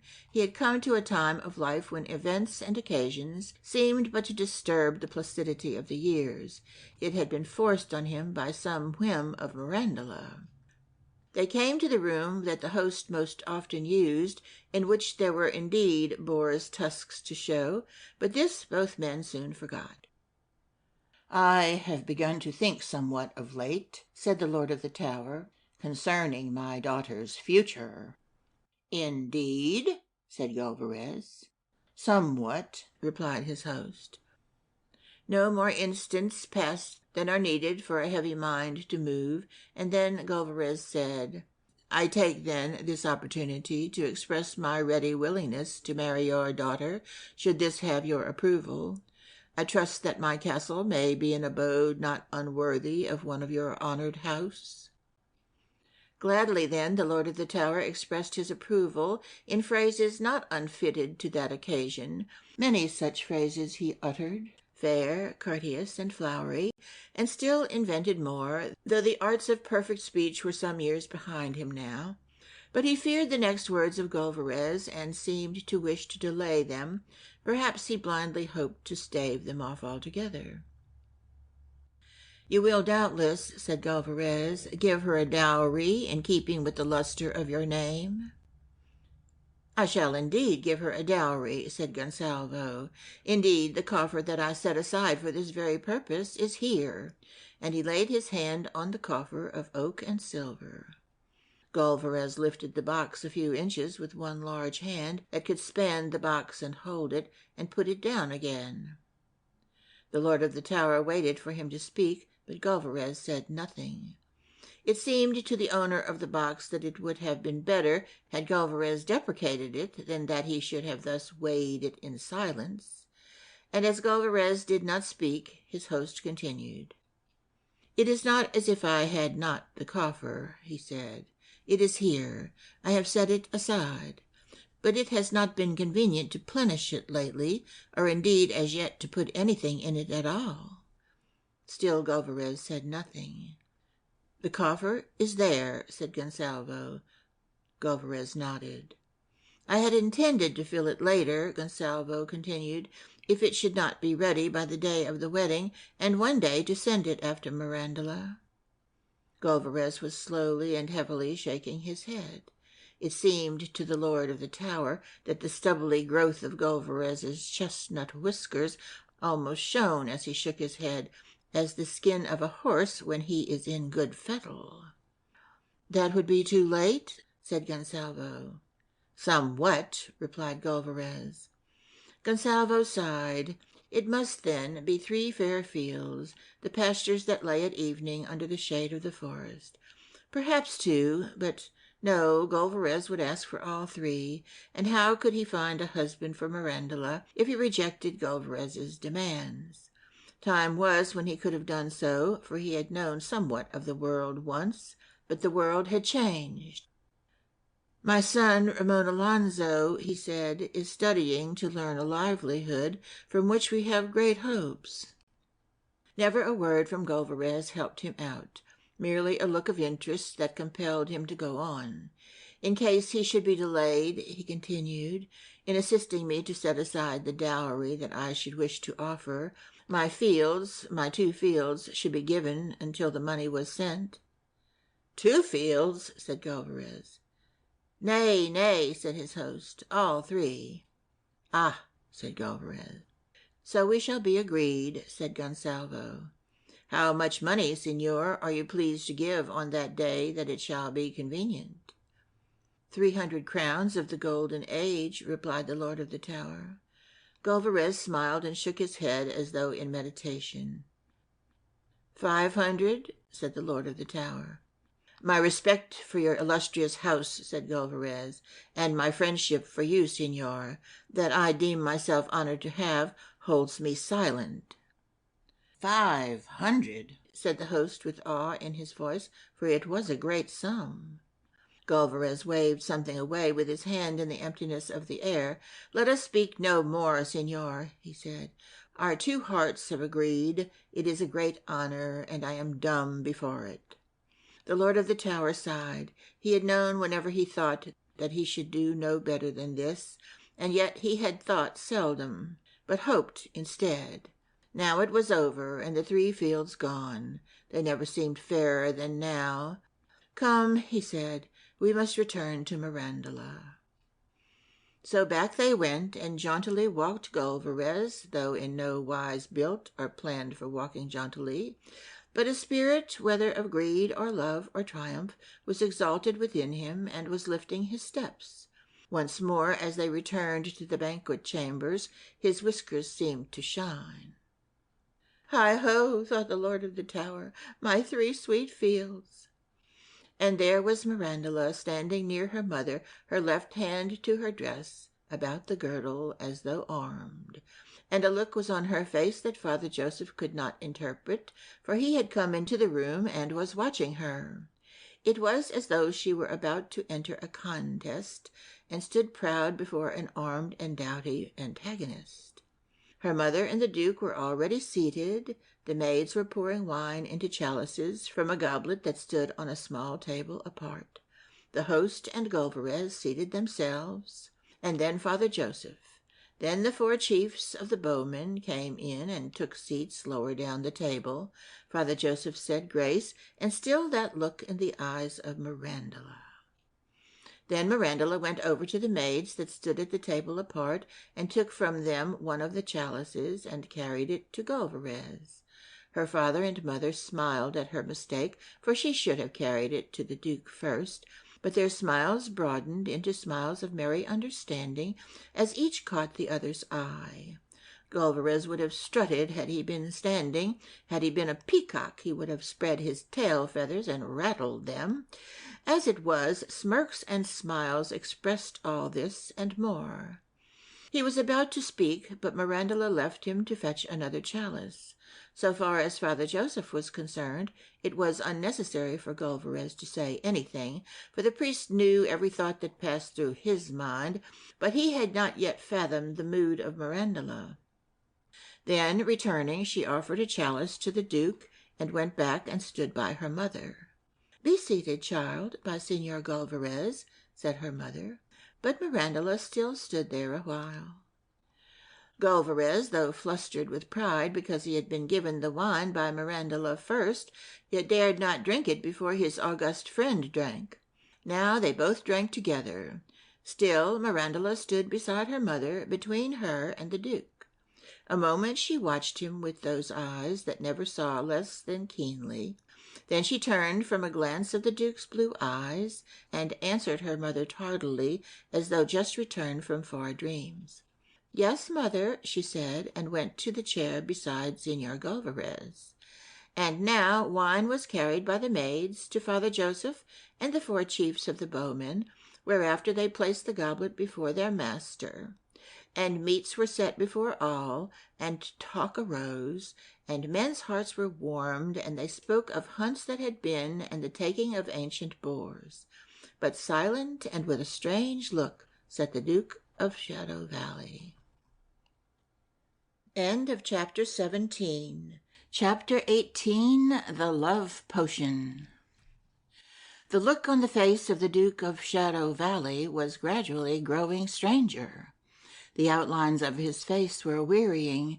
His quick glances roamed no more, but turned to his plate listlessly, and he was breathing faster. The lady of the tower thought his cheeks grew a little paler under the summer's tan, and yet she was not sure, when a pallor swept over his face even to the lips suddenly, and all at once the Duke was very sick. Poison? Wondered Father Joseph. Not the Lord of the Tower, he thought, nor his lady, nor Mirandola. He looked quickly at the others from face to face. No? What then? So far Father Joseph was right, but no one had spoken, and he needed more material to arrive at the truth. Then the Duke was sick again. All the bowmen stood up, irresolute. Still no one spoke, unless the murmured anxieties of the lady of the tower were speech. Mirandola was silent as a little sphinx, long left by the earliest dynasty in a tomb of rock under sand. Gulliver was thinking to himself that he had fulfilled his part of the bargain, whatever happened to the Duke when he arrived. The Duke was sick again, all in the silence. Then suddenly there was speech. Suddenly there was a tempest of words, stinging and fierce and hot, as when Africa rains sand through the silvery darkness. It was the Duke speaking. His courtly tongue, for whose grace he was known through Spain, shot forth the words as a long whip hurls the little lash at its end. The Lord of the Tower seemed to be growing smaller, as though shriveling under the words. Father Joseph's eyes turned downward as he became absorbed with humility. I will not repeat the words. Against his hostess the Duke said nothing, but his speech so blasted Gulliverez for bringing him there that she shuddered. And the bowmen stood there ready, awaiting any command from their master. He accused none of poison. Had he done so, the hands of the bowman would have been on that one's shoulders instantly. But he deemed himself insulted either with meat long dead, or with wine of so deadly a cheapness, that when the gypsies brew it out of no honest berries, they neither drink it themselves nor allow their children near it. It was this insult that the serene hidalgo felt more than the pains of the retchings, and these were severe. His anger raged as though from some magical source rather than any annoyance caused by mere earthly cares. And he would have still raged on till all but he had gone trembling out from the chamber. But another bout of retching came upon him, and all pressed round him, offering ministrations. None of these would he have, but only demanded of them the place of his bedchamber, desiring to rest awhile before he should ride away from the cursed house. And this the Lord of the Tower offered to show him, bent almost to his knees by contrition at the neglect of his duty as host, and at the insult offered in his house to so serene a hidalgo. But the Duke of Shadow Valley would have none of him, and commanded his bowmen instead to find the way to his bedchamber. They therefore searched discreetly, 2 going on before, the Duke following slowly, supported by the shoulder of another, while the 4th marched menacingly behind to guard his master against whatever new outrage might be meditated in the suspicious house. Behind the 4th bowman, and as near as they durst, followed the whole household, trying to tell the bowmen the way to the Duke's bedchamber, but not to a word would one of the 4 chiefs hearken. Yet, however much they disdained the cries of the maids and the ejaculations of Gonsalvo himself, these must have been clues in their search, and soon they came to a larger room than the others, which was clearly prepared for a guest. Into this they led the Duke, who immediately banished them, to be alone on the bed with his sickness and anger. And in the afternoon the Duke's sickness ceased, so far as the bowman could hear who guarded the door, but his anger remained with him, and none could bring him food, not even his own bowman. And the evening wore away, and the Duke was weak after his vomitings, yet none of his bowmen durst enter to bring him food, for he roared with anger whenever one touched his door, and any mention of food increased his fury. And at nightfall the Lord of the Tower himself brought food, but when he came to the door the Duke swore an oath to eat no food in that house, nor even drink water there. So he went disconsolately away. In the anxiety that hung over all that house, the suit of Gulliverez made but little progress. He talked to Mirandola, but there was a strange silence upon her, and she had spoken seldom since the Duke had drunk the wine that was in the chalice she brought him. He spoke a while with her mother, but whatever words were said, all ears were only alert for any sounds that might tell or hint any changes in the Duke's health or his anger. And it grew late, and none durst go again to the Duke's chamber with food. So they went to their own bedchambers, passing by the silent bowman, sternly guarding the door. And when midnight came, it brought no hush to that house that was not lying heavily there already, for the whole house seemed to brood on the enormity of the insult that it had offered to that serene magnifico, the Duke of Shadow Valley. But when morning came, and still the Duke refused food, and still lay weak on his bed, and his anger was strong as ever, and not even the bowmen durst bring him food or drink, then a new and darker anxiety troubled the house. For if his weakness forbade him to ride away, and his anger would not permit him to touch food or drink in that house, Might not the Duke die? Then the lord of the tower told his lady that he would try once more, and he went with a savoury dish and a flagon of wine. But he returned so soon, so flushed and so ill at ease, that the anxieties of all that saw him were only increased. Of what had passed he said nothing, beyond saying to his lady, and often telling over again, whether to others or muttering it low to himself, that he knew that the Duke had never meant what he said. Then Father Joseph, noticing his distress, went without a word to the savoury dish and the flagon, and carried them from the room, and soon his suave phrases were heard outside the Duke's door by such as listened round corners in their anxiety, and none failed to hear the roar of the Duke's answers.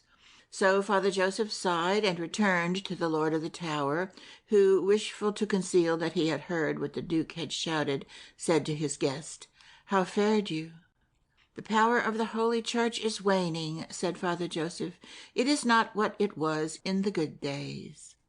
"Alas," said Gonsalvo, and there were looks of commiseration toward Father Joseph. "It is because of all this sin," Father Joseph continued, "that there has been in the world of late." And the commiserating looks changed all of a sudden, for they knew that Father Joseph knew all their sins. Then the lady of the tower took the flagon, thinking that perchance the Duke might drink, if no word was said about food. "He will not touch it, he will not touch it," said her lord as she left. Nor did he. When the lady of the tower was gone, Father Joseph drew Mirandola a little apart. "It is a strange and awful anger," he said to her. "Is it?" she said, a little above a whisper, her eyes much hidden under the dark lashes. "Yes," said he, and no more said Mirandola till in a little while he spoke again. "What was it?" said Father Joseph. "A love potion," said Mirandola. Father Joseph thought for a moment, though his face showed no more sign of thought than surprise. "I fear your brother mixed it ill," he said. "I fear so," said Mirandola. And his curiosity satisfied, he had leisure to turn to the things of his blessed calling. "Nor does Holy Church commend these snatchings," he said, "at the good things of the world by means of the evil art and the brews of magic." "I have sinned," said Mirandola. Father Joseph waved a hand. It was a small sin to bring to the notice of one of his years and calling, for there were enough men and women in his little parish for the study of every sin.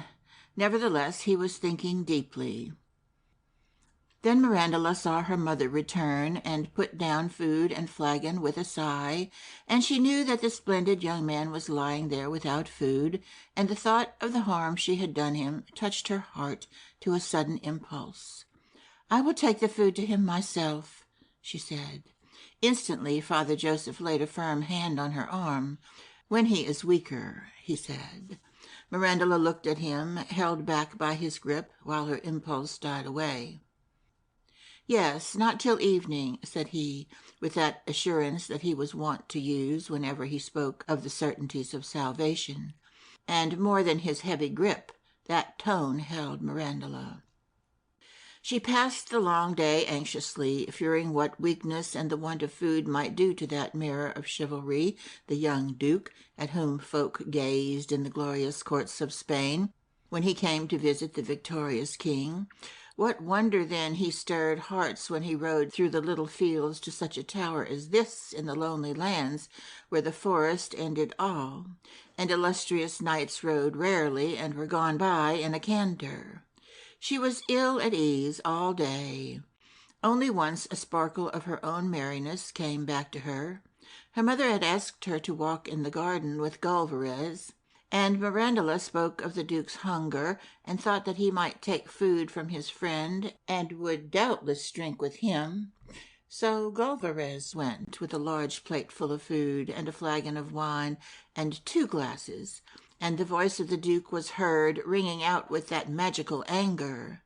Back then came Gulvarez, denying all the things that were said the loudest, and that must have been clearly heard, and brooding upon the rest, and there was no walk in the garden. And all that day went by, and none could bring food to the Duke. But when evening came, and all was quiet but the birds, the light came in serenely, level through the windows, with the flash of insects, silver across the rays. All in the calm, Mirandula took the flagon, and past the bowman went to the Duke's door, and opened it, and stood there in the doorway. And for a moment his anger muttered, then stumbled, and was all silent, as though it had faded out with the fading of day, or had some magical cause whose power had waned, and he lay there looking at Mirandula, and she stood looking at him. So passed a moment. Then she came to him and poured into a chalice a little wine from the flagon. Once more she offered him wine, but it was all earthly now, the glory and the glow of southern vineyards, and distilled by no prentice hand such as Ramon Alonso's. And he accepted the wine, lying weak on his bed. A while she spoke with him, until there came to him the thought of food, and when he spoke of it, she went to bring it to him. She passed again by the bowmen, who questioned her in low voices. "He will recover," she said, and sighed as she said it, thinking of all the night and day he had lain there pale and weak. She went to the kitchen and gathered small savory things, such as might be lightly eaten by one that has been so strangely troubled, small earthly condiments of daily uses that had naught to do with magic. And a rumor of things overheard from the mutterings of the bowmen spread through the house and told that the Duke would eat again. Then came Gulverez to the kitchen, offering to carry the plates for Mirandula, and this she let him do. And when they were come to the door of the Duke's bedchamber, he carried the plates in, Mirandula waiting without. But even yet the Duke's anger was not over, and the sound of it boomed down the corridor as he swore that none in that house should bring him food unless Mirandula, and least of all Gulverez, who had brought him to those accursed doors within which he had suffered so vilely. And Gulverez came out so swiftly that the food shook and slid on the plates. Then Mirandula took them and went in, and Gulverez remained a while with the bowmen, explaining such things as men explain when sudden fault has been found with them, unjustly or justly. The Duke ate little for weakness, but Mirandula sat by his bed, and somehow her eyes strengthened him when he looked in the deep calm of them, as though he found a power in their gentleness, and often he stopped, overwrought by the wrong that the house had done him, but flashes from Mirandula's eyes seemed to beat across his wrath and seemed to parry it, and after a while he would eat a little again. And so a little of his strength came back, and for brief whiles he slept. Then Mirandula crept out and told the bowmen, and one by one they stole in on their soundless feet, and saw that his sleep was natural, and stole out again, and all the house was hushed, and the Duke slept till morning.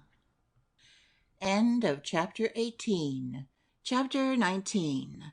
Father Joseph explains how the laity have no need of the pen. Gonsalvo and Gulverez went early to the Duke's bedchamber to assure themselves that the hopes of last night were just, and that the Duke would live.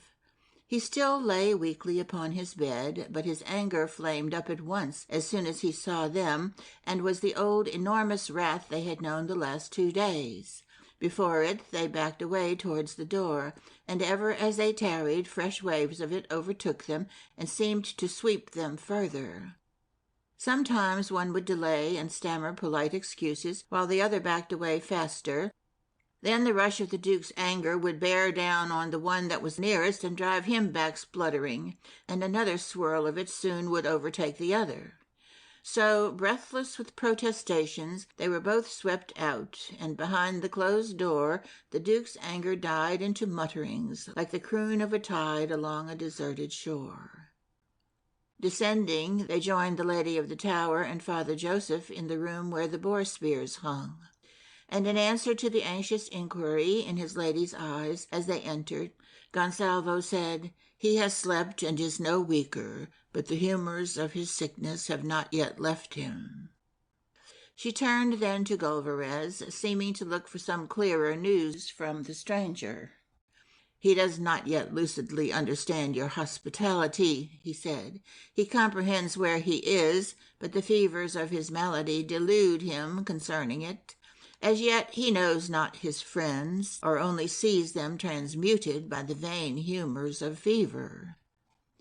At this moment Mirandula passed by the door, carrying 2 dishes, one of meat and the other of fruit. The lady of the tower was about to call her, for she was perplexed between the Duke's weakness and the strength of his fevers, but Father Joseph laid a hand on her arm, and Mirandula went by. Then Father Joseph went to the open doorway and blessed the carrying of the dishes.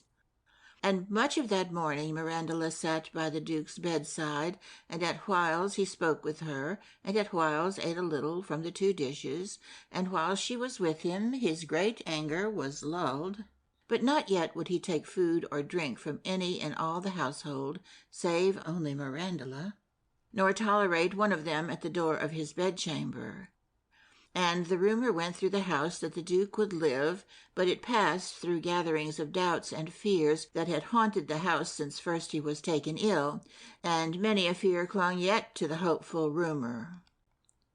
But Father Joseph, who had some familiarity with the ways of life and death, saw how it would be, and deeming that there would be no entertainings at the tower, nor high doings, nor any need of him, his thoughts turned now to his own little house, and the humble folk that came there for many a workaday need, and to be unburdened of their different sins.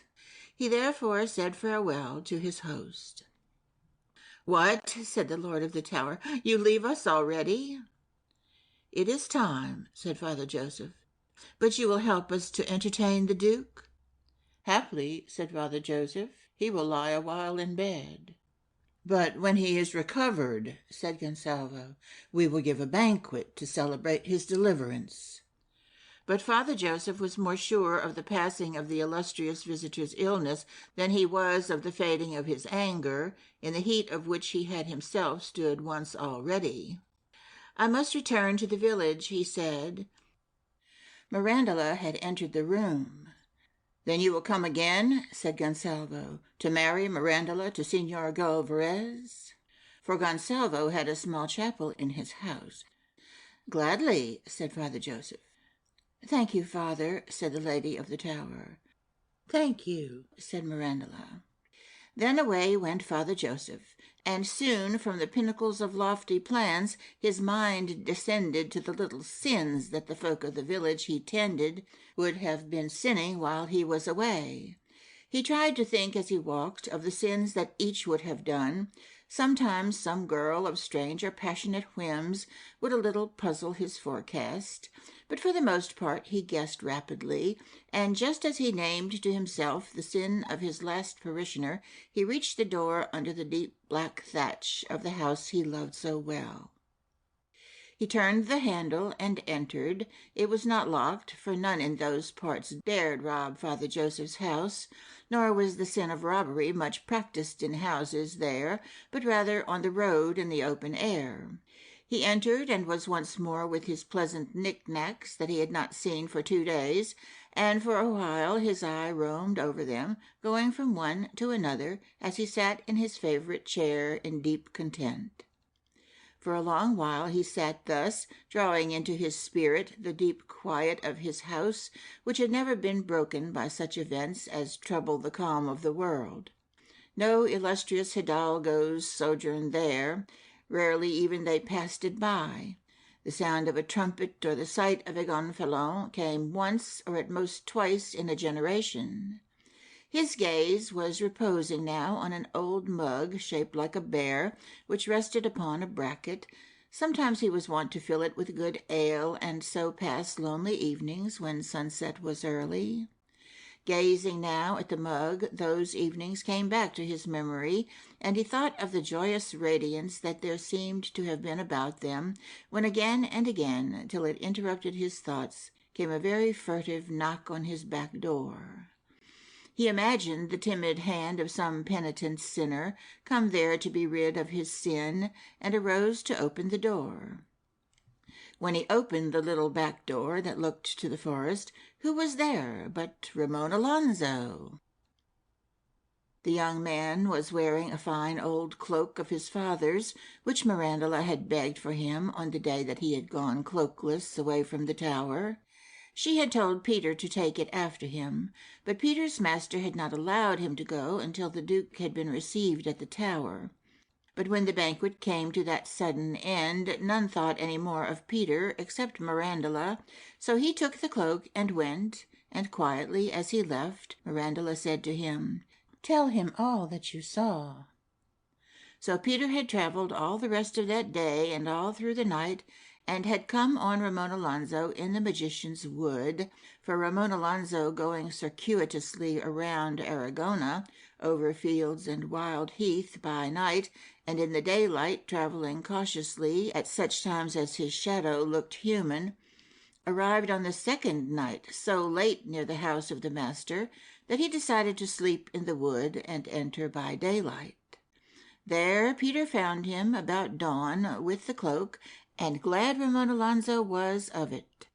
But when he heard of the malady that had overtaken the Duke, the dreadfulness of which Peter told in all fullness, and learned that the Duke had just drunk of a flagon of wine, he knew at once with a guilty inspiration that it had been the love potion, and supposed that by some mistake of the serving maids the flagon meant for Gulvarez had been changed with the one for the Duke. Then anger came on him against the magician, and a hatred of all his spells, and he determined to put his plan into instant practice. But this plan involved writing, for he meant to write the syllables of the spell that opened the shadow box, one by one amongst other writings, and to trick the magician into reading them for him. Therefore he thanked and said farewell to Peter, and as soon as ever the man was out of sight, he turned his back upon the house in the wood, and travelling fast but cautiously, and going wide again round Aragona under the cover of night, came secretly the next morning out of the forest to the little door at the back of the priestly house. And there, as Father Joseph opened the door, ready to give absolution for some small sin, the first words that greeted him were, "I pray you, Father, to teach me the way of the pen." Truly, now, there is no sin in the pen itself, though it be a fully handy tool in the fingers of liars, and the greater part of the cheating that there is in the world is done by the pen to this day.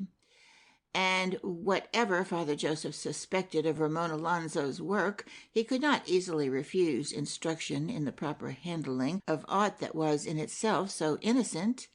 He therefore rather temporized. "The pen," he said, "that is indeed no doubt a worthy tool, yet of little use to the laity. Those things it is needful to know are written already, and should more ever be necessary, are there not monks to write it? Or is it to be supposed that those most illustrious presences, our spiritual overlords, should have neglected some matter that it were well to write, and should have failed to record it?" "Indeed, no," said Ramon Alonzo, lowering his head in a pose of appropriate humility. "For what purpose, then, would you put your own hand to the pen?" Father Joseph asked of him. "I would fain know the handling of it," replied Ramon Alonzo, "yet not from any wish to write upon parchment, for that is no knightly accomplishment." "Indeed not," said Father Joseph, "yet to know the handling of a pen, as your father knows, and the way that it takes up ink, and sometimes to have essayed sundry remarks with it, as he hath, upon parchment, are things that add credit to a knightly house. This much I will teach you. But deem not that there is aught to be written that hath not long since been well said, and committed to parchment, and given to the charge of those whose duty it is to watch and protect learning." No more than this Ramon Alonzo needed.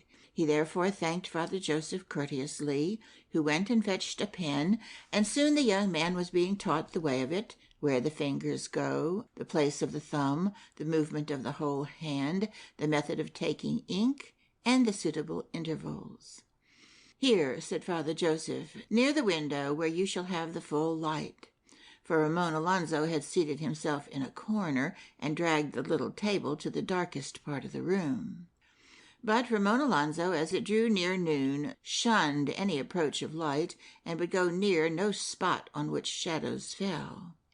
Whether Father Joseph noticed or not this strange avoidance of light, his intellect pounced at once on his pupil's trivial answer, excusing himself for keeping his seat in the dusk of the corner, and from that moment his old suspicions came on to the right trail, which they never left till the strange secret they followed had been tracked up to its lair.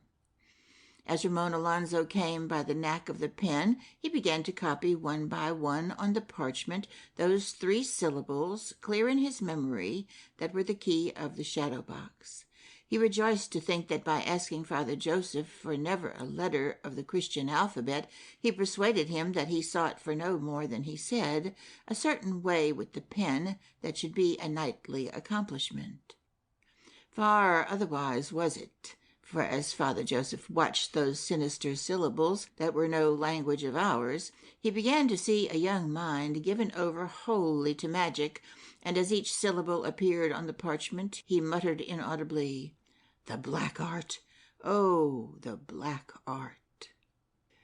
But with practice, Ramon Alonzo made those syllables clearer and clearer, until they appeared on the parchment whereon he wrote, no otherwise than as they were in the great book of the magician that lay on the lectern in the room that was sacred to magic. Father Joseph watched the work of the pen that he guided, and all the while saw those syllables growing clearer, until, although he knew not what they were, nor the language in which they were written, he saw unmistakable omens and threats about them, and all those omens were magical, sinister, evil. Ramon Alonzo carried it off lightly, saying he but made idle strokes with the pen, believing he deceived Father Joseph. That hour for which he so often yearned went by, when the shadows of other men were the same as his, and still he worked at the pen. He saw, still close in his corner, the red and level rays shine in and lend a splendor to Father Joseph's knickknacks. He saw the evening come, and those big Cathayan shapes that he made, black and bold in the gloaming. Then Father Joseph arose to light his tapers, and before he did that, Ramon Alonzo thanked him and hastily bade him farewell, and was soon away on his circuitous journey that should lead him wide in the dark round Aragona.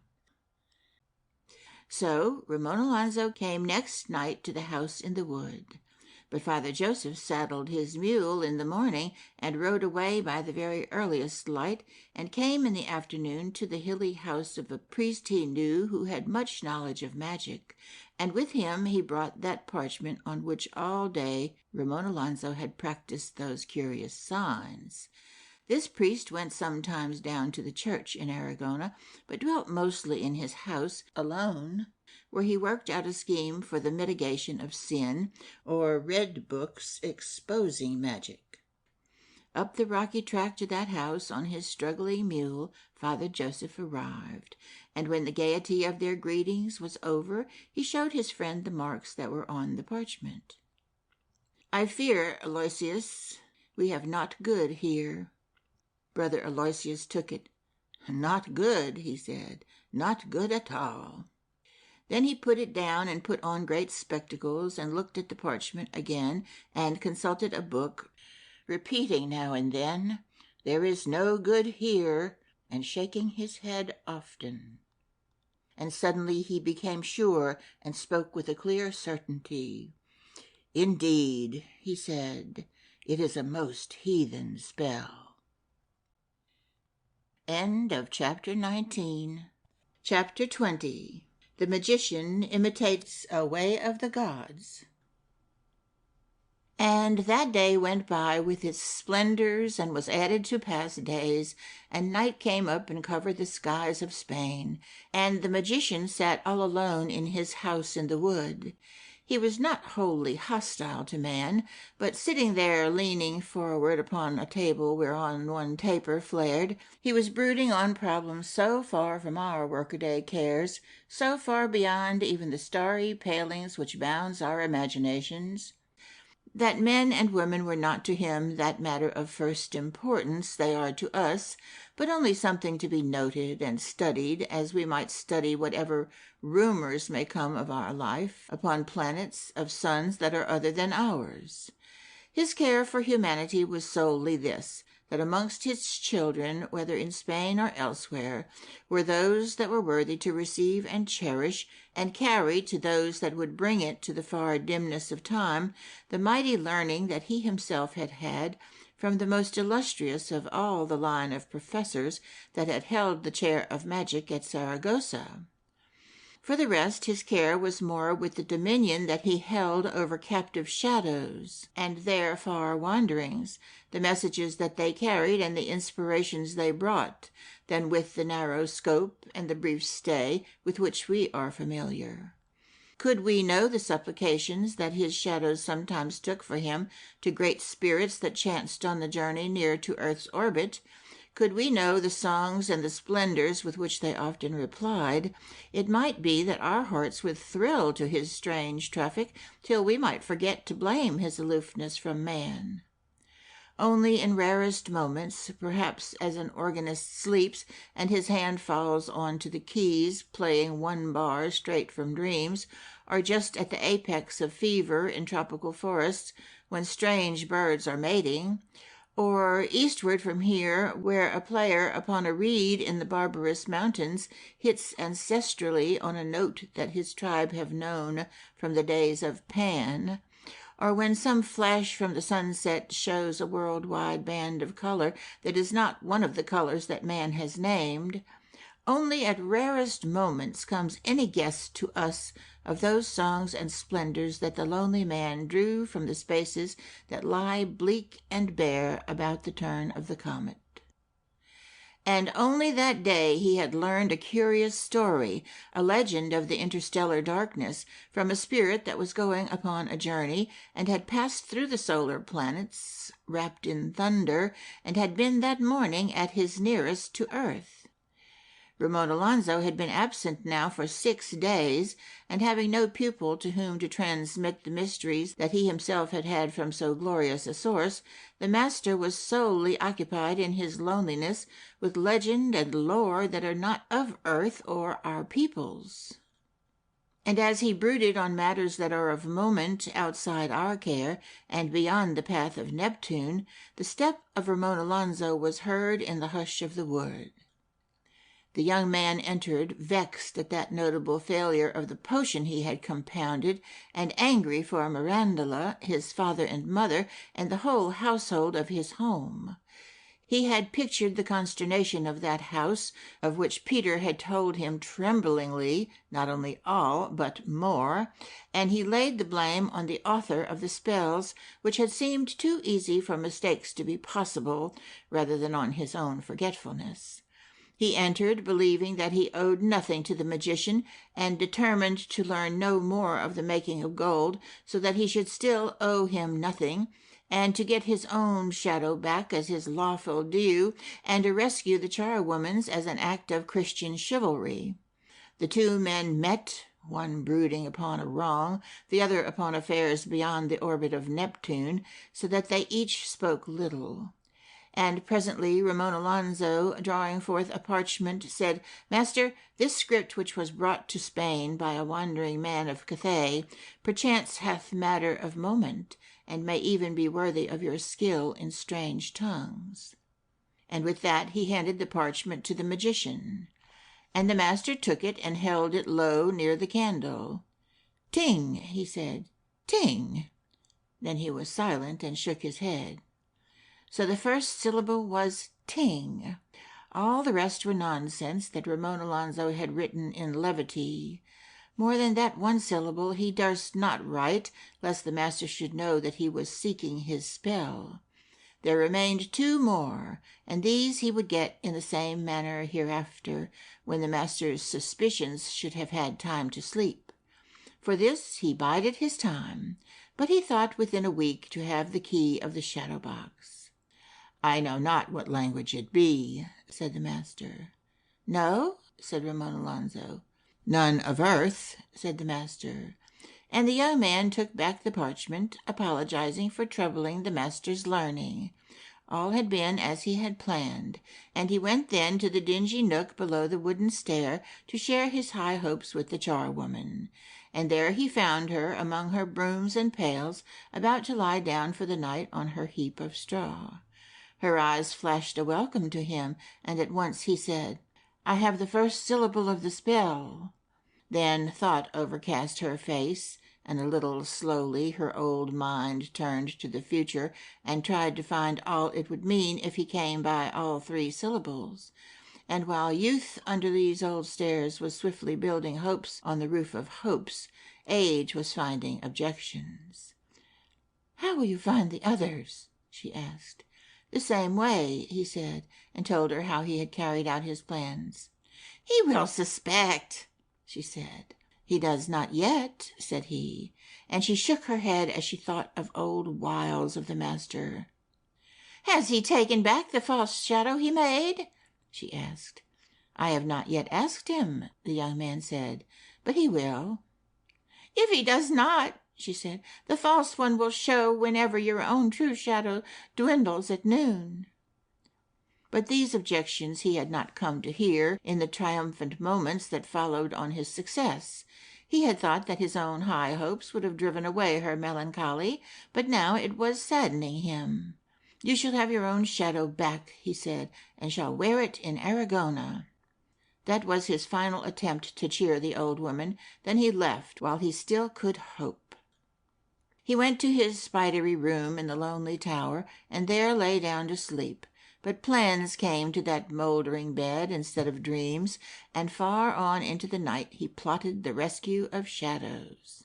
How many a man, through hours of silent darkness, has laid his lonely plans for things more insubstantial. Plans of caution and plans of impatience came to Ramon Alonso that night, and by the early hours he blended them and decided to wait 3 days before asking the master to read another script. And he satisfied his impatience, so far as it could be satisfied, by planning to go the next day into the wood and bring back another parchment, with a tale, when the time came, of a meeting with one from Cathay. And a certain radiance in the youthful mind decked the plan with glittering prospects of success. Then Ramon Alonso slept. Descending a little late on the next morning, the young man found the food awaiting him that the magician never failed to supply. He ate, then went to the room that was sacred to magic, and there was the master seated before his lectern, considering things beyond the concern of man. "Would you learn more of the making of gold?" he said. "No," said Ramon Alonso. A thin streak of joy passed through the master's mind, for it was the established duty of all the masters, more especially of those that were as glorious as he, however far they might fare down the ages, surviving the human span, to secure a pupil to whom, when he might be worthy, the ancient secrets should be revealed at last. So should the wisdom that had been brought so far, by caravans that had all crumbled away, and were long since dust blowing over desolate lands, pass on to centuries that would surely need it. And he had thought that Ramon Alonso might, after years of toil and loneliness and study and abnegation, be fit one day far hence for the dreadful initiation. But if he persisted with his uncouth interest in so trivial a matter as gold, then he was not the man. Therefore the master's mind was briefly lit by a joy when he heard his pupil renouncing this light pursuit, and then his thoughts were afar again with those things that lie beyond the concern of man. From these he was brought back by the young man speaking again. "Master," said Ramon Alonso, "I would fain go to the wood and walk there a while before I study again." "As you will," said the master, and returned to the contemplation of the curious way of a star, which had not as yet been seen by any mortal watcher. Again those contemplations were interrupted. "Master," said Ramon Alonso, "I thank you for that shadow that you designed for me, and having no longer any need of it, I pray you take it back." However old he was, however far were his thoughts beyond the orbit of earth, he was not to be wholly duped by that young mind. Doubtless he knew not Ramon Alonzo's plan, yet the stir of a fetter upon a floor of stone may betray the hope of a slave to escape his prison, and Ramon Alonzo's wish to be rid of that shadow showed that something was afoot which, if left unchecked, might rob the magical art of a chosen pupil. Therefore, calling back his thoughts from beyond the path of the comet, across all the regions known to the human imagination, he replied to Ramon Alonzo, saying, "We that follow the art, and that imitate so far as we are able the examples of the gods, do not take back our gifts." No protestations moved him, and Ramon Alonzo, seeing at last that by every word he said he was disclosing more and more clearly the existence of a plan, turned away silent at last and went into the wood. End of Chapter 20. Chapter 21. White Magic Comes to the Wood. Through the wood to which Ramon Alonzo had gone with his plans, he walked disconsolate. What would he do when all his plans had succeeded and he had got back his shadow, if this sinister thing of gloom was to show at his heels whenever his human shadow should drink in the noonday sun? And his plans had seemed so sure. Yet he was pledged to the nightly quest of the charwoman's shadow, whatever embarrassments might befall his own, and from this the laws of chivalry did not allow him to swerve. And the more that she was an ancient and withered crone, the more he knew that he must be true to his pledge, for she had no other knight, no sword would stir for her into the light but his. But he walked disconsolate because of his own redundance of shadows, which he foresaw to the end of his days. It seemed but a little thing to have two shadows, too slight a cloud to darken the gaiety of any mood of youth. How often on glittering evenings has a man or a maiden danced, happy below the splendor of arrayed chandeliers, and followed by scores of shadows? But Ramon Alonzo had learned, as those only learn who have ever lost their shadow, that side by side with great things, and with trivial, there are deviations that are outside human pity.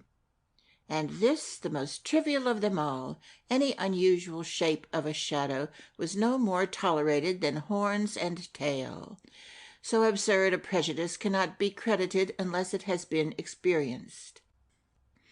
He came in his melancholy walk to the mossy roots of an oak, and there he sat him down, and, leaning back against the bole of the tree, took out from a wallet the parchment and pen and ink he had brought, and began to write supposed script of heathen lands, and amongst it the second syllable of the spell, which should shape for him 2/3 of the key of the shadow-box.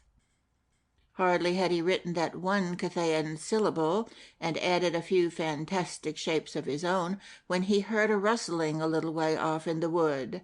He sat upon the moss and listened. It grew to a pattering, a sound as of small feet scurrying over leaves, pushing through bracken, leaping rocks and dead branches, in a hurry that seemed to have suddenly come to the wood, and was stirring bramble and briar before him, and far on his left and right. And it was coming nearer.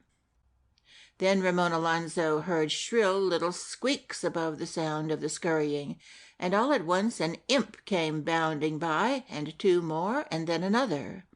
Then the snap of a twig and a rustle drew his attention upon his other side, and 6 more were running past him. And soon he saw a line of imps fleeing desperately through the wood, not troubling to keep out of sight of him on the far side of trees going by, some passing barely out of reach of his hand. He saw their small round bodies bobbing by, then heard them brush through the bracken into the distance, and not for a moment did one of them cease to scurry. They were jabbering to each other as they went, evidently in great perturbation. And then a gnome came by, carrying a bundle, an old fellow 3 times as large as an imp, and wearing clothes of a sort, especially a hat. And he was clearly just as frightened as the imps, though he could not go so fast. Ramon Alonzo saw that there must be some great trouble that was vexing magical things, and since gnomes speak the language of men and will answer if spoken to gently, he raised his hat and asked of the gnome his name. The gnome did not stop his hasty shuffle a moment as he answered Alaraba, and grabbed the rim of his hat, but forgot to doff it. "What is the trouble, Alaraba?" said Ramon Alonzo. "White magic! Run!" said the gnome, and shuffled on eagerly. More than this he did not say, nor thought more necessary, for he had uttered the one thing that magical folk dread most. A few more things ran by that haunt woods that are subject to magic, 1 or 2 elves and their like. Then a deep hush came on the wood, for everything had fled. Ramon Alonzo, wondering and listening quiet in the hush, heard after a while shod hooves coming from the direction from which everything had fled.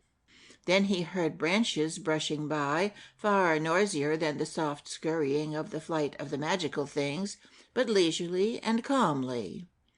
This was nothing that fled. This then was the white magic. The hooves drew nearer, and the brushing of large branches. Then a mule's face came through the foliage, and bending low to avoid the bough of an oak tree, there appeared Father Joseph. His face was very red and very moist, for riding through a wood is no joyous pastime. He did not look a shape to have driven to terror all magical things that dwelt in the dark of the wood. "Good morrow," said Father Joseph. "Good morrow, Father," replied Ramon Alonzo, rising up from his mossy seat and doffing his hat. Then Father Joseph turned a while to the business of clambering out of the saddle, after which he took his mule by the bridle and walked up to Ramon Alonzo. "What brings you to the wood?" said Ramon Alonzo uneasily, for every dealing with magic leaves its trace on the conscience. Father Joseph beamed toward him with his red face. "I came to see you." Again Ramon Alonzo doffed his hat. "And what brought you to me?" he said. "Peril of your soul," said Father Joseph jovially. Ramon Alonzo was silent a while. "Have I imperiled it?" he asked lamely. "Have you had no dealings with the black art?" smiled Father Joseph. "None to risk my salvation," said the young man. "Let us see," said Father Joseph. Thereupon he made the sign of the cross before Ramon Alonzo, at which, though Ramon Alonzo did not see it, for his face was towards the sun, the false shadow fell off from his heels.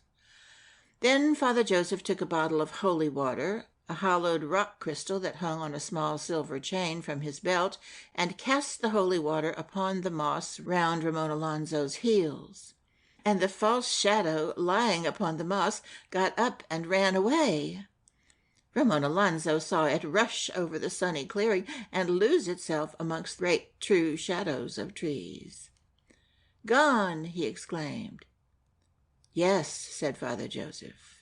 "Thus passed from the young man's sight and was lost forever a shadow false, growthless and magical, which none the less was all the shadow he had. A little while ago he had longed for this very thing, and had grown despondent with longing, but a new feeling came to him now as he stood there perfectly shadowless. "What shall I do?" he said wistfully. "Get back your own true shadow," said Father Joseph. "But how if I cannot?" replied Ramon Alonzo.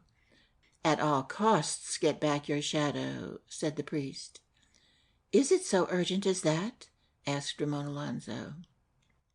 Then the benign red face of Father Joseph became graver than he had ever seen it yet, like strange changes that sometimes come suddenly at evening over the sun, and he said in most earnest tones, "On earth the shadow is led hither and thither, wherever he will, by the man, but hereafter it is far otherwise. And wherever his shadow goes, alas, he must follow, which is but just, since in all their sojourn here never once doth the shadow lead, never once the man follow." "And what of the shadow that has gone through the wood?" asked Ramon Alonzo, awed by the priest's tone. "Damned irretrievably," said Father Joseph, "and if a man died with such a thing at his heels, it leads him violently to its own place. 4 angels could not drag him from it." Ramon Alonzo had held his breath, but breathed again when he heard that death with the thing at his heels was needed for its last triumph. "It is gone from my heels now," he said cheerily. "Aye, and be thankful," said Father Joseph. "But wait, where is your true shadow?" "In a box," the young man admitted. "Such shadows darken nor grass nor flower in all the lawns of heaven." "Cannot they come there?" said Ramon Alonzo. Said the priest, "They know not salvation." "And I?" asked Ramon Alonzo. "I have told you." "Can a mere shadow take me?" "They are of more account than man in the kingdom of shadows." "Can one not struggle against them?" said Ramon Alonzo. "Their power is irresistible," said the priest, "as the power of the body over the shadow is irresistible here." "Alas!" said Ramon Alonzo. "Can you not recover it?" asked Father Joseph. "I will try," said Ramon Alonzo. Father Joseph smiled. He had come for no other purpose than to give this wholesome advice, and now he heavily clambered back to his saddle. Ramon Alonzo doffed his hat and gravely said farewell, pondering all the while on the key he was making that should open the shadow box and free his soul from the grip of a doomed shadow. But how if the magician would not read again for him? How if he did not mutter again as he saw the Cathayan syllable? In the anxiety that these queries caused him, he hurried back to his mossy seat below the bole of the oak, and hastened to write that sentence in which, like a curious jewel, the crystal of some rare element, he set the second syllable of the spell. And however fantastic he tried to make the letters that he invented, that Cathayan shape still loomed from amongst the rest the most exotic, and even, as he thought, the most dreadful upon that parchment. With this he hurried back to the house in the wood. End of Chapter 21. Chapter 22. Ramon Alonzo crosses a sword with magic. Shadowless, Ramon Alonzo went through the wood, as miserable in every glade and every shaft of sunlight as a man that crept through a city after being robbed of his raiment would feel whenever he came to a busy street. Shadowless, he entered the house. Now was a time for caution, his shadow gone, his eternal soul in danger.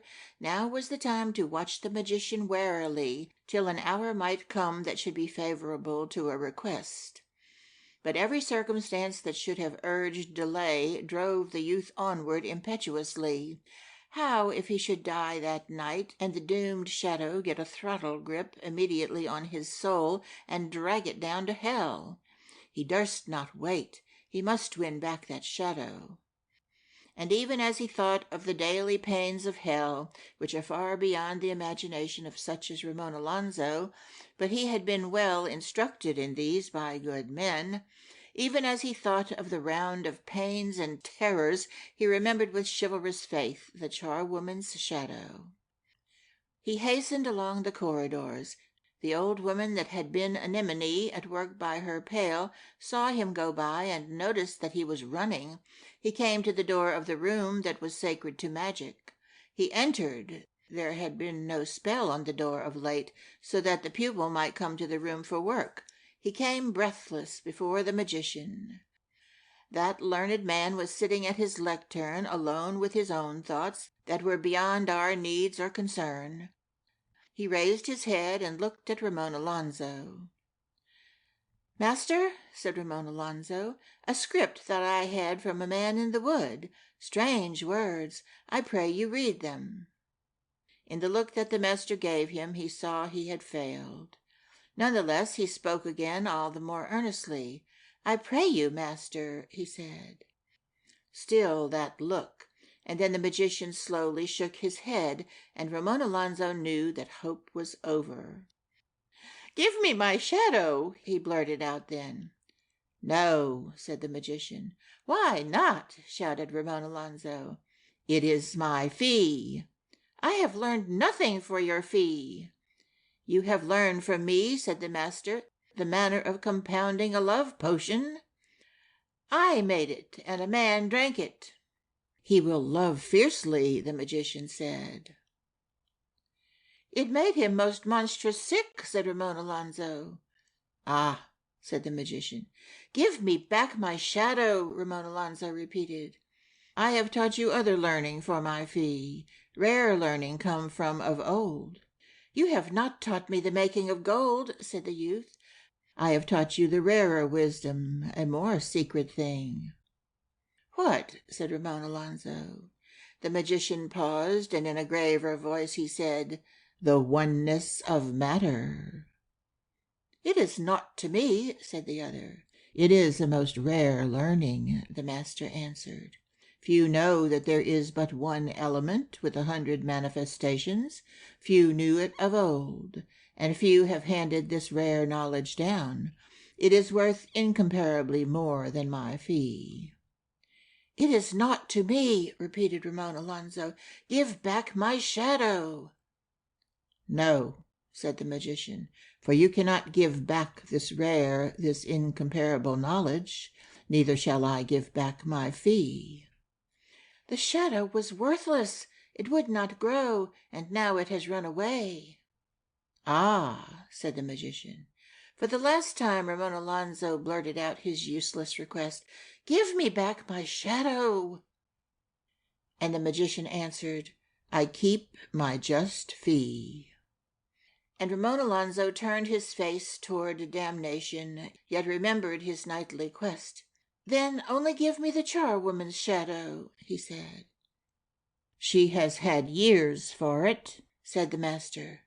"Such years!" exclaimed Ramon Alonzo. "They were many," replied the magician. "Give up her shadow," said menacingly Ramon Alonzo. "No," said the magician. And on that no the young man's sword was out, and its point was before the face of the magician. He did not move his gaze from Ramon Alonzo or from that glittering point, but leaned his right arm out behind him, the hand feeling downwards and slightly bending his head as his arm went back. So the master's hand came to the lid of a box on the floor and felt the rim and opened it and went in and gripped what lay within, all within an instant. Then, flaming before the eyes of Ramon Alonzo, appeared a flash of lightning fixed to a resinous hilt that, dark and rounded, lay gripped in the master's hand. The flash was little longer than Ramon Alonzo's sword, and more jaggedly crooked, and was rather red than yellow, as though it had slowly cooled while it lay in the box. At once the two men engaged, at first across the lectern, then working wide of it as they fought. Young Ramon Alonzo had a pretty style with the sword, and the skill of his antagonist was nothing magical, for his years had been given to other studies than those of thrusting and parrying, yet his weapon was magical, and thrilled up the steel the moment it touched the rapier, jarring the young man's arm as far as the shoulder, shaking his elbow, and nearly wrenching his wrist. And every time that either of them parried, the young man felt that jar and shock jolting along his right arm. So great a blow might have cast his sword from his hand had it been delivered by an earthly weapon, but the lightning flash with which the magician fought had the curious effect of making Ramon Alonzo's fingers grip tighter whenever he felt the shock in his arm. Had it not been for this, he was lost. And even though he kept his sword in his hand, he had hard work to parry, for the magician thrust rapidly at him. Soon his arm was growing numb, and he attacked vehemently then, so as to end it while he still had strength in his arm. But the magician parried each thrust, and once returning a lunge of Ramon Alonzo's, brought the weapon so near his face that it singed his hair. And after that the magician beat his mortal antagonist backwards, dazzled and numbed, but still fighting. It became clear that had the master given his days to the sword and studied all the mysteries of the rapier, he had been a notable hand at it. None of the young man's thrusts went home, and suddenly a thrust of the magician, partially parried, slipped over the earthly hilt and along the mortal arm, searing the flesh and setting fire to cloth, so that Ramon Alonso fought a few strokes with a flaming sleeve, till he patted it out with his left hand, and still fought on. And now he was near the door, and the master pressing him still, a dark lithe shape lit up by the flash of his eyes, in a gloomy room crossed and recrossed by the glare of the lightning. A sudden rally Ramon Alonso made from the lintel, but was beaten back, and again his arm was seared, and tumbling more than retreating, he reeled back through the door. "Cross no swords with magic," said the magician warningly, with his strange sword in the doorway. But he came no further, and Ramon Alonso was left alone with despair, while the master returned to the gloom of the room that was sacred to magic and to occupations that are beyond our knowledge. Ramon Alonso stayed a while by the door, which still opened to the gloom of the magical room, his sword in his shaken hand, and not till he saw that his enemy did not deign to follow did he turn slowly away. But as soon as the thrill of the risk of death was gone, new troubles and even terrors overtook him.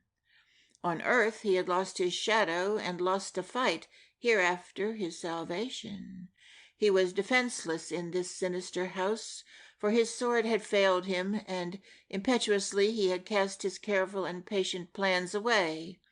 He believed that none could advise him. He saw, as men often do in such times of despondency, nothing between him and everlasting damnation.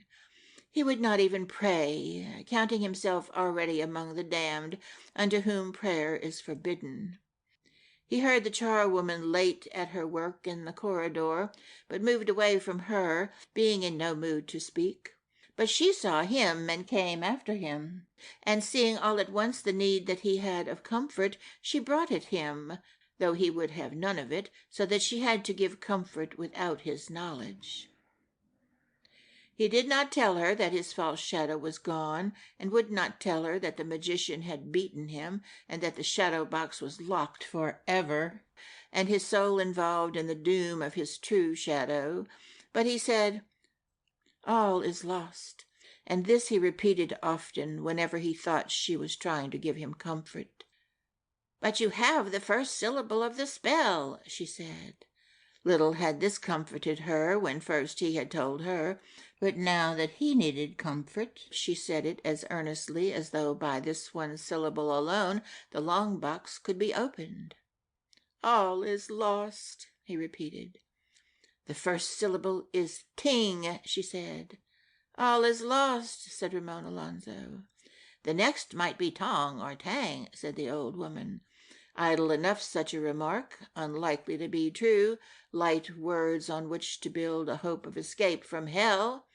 Ramon Alonso did not even answer them, and yet they started a thought in the young man's mind that later led to a plan, out of which he built a hope as slender as that last bridge that the Moslem crosses, but the hope seemed to lead to salvation. End of Chapter 22. Chapter 23. The Plan of Ramon Alonso. When the charwoman found that the despair of Ramon Alonso was so vigorous that she could bring him no comfort then, she went back to the dismal haunt of her brooms and pans, while he went lurking down the passages to watch for the egress of the magician, bent only on clutching the shadow box, without any thought or plan how to rescue the shadows within it. He found his sword was still gripped in his hand, and looking at it, even in that dim light, he saw that its glitter was gone and all the steel gone gray from its meeting with magic. A long while he waited, and shadowless there amongst so many shadows, he envied once more the common inanimate things that had their simple shadows and excited no man's wonder. The magician lingered in his gloomy room till Ramon Alonso wondered what dreadful plan he was working out against him for having drawn sword in the room that was sacred to magic.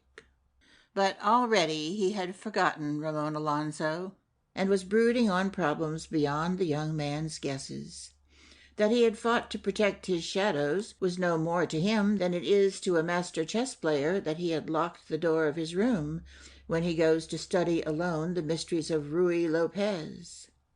Fight and antagonist were soon forgot, and he was following intricate orbits of unknown moons, a lonely imagination. From such studies he rose late, and Ramon Alonso saw his dark shape loom through the doorway when the light of evening was far gone from the corridors. To his joy he saw that the door had been left wide open, and before the magician's steps had died wholly away, the young man rushed into the room that was sacred to magic and had his hands on the shadow box. First he put his sword's point to the crack between box and lid, then he smote the box with the edge of it. But not thus easily are souls won from damnation. The open door would have hinted to any mind that was calmer that there was something about that box that was not to be opened by the first earthly implement.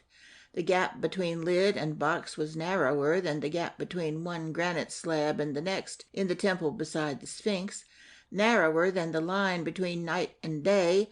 The delicate point of the rapier looked gross beside it. And as for the material of the box, it was not of wood, which the young man had thought to shatter, but some element that cared for the edge of steel no more than steel itself cares for the edge or point of a thin feather. He picked at the padlock then, and something about the padlock's glittering hardness brought him to calmer ways, and taught him that, though his soul was in peril of loss, yet unreasoning haste would help him no better in this than it would in any trifle of daily things. He put the shadow box slowly back in its place, and sheathed his sword, from which lustre and temper and ring seemed all to have gone, and walked thoughtfully thence, and came to the stairs of stone, and ascended them, and saw his spidery bed. There he lay down for such a night as men have who see doom close. Though the doom be only earthly, they plan, and mix up their plans with hopes, and then again they mix them with despairs, till all over the web of reason that makes their plans come curious patterns of the despairs and hopes, and least of all the weaver knows which is which. And the stars go slowly gliding by, and the gradual affairs of earth, and the plans race on and on. And if the doom be earthly, often towards dawn fatigue overtakes their plans, and they sleep when the birds sing. But Ramon Alonso did not dare to rest from his whirl of plans, and did not sleep till he saw clear reason shine faint through his hopes and despairs, and then it was broad morning. That ray of reason that shone at last on his plan came from the remark of the charwoman that she made in her feeble efforts to bring him comfort. It might be tong or tang. Some time between dawn and midnight these words had come back to him in all their absurdity. Of the myriad sounds that might form a syllable in an utterly unknown tongue, how would it be possible thus lightly to guess the right one? Tong or tang? The suggestion was ludicrous, and it could not be tong or tang in any case, for the second syllable of the spell was far too unlike the first for the difference to be in no more than the change of a vowel. What might it be? He had much of the night before him, with all its wide spaces for fears and lost hopes to roam in. He had ample leisure in which to wonder what was the second syllable. But not until light began to creep through the wood did he order his wonder and guesses into a plan. His plan was this. The number of possible syllables was limited. He knew the first syllable. He would suppose the last to be ab, and he would say the spell over and over again to the shadow box, varying only the second syllable. When every possible sound had been tried for that, he would change the last syllable to bab, and try again, then to back, and then bad, and then baff, and every time that he changed the last syllable, going through all the sounds that could possibly form the second. He would work through all the hours of day and night in which the magician was away from his room. And one day, years hence, he would hit on the 3 syllables and see the shadow box open before he died. He calculated it might take 40 years. That he would hold on to the end, crouching upon the gloomy floor, murmuring 3 syllables to the padlock, he did not doubt. Sooner or later a man might have stopped, saying, "Is it worth it if the box had held the whole wealth of the Indies?" But Ramon Alonzo would work for his soul's salvation. And all the while he remembered the knightly quest to which he had pledged his chivalry. Morning shone wide on the wood, and he fell asleep. When Ramon Alonzo woke, his plan was as clear in his mind as though he had pondered it further during his sleep. It was then late in the morning. He went to the charwoman, following the sound of her pail, and putting aside the old woman's efforts to comfort him, obtained from her carefully the hours at which the magician left his room, the result of all her experience. Often before he had discussed plans and hopes with her, but not now, for he based upon this plan all the hope that he had in time or eternity, and would discuss it with none. Thence he went straight to the room that was sacred to magic, and offered his sword, hilt foremost, to the magician.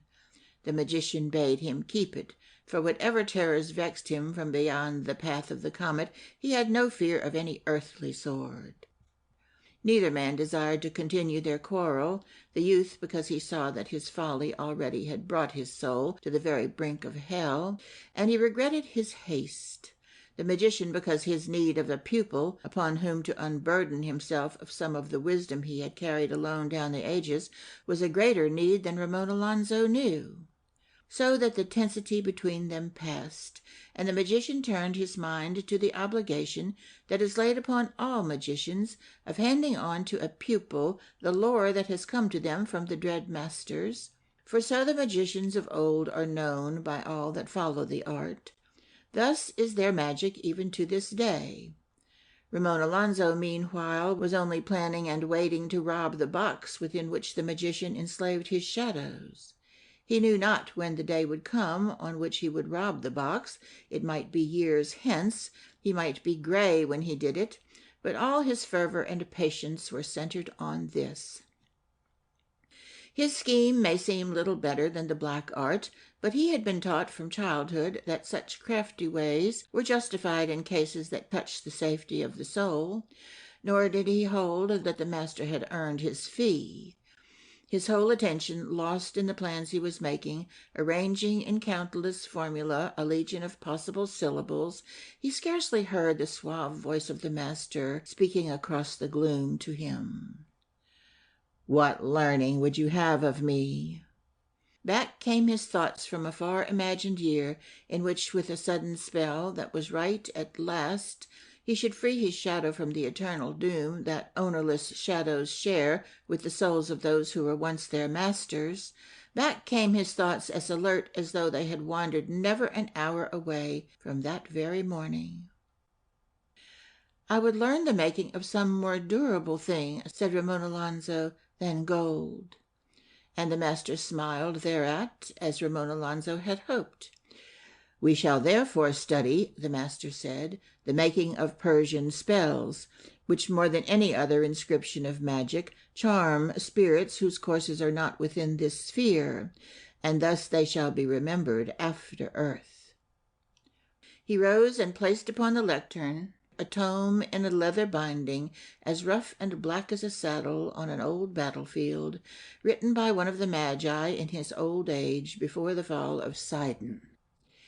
"If speech would be had by the folk of earth with those that dwell not here, and spell be sought that shall compel their answer, it is in this book," said the master.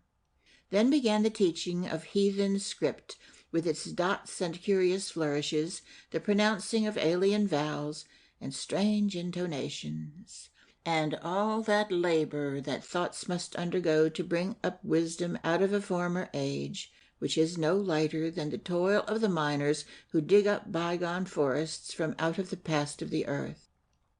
And all the time that Ramon Alonso learned, his attention was fixed upon the approach of that hour when the magician would leave his room that was sacred to magic, and sail away a dark shape down the corridor, and he should have leisure at last to attend to his soul's salvation. And that hour came so slowly that in one of those lingering moments the fear came to Ramon Alonso that time was done and eternity was begun, and his doom was to learn heathen spells in the gloom for ever and ever, while the blessed sat in the sunlight singing in Spanish.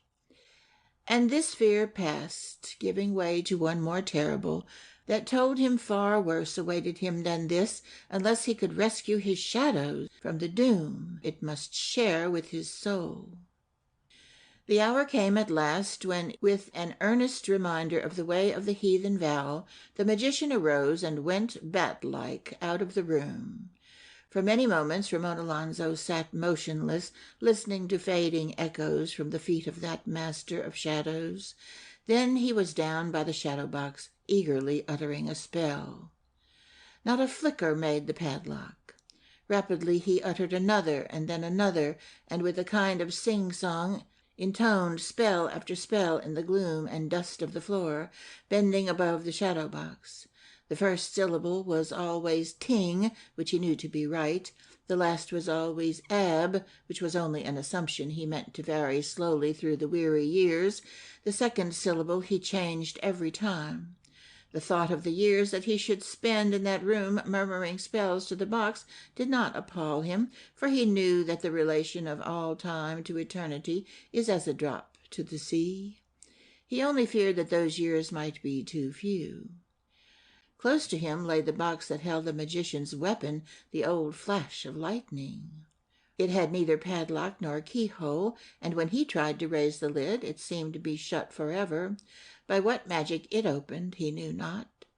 He rightly reflected that the magician, having gone from the room without it, had other and probably more terrible weapons. He turned again to his monotonous work. Towards evening the magician came back again, and Ramon Alonso ceased his lonely mutterings, and soon was learning again old Persian lore, for the plan was growing in the master's mind to make of him a magician. Had he studied with such a master, patiently following that lore whose splendors have made many forget salvation, he could have had a name that would have resounded through wizardry, and hereafter have had great honor among the damned. Of this honor the magician had spoken once, when Ramon Alonso had wonderingly inquired of the present state of that illustrious professor who had held the chair of magic at Saragossa. "He walks through hell," said the magician, "flaming, an object of awe and reverent veneration, while all abase themselves as he goes by, their faces low in the cinders. He is, as many have told me, an apparition of glory, and amongst the first of all the splendors of hell." From such a fame Ramon Alonso now wilfully turned away. Such choices have often to be made. Whenever the master blamed his inattention, he apologized gracefully and pretended diligence, but his heart was far from Persia, and never a spell he learned that would have hailed passing spirits and given him news unbiased by the narrower view of earth. And thus he lost what he lost, and gained what he gained. And at last night came, and the magician left him, and, rising as though he would go too, he tarried in the room and joyfully looked to have the long night alone with his work. He had no light but the gleam of a sickle moon, for he did not dare to burn the magician's taper, lest its shortening should show how late he had been at work, and the young moon soon sank. He had forgotten food and even water, and sleep seemed unnecessary and impossible to him. He needed no light except to watch the padlock, and for this purpose he laid a finger upon it all night long, to feel if it moved for any spell that he said. Owls going afield for their nocturnal hunt saw Ramon Alonso bent over the box, and saw him again as they returned in the chill, Bands of moths to whose glowing eyes the night is luminous saw his shape in the corner, and with other hours of the night came other moths of wholly different tribes. They saw the same shape there. Mice that at first were terrified at the sound of the human voice grew used to its long monotony, and ran all round the motionless, crouching figure. Stars that he knew not saw him kneeling there. And then, as a grayness paled the night, and made all hopes seem groundless, and his long labor absurd, there came a sudden quiver into the padlock just as he uttered a spell. He felt it vibrating his fingertips. He had said thousands of spells that night, and for none had the padlock moved, and now it had quivered, but it did not open. Hopes had shot through his mind in that moment of quivering, singing to him of salvation, only to fall like dead birds. He said the same spell again. Again the padlock quivered, yet it remained shut. Ramon Alonso sat back on his heels and wondered. Then he said it again, and over, and always the same thing happened. By dim gray light that came in, he now saw the padlock, and no movement of it could be perceived by the eye, but always he felt the quiver along his fingertip whenever he said that spell. Somehow it increased his despair, for he believed that the spell he was using was the correct one, and for some reason he could not guess would do no more when uttered by him than to make that faint vibration. Again and again he repeated it, and always the same thing happened. The spell was Ting Young Ab. He would not leave it to continue his formula, because no other spell he had used had moved the padlock at all. So he went on hopelessly repeating it, while the dawn grew wider and chillier, and more objects appeared out of the dark with their shadows, and their shapes seemed to bring him back to his shadowless situation, and all these material things seemed to be triumphing over him one by one, like an army of victors marching by one of its prisoners. Amongst these fancies of despair he noticed at last that the quivering of the padlock occurred at one part of the spell he uttered, and not quite at the end of it. It occurred at the word young. He said the spell slowly then, to make sure of this, for hitherto he had spoken rapidly, and sure enough, just as he said the word young, the padlock always quivered, and it was quiet again as he said the word ab. A hope came to Ramon Alonso, glorious and sudden as sunrise, but he would not acknowledge it in that chill hour, burdened by his despairs. Yet he planned a change in his formula, and went to bed and slept. And when he awoke in the broad and brilliant day, the hope was still with him, and it had grown since dawn. End of Chapter 23. Chapter 24. Ramon Alonso dances with his shadow.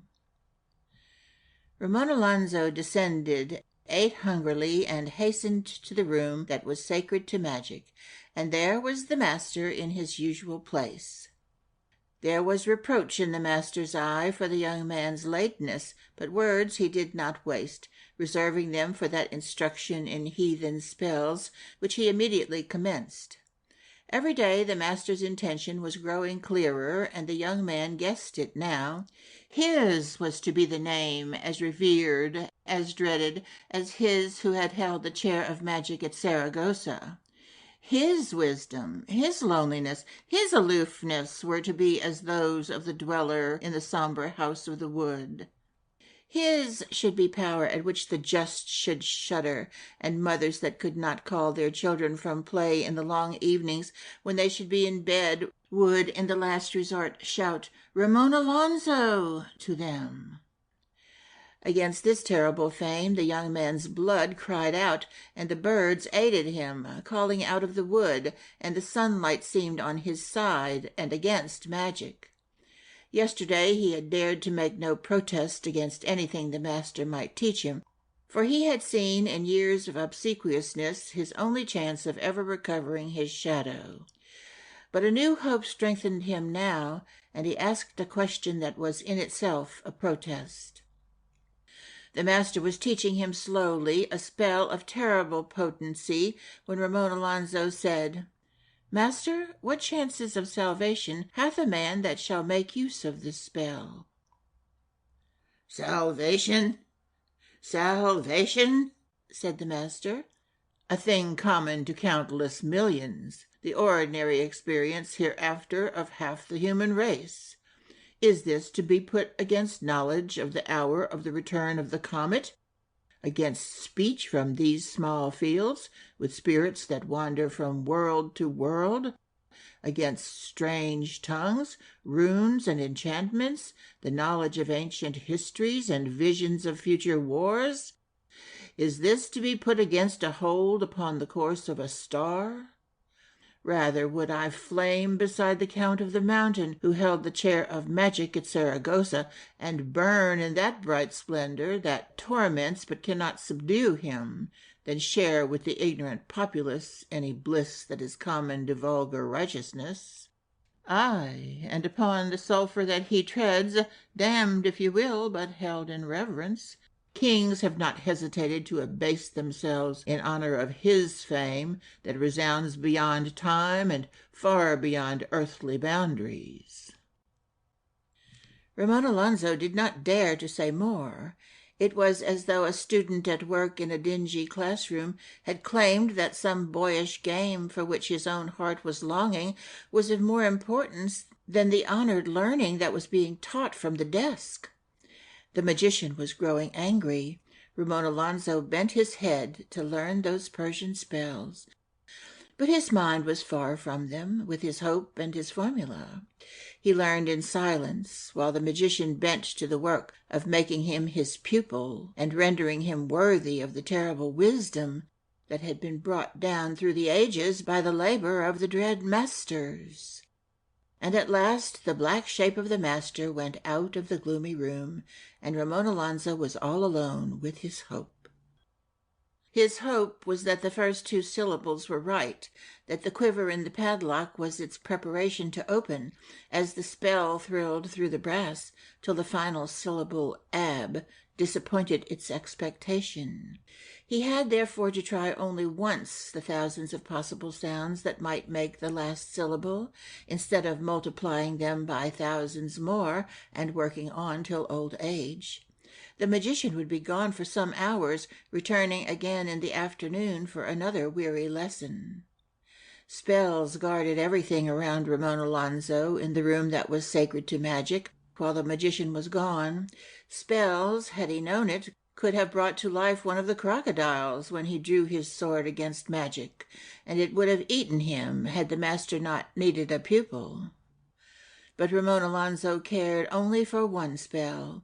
He was down at once by the shadow box, and this time all the spells that he tried began with ting yang, while he changed every time the last syllable. Once more, whenever he touched the padlock, he felt it quiver as he uttered the second syllable, while it calmed again as it heard the end of the spell. He became more and more certain that he held 2/3 of the secret, and that hours would free his shadow instead of years. Then, giving her shadow back to the poor old charwoman, he would flee from the sinister house and work in some simpler way for Mirandola's dowry, amongst unlearned folks, and have no more to do with such as should scorn salvation. The work of those hours surpassed in patience the labor of many a scholar studying mathematics, or chess player analyzing position or opening. Yet, when the master returned again, he had tried little more than the syllables commencing with b, and the padlock upon the shadow box was shut as fast as ever. More weary hours passed with the heathen arts of Persia, Ramon Alonso thinking all the while of heaven, as a boy in school thinks of the green fields. I would not convey the dullness of those hours. They passed with the exact speed with which other hours pass, if measured by those movements of the earth by which time is recorded.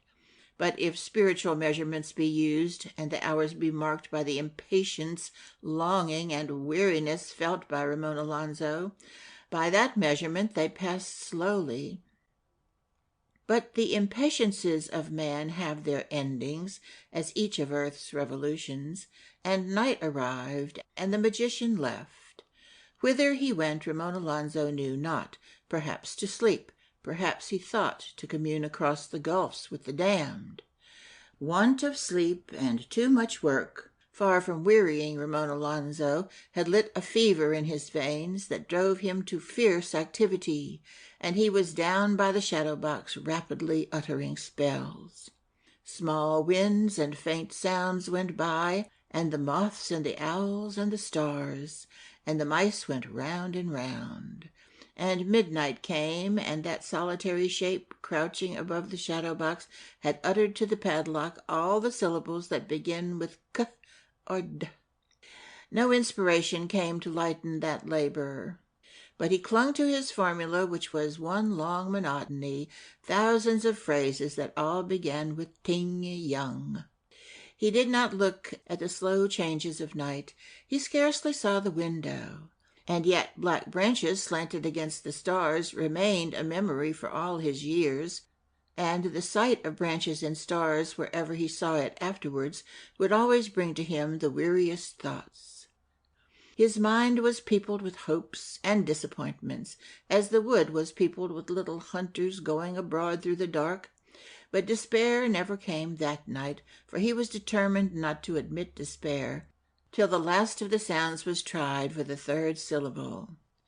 The stars paled as with illness. With intensest weariness, as it seemed to Ramon Alonso, the dawn dragged upwards. The voices of the birds jarred on his hearing, made delicate by fatigue, and still he murmured on. To the syllables he had tried, he had added now all beginning with f and g. They had gone slower than those beginning with d, because d, he believed, could not be followed by I, which halved the number of sounds that he had to try. And now came h, which, as he hoped, could not be followed either by l or r. Dawn grew wider. Again he felt a hopelessness at the myriad shapes of matter appearing out of the darkness, all of them possessing what he lacked so conspicuously, each master of a shadow, and he alone without one. Now the sun had risen, but was hidden yet by the trees, and all of a sudden the hasp of the padlock opened. The spell was Ting Young Han. Hastily Ramon Alonso removed the padlock and cautiously opened the box. It was full of shadows. He closed the box again as he saw them flutter, and went to the window to stuff his kerchief into a broken pane so that they should not escape. Then he returned to the box. Then he opened the lid of the box a little way and took out a shadow in finger and thumb by the heels, as he had seen the magician hold his. This he laid on the floor and put a small jar upon it, which he took down from a shelf, trusting any piece of matter to hold down so delicate a thing as a shadow. Then he took out another and treated it in the same way. Then a third and a fourth. They were shadows of all kinds of folk, men and women, young and old. The red sun peeped in and saw the shadowless man laying out this queer assembly and holding them one by one with little weights. They did not grow as the red sun looked at them, for they were masterless and lost. They lay there gray on the floor, fluttering limply. And then, Ramon Alonso found his own shadow.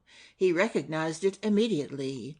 He put it to his heels. The shadow ran to them, and the instant that it had fastened there, never again, as Ramon Alonso swore, to be removed as any fee or for any bribe whatever, it grew long in the early morning.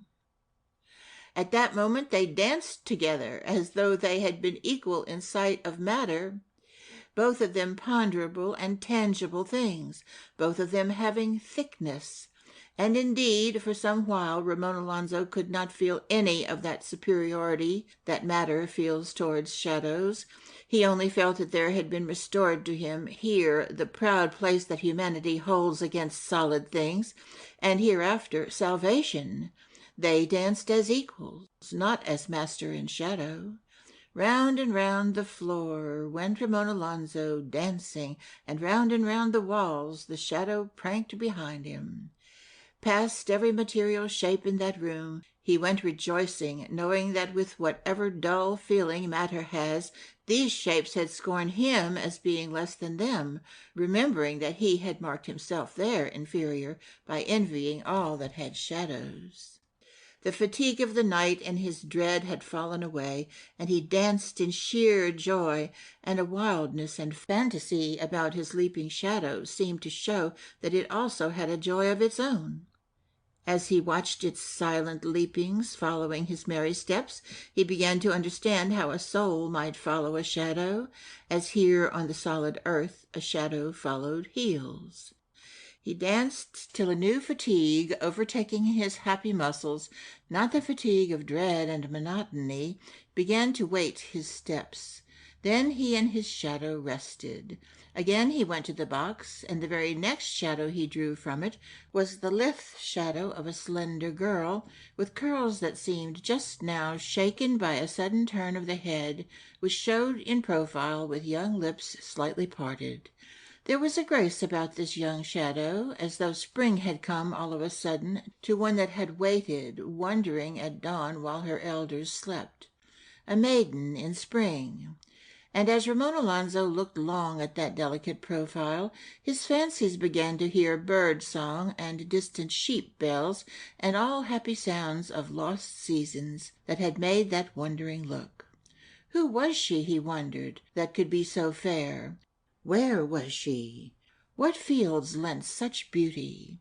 He was a man now, with a shadow. He could face the world. He need envy nothing among material things. He would search all Spain for the girl with the curly shadow, and his thoughts ran on into golden imagined days. It was some while before he came back from those thoughts and remembered his quest and the promise he gave to the charwoman. He returned then to the shadow box. But he would not weight down the shadow box that had the waving curls, and it floated lightly about the room, while he took more from the box. The sun was not yet up to the tops of the trees, but was shining between the trunks when Ramon Alonso took out the last of the shadows. There were shadows of 2 plump old women. There was the sweet curly shadow. All the rest were shadows of men. No shadow was there that could possibly belong to the charwoman. Before he imprisoned the shadows again in the box, he made sure that he should be able to free them again. So he shut the box and put the padlock on, and said the spell to it, and it opened again. He did this 2 or 3 times. Then he picked up the shadows again in his finger and thumb, and put them back one by one. Last of all he went up to the slender curly shadow that was wandering free round the room, and it ran away from him, and he ran after. But soon he caught it, for it ran no faster than it had learned to run when it ran at the heels of a young girl, straying along the fields in spring. This also he put back into the box, although he wept to do so. His own shadow only he kept. Then he fastened the padlock and hastened away from the room, for there was much to do. He had first to find the charwoman and tell her of the failure of his quest, and to offer her the protection of his sword wherever she wished to go, if she desired to flee away from that house. This much he was bound to do when he could no longer hope to find the shadow that he had promised to rescue. Next he must return to the room in which the shadow box lay before the master came, and wait in the gloomiest corner, so that the master should not see that he had robbed the box of his shadow. And then he must part from the master upon such terms that he could return to his house one happy day when he had found the girl that had lost the curly shadow. This shadow he meant to rescue and give to her, and so to restore her lawful place among material things, and to marry her and forsake magic forever. But his sword was still in the service of the charwoman, and already he had planned another quest, and he had not yet escaped from that house. Were the magician to see his shadow before he went, or to go to the shadow box and find it missing, it was unlikely that any of his impetuous plans or golden hopes of youth would ever come to fulfillment. He would perish upon that red flash of lightning, or under some frightful spell, and the master would have his fee. He ran to find the charwoman. Morning grew older with every step that he took, and brought the hour nearest when he must meet the magician. He came all out of breath to the nook where the old woman lived with her pails. "Anemone," he said, "I have opened the shadow box." There was a sudden catch in her breath. "It is not there," he said. "Was it the shadow box?" she asked. "Yes," he said. "Look, I have found my shadow, but yours, it was not there." She looked, and more joy came into her face at the sight of his rescued shadow than he had ever seen there before. He told her how his false shadow was lost, and how he found his true one. He told her of the other shadows that he had found in the box. He described the shadows of the two plump old women that could not have belonged to Anemone. He described the young slender shadow a little shyly, saying little at first, but some kind of power the charwoman seemed to have, though she scarcely spoke, made him tell more and more, and soon his love of the shadow with blown curls and slightly parted lips became transparent. "But your shadow was not there," he said, "and I can never find it now. But if you will flee at once away from this house, you shall have my sword to protect you, instead of your shadow, to whatever place that you may wish to go." She pushed some straw together in a heap. "Sit down," she said. End of chapter 24. Chapter 25. The Release of the Shadow. "Long ago," said the charwoman, "a long, long while ago, I dwelt in my father's cottage in Aragona. I had naught to do in all those sunny days but to tend his garden or sing, unless in winter I sometimes fetched pails of water for my mother from the stream if the well in our garden were frozen. I think the days of those summers were sunnier than those we have now, and the springs were more sudden and joyous. And I remember a glory about the woods in autumn, aye, and a splendor about those winter evenings that I have not seen, ah me, this many a year. So, having naught else to do, I grew in beautiful seasons, and breathed and saw loveliness, and through no merit of mine, but only through borrowing and all idleness of God's munificence through listless years, I grew beautiful. Yes, young man," for some expression must have changed on the youth's face, "charwomen were beautiful once.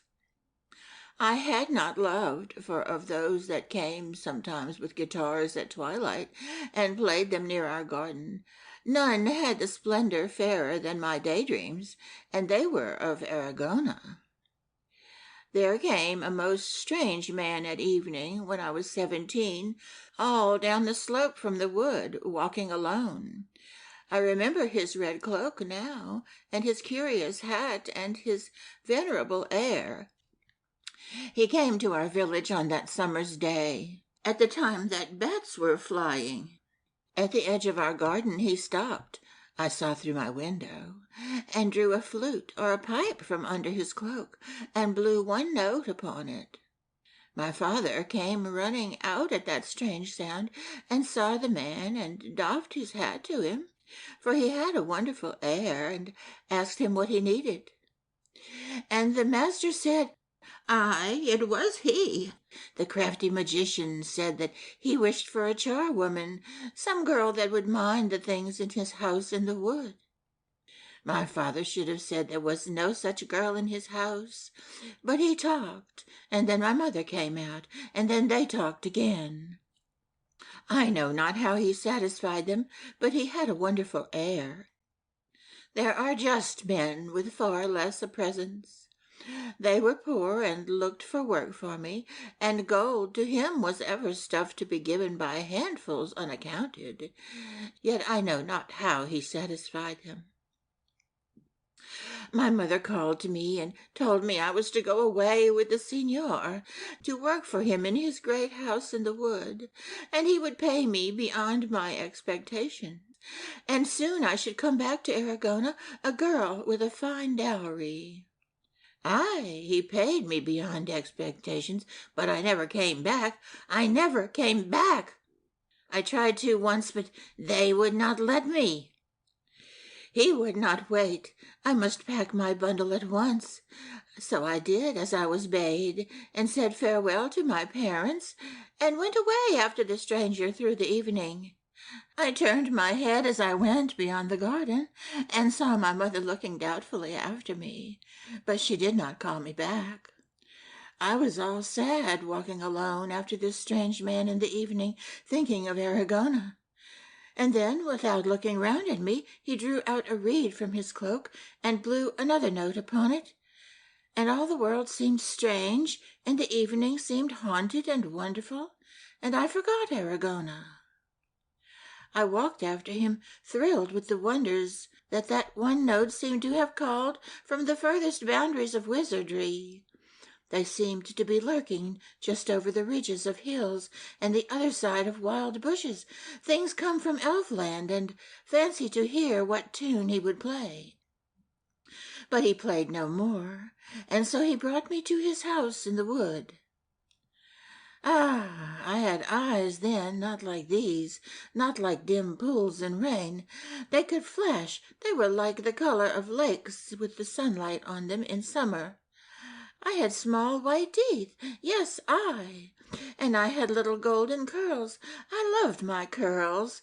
God, what it was not this hair! My figure was slender then, and straight and supple. And my face? Young man, it was not these wrinkled hollows. Ramon Alonzo stirred uneasily. Who will believe in a beauty he cannot see? Withered infirmity claims pity, and he had given it her to the full. But beauty demands love. Could he give that to a legend of beauty, to an old woman's tale? He felt that silence were best. He could have pitied her more deeply without this sorry claim. Words could not build again a beauty that was gone. He patted her hand a little clumsily, where it lay all veins and hollows upon the straw. Yes, yes, he said, all passes. I make no doubt you were fair. And she saw that she had explained nothing to him. It was then, she said, with a sudden flash in those old eyes, then that he took my shadow. Ramon Alonzo knew from that look and that voice that he was being told a thing of strange import before he understood anything else. He gazed at the charwoman, and she nodded at him, and still he understood nothing. And all of a sudden he shouted, "The beautiful shadow?" And she went on nodding her head. The morning was growing late. At any moment he might appear whom they dreaded. He leaped up and ran to the room that was sacred to magic. Once more he bent over the shadow box. Once more the spell. The padlock opened again, and he found the charwoman's shadow. The rest he left locked in the box, and carried the lovely young shadow gently to the old charwoman. For all the haste that was urgent, he carried the shadow slowly, for friendship and his knightly quest demanded that he should give it to the old woman, and as soon as this was done his love must be over. For he knew well enough that shadow and substance must be alike, and that an old charwoman could never cast the shadow of a lithe and lovely girl. He looked at that glad profile and those curls as he walked, murmuring farewells to them. For he had loved this shadow from the moment he saw it, as he had loved no mortal girl. It was that earliest love at which elders sometimes laugh, prophesying that it will pass. But now, thought Ramon Alonzo, it must pass forever, taking a glory out of his life and leaving all gray. He did not reason that he had only loved for an hour. He did not reason that his love was given to a mere shadow. He did not reason at all. But a grief as profound as the argument of the wisest elders was settling on him, and not an argument could have removed its weight. A little while ago he had planned a future in which he should wander through Spain, seeking always for the girl that had lost that shadow, and now this girl was gone, the future seemed empty. He came to the dingy haunt of brooms and pans, where the charwoman sat on straw, and stood still and looked long at the shadow. How long he stood there he knew not. There are loves that are each one the romance of a lifetime. Such a love must illumine the whole of a man's memories and light up all his years. It goes down time like lightning through the air. The length of it in hours is not to be measured. How long he stood there he knew not. Then he went to the charwoman. "Your shadow," he said. If consolation had been possible to him, the joy he had brought to the old woman's face might have indeed consoled him. "Yes," she said, "that is my shadow." And she spoke all hushed, as people sometimes do, watching rare sunsets, or about the graves of youthful heroes too long dead for grief. And then she would have fondled it and patted its curls, but drew back her hand ere she did so, for it would have clung to her, and she did not wish to take it there. So they stood there looking at it a while longer as it lay on the young man's arm, and the moments on which their lives depended went wasting away, for the footsteps of the magician tapped faintly in the far corridor. He was about, and they did not hear him. "You were most lovely once," said Ramon Alonso. "Aye," she said, smiling, and gazing still at the shadow. "Take your shadow," he said curtly, after one sigh, and at that moment she heard the steps of the magician plainly coming towards them. "He is coming here!" she cried. Ramon Alonso listened. It was clearly so, and then he remembered his kerchief that he had left in the pane in the room that was sacred to magic. After that they spoke in whispers. Nearer and nearer came the steps in the corridor. The magician was between them and the door to the wood. Ramon Alonso stepped hastily towards the old woman, the shadow outstretched to her. "No, no," she whispered. "He must not see." "It is dark in this corner," he said, pointing. "No, no," she said. "We must flee." They fled down the corridor, away from the door to the wood, and the magician came slowly after them. They tried to guess from his footsteps how much he suspected. They wondered how much their flight had increased his suspicions. They wondered what weapon he carried, whether of earth or hereafter, whether a blade to sunder mortal flesh or one deadly to shadows. They feared a wound that might end all earthly hopes, or a stroke that might rip their shadows clean away from salvation, leaving their helpless souls to share the doom of their shadows. The house was full of fears. They ran on, Ramon Alonso still holding the curly shadow, and heard the magician plodding after them. Did he suspect or know? Had he had time at that early hour to open his shadow box and examine all his shadows? If so, he knew. But if at that hour he had just entered his room, seen the kerchief, and looked for Ramon Alonso at once, then he only suspected. Yet his suspicions were often as shrewd as mortal calculations. Thoughts like these went through their minds more swiftly than they ran. When the magical footsteps were now some way behind them, the old woman pulled Ramon Alonso suddenly sideways, and they huddled or fell past two loose planks in the wall to a cranny behind the wainscot. She had known of this place for years.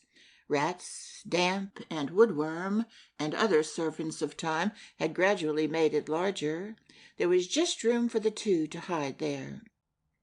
They lay there waiting while the steps came nearer, and all the while Ramon Alonso held the shadow, though it fluttered to come to the charwoman. Somehow she stifled her breathing, though she had been nearly gasping, and the steps drew near and passed. That he was looking for them they could not doubt, but they felt as he passed so near that he had not learned as yet of the opening of his shadow-box, for he was muttering questioningly to himself as he went, "Ramon Alonso, Ramon Alonso." The charwoman held the young man by the wrist and listened as she held him to the footsteps going away. "Now," she said suddenly. They rose in cautious silence, though one of the timbers creaked.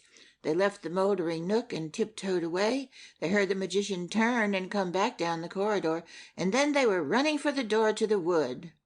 The magician had quickened his steps, but they reached the door in time and were out into the wood before they saw him, though they often looked over their shoulders.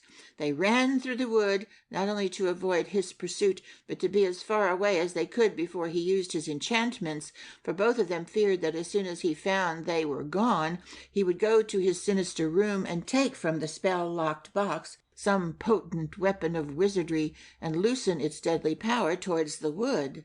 And they did well to run, though they did not know, as those who have studied the science of magic, that the power of any spell or enchantment lessens according to the square of the distance. And the magician never caught them either with weapon or spell, but they ran on safe through the wood, and at the edge of it, in the wholesome sunlight, which more than anything else yet known to science arrests the passage of spells, the old woman sank onto the grass, exhausted. End of chapter 25. Chapter 26, The Wonderful Casting. They felt that they were safe in that honest sunlight, and Ramon Alonso, sitting near the old crone while she rested, looked longingly at the young and delicate shadow, which he had not thought to see for so long as this. He held it still in his hands, but now the time was come to give it up, for his old companion was shadowless, and to this he had pledged her his word. He must give it up to take a wizened shape, for shadow and substance must be alike in outline, as all the world knows. He must give it up and end his love story that was not 3 hours old. He would see that profile change. He would see those curls scattered to thin wisps.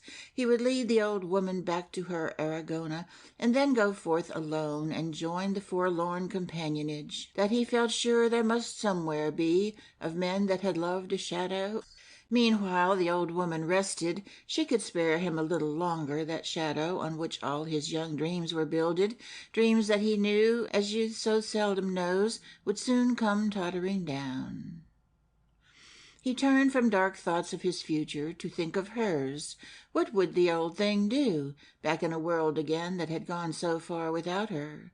Her parents would be dead, who knew how long? None would know her in Aragona. How would she fare there? He turned to her to make again that offer that he had made once before. "If ever you weary of Aragona," he said. "Ah, Aragona," she interrupted. "How could one weary of it?"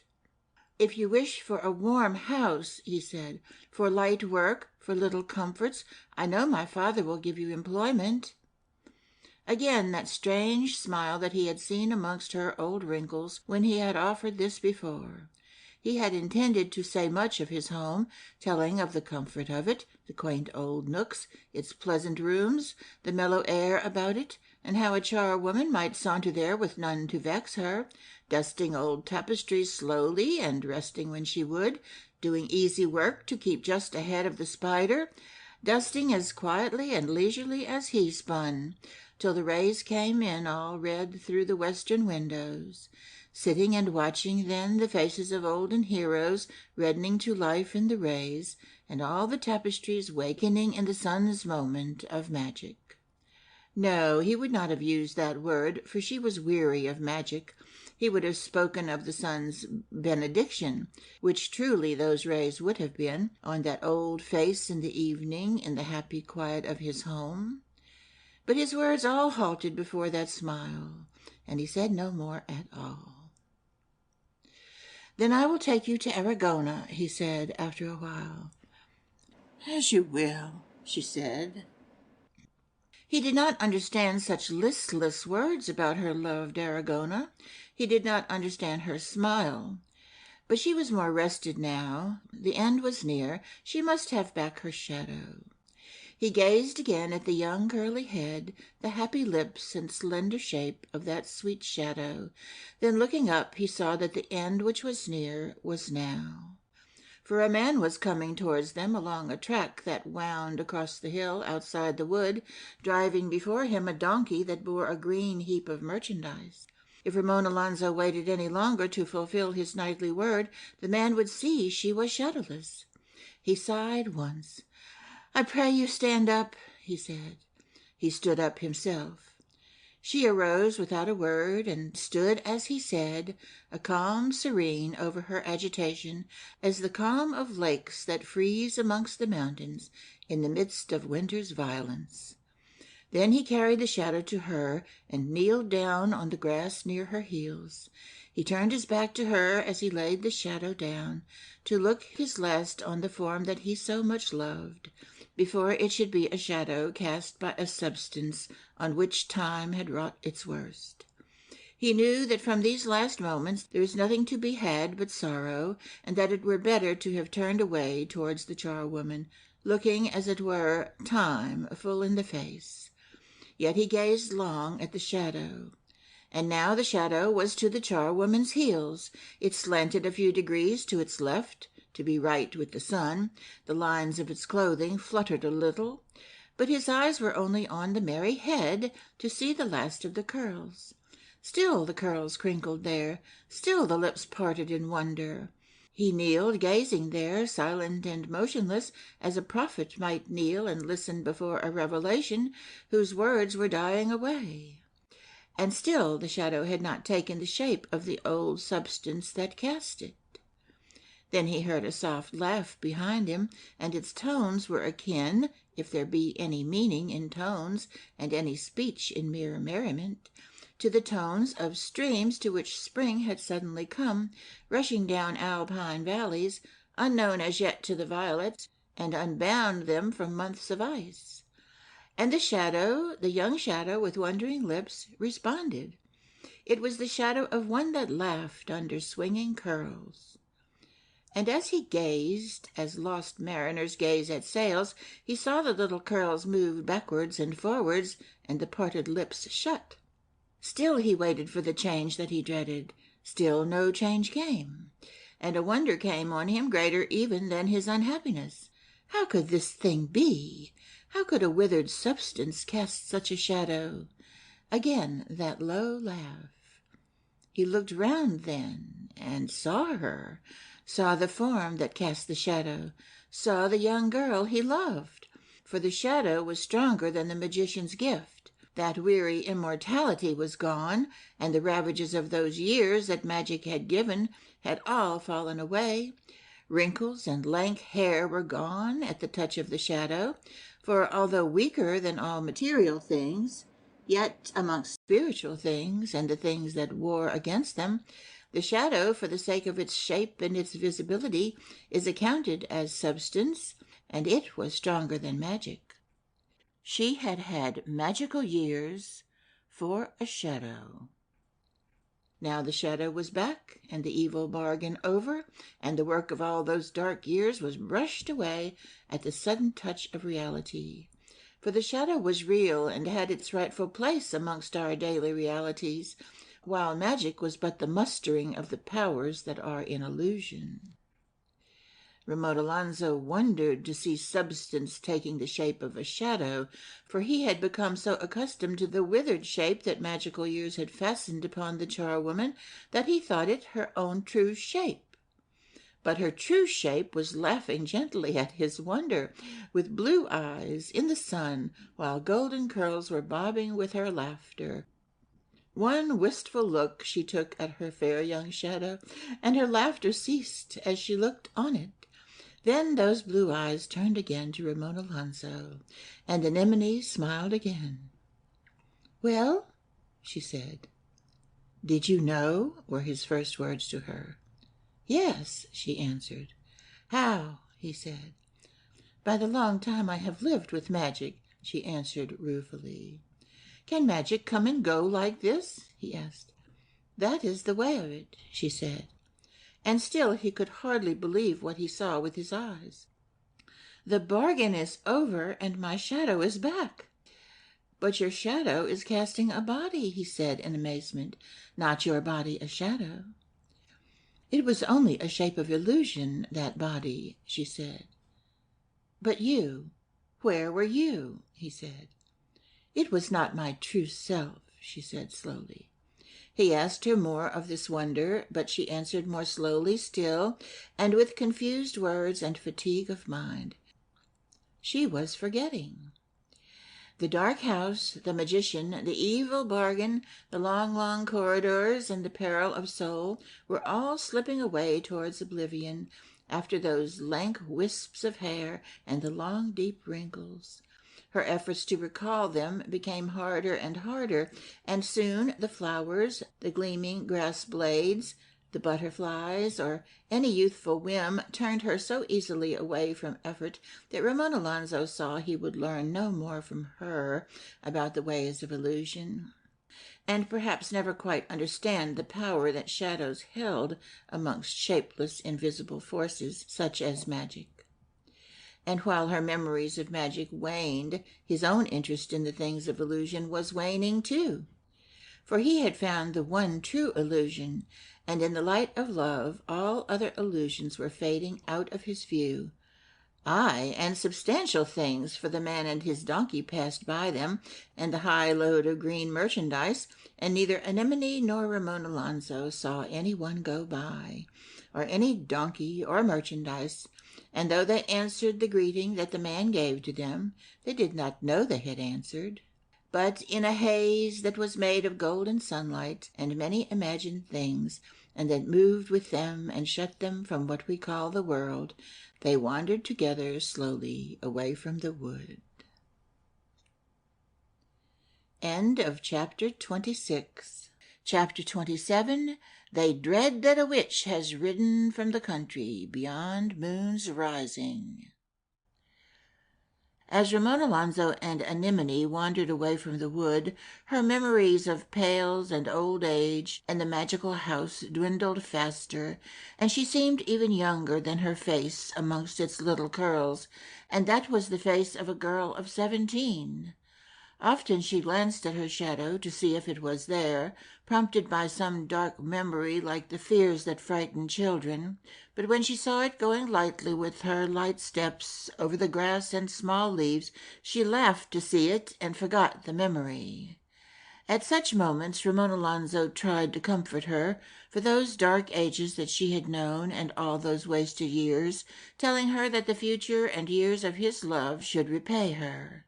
But more and more as they wandered away from the wood, he noticed that talk of the past would puzzle her.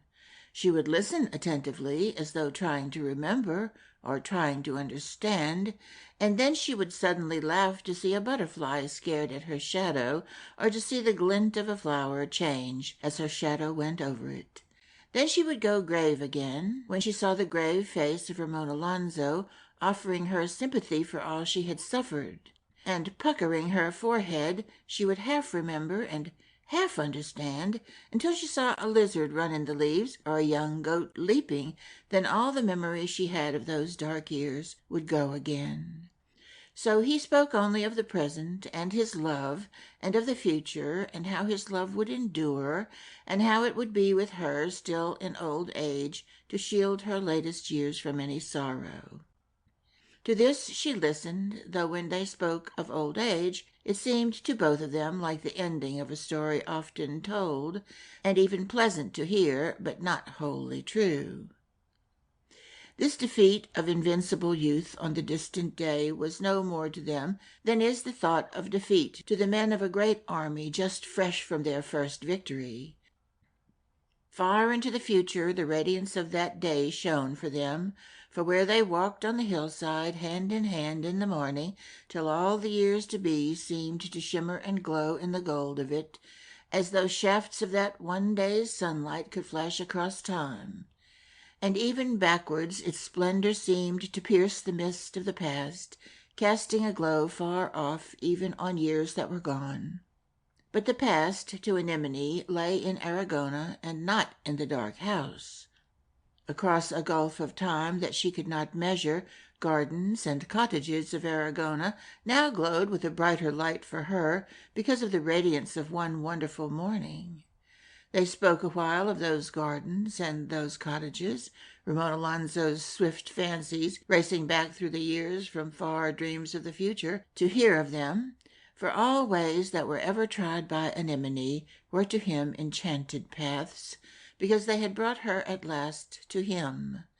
She told of her early days, of her childhood that should have been yesterday, but that magic had separated from her by a bleak waste of years, and now her memories flitted across those years, not knowing how many they were, as the swallows come back to us over leagues of sea, straight to their own eaves.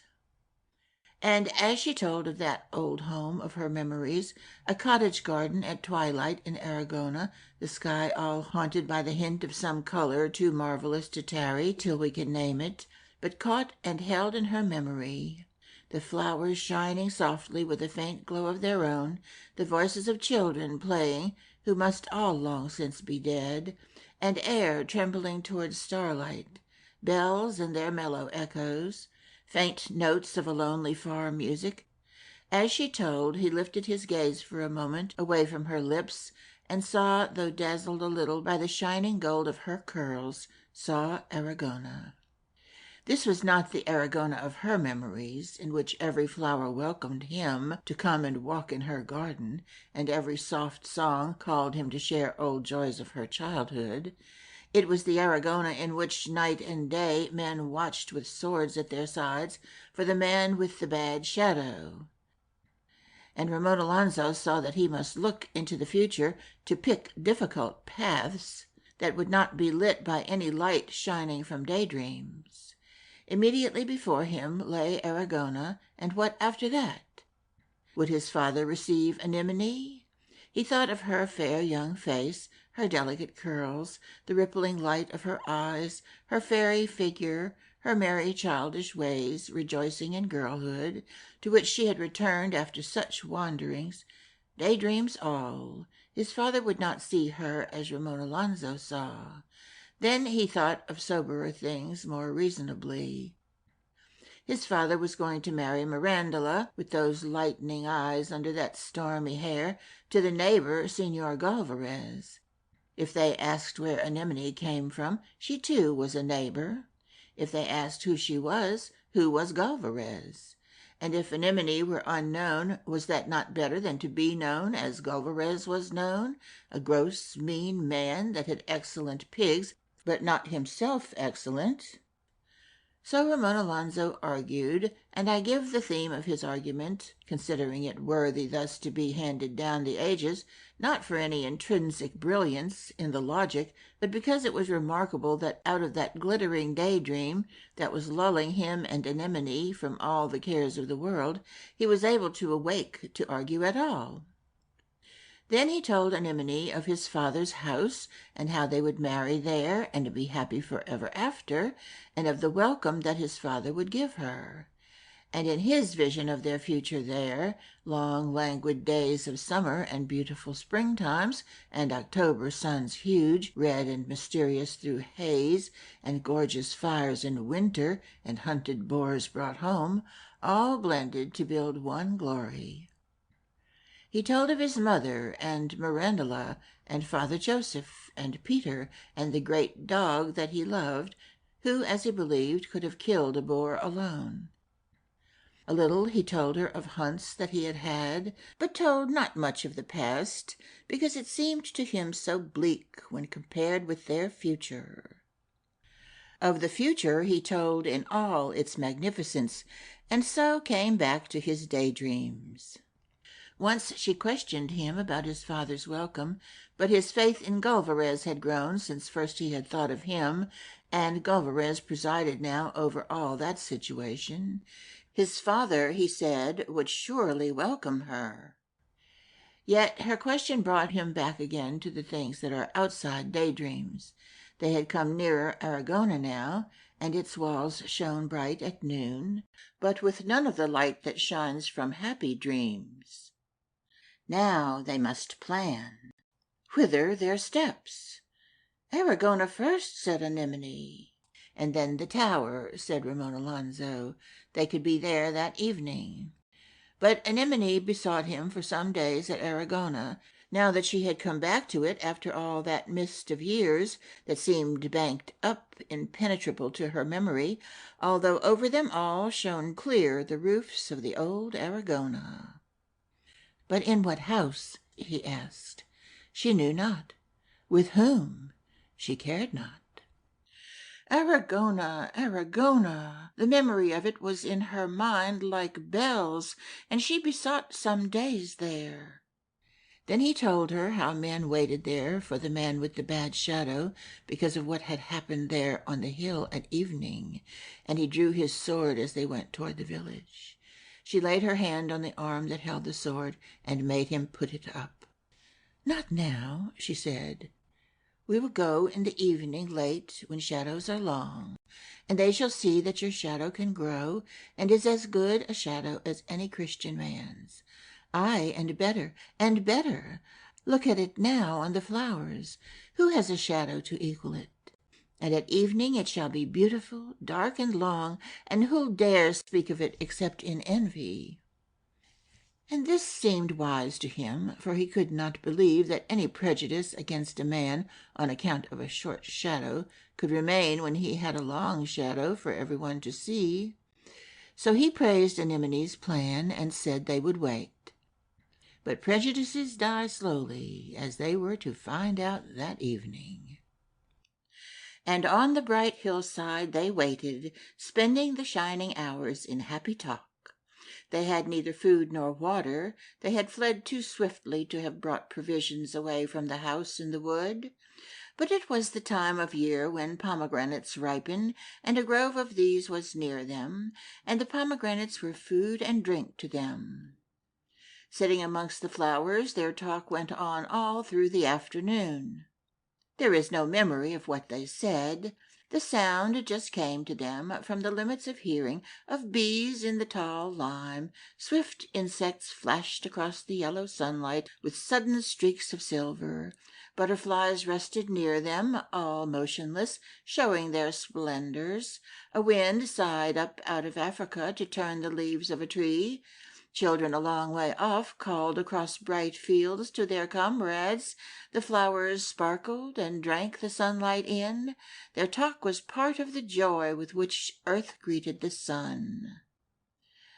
But when the rays slanted and the shadows crept afield, and more appeared where there had been only sunlight, till multitudes of them were gathered upon the hill, and they seemed to possess the landscape more than the rocks or trees, and earth seemed populated chiefly with shadows, and even destined for them. Then Ramon Alonso and Anemone, hand in hand, their two dark shadows stretching long behind them, walked confidently into Aragona. And those who watched espied them. Then bells were rung, and men ran out of houses, and there were shouts and musterings, and the murmur arose of a crowd in its agitation, and above the murmur one phrase loud and often, "For the faith! For the faith!" Ramon Alonso drew near them with Anemone, thinking to satisfy them with the sight of his long shadow. But when they saw it, they only cried, "Magic! Magic!" For having come out of their houses to look for a false shadow, they would not recognize a true one, though it lay there for all to see. Again Ramon Alonso drew his sword. Without a ring it came from the scabbard, and was all leaden to look on, and tarnished, not like the bright swords flashing here and there in the crowd, for it had been dulled and disenchanted when it had crossed the lightning stroke in the hand of the master. Then Anemone stepped forward before Ramon Alonso, and raised her voice above the sound of the bells and the cry of the crowd for the faith, till they all stood silent and listened, halted by her bright vehemence. "No magic," she said, "no magic, but a young man's shadow. Watch, you shall see it grow, as it hath grown ever since noon. See it now, fair and shapely. Can magic do this? Who hath a longer shadow? Who hath a shapelier? See how the daisies rest in it. I know what magic can do, but never this." And one lifted his voice from the silence that lulled them all, as with one arm high she spoke her speech in their faces. He lifted his voice and said, "What is this, stranger?" Then all who had listened to her looked at her strangely, and noted that many times she had used the word magic. What was she? Magic, too, maybe, and a fear fell on them all. Aye, said another, and with more in his voice than the first, what stranger is she? They thought that voice, those questions, and all their looks had quelled her, but she flashed a look at them and spoke again with irresistible voice. Stranger, she said, stranger, I am of Aragona, I. And an elder peered at her a while and slowly said, You know not Aragona. Aye, she said, every lane of it. Maybe the roadway, the elder said, and our notable belfry, but the small lanes never. Aye, every lane, said Anemone. Easily said, cried another. And one said, Let her tell us tales of it. Let her tell us of this Aragona that she has known. And Ramon Alonso, behind her with his sword yet in his hand, would have stopped them, for he feared that the Aragona she knew would be all faded away, and that, telling of olden things that to her were dearest, she would bring upon her their derision. So he tried to turn them, but they did not hear him, and all were crying out, Tell us what you found when you travelled to Aragona. And they made pretence that Aragona was some far town that they knew not. Then she raised her hand and hushed them, and spoke low, and told of Aragona. She told not of things that change when old men die, or when children grow and leave gardens, but she told of things that abide or alter slowly, even now when time has a harsher way with villages. She told of yew trees, she told of the older graves, she told of the wandering lanes that had no purpose, with never a reason for one of their curves, and no reason for altering them. She told the place of the haystack in many fields. She told old legends concerning the shape of the hills and the lore that guided the sower. She crooned it to them with her love of those fields vibrating through every phrase, fields that had shone for her across the bleakness of unremembered years. She told them their pedigrees, quaint names to them in faded ink on old scrolls in their houses, but she knew with whom their grandfathers went a-maying.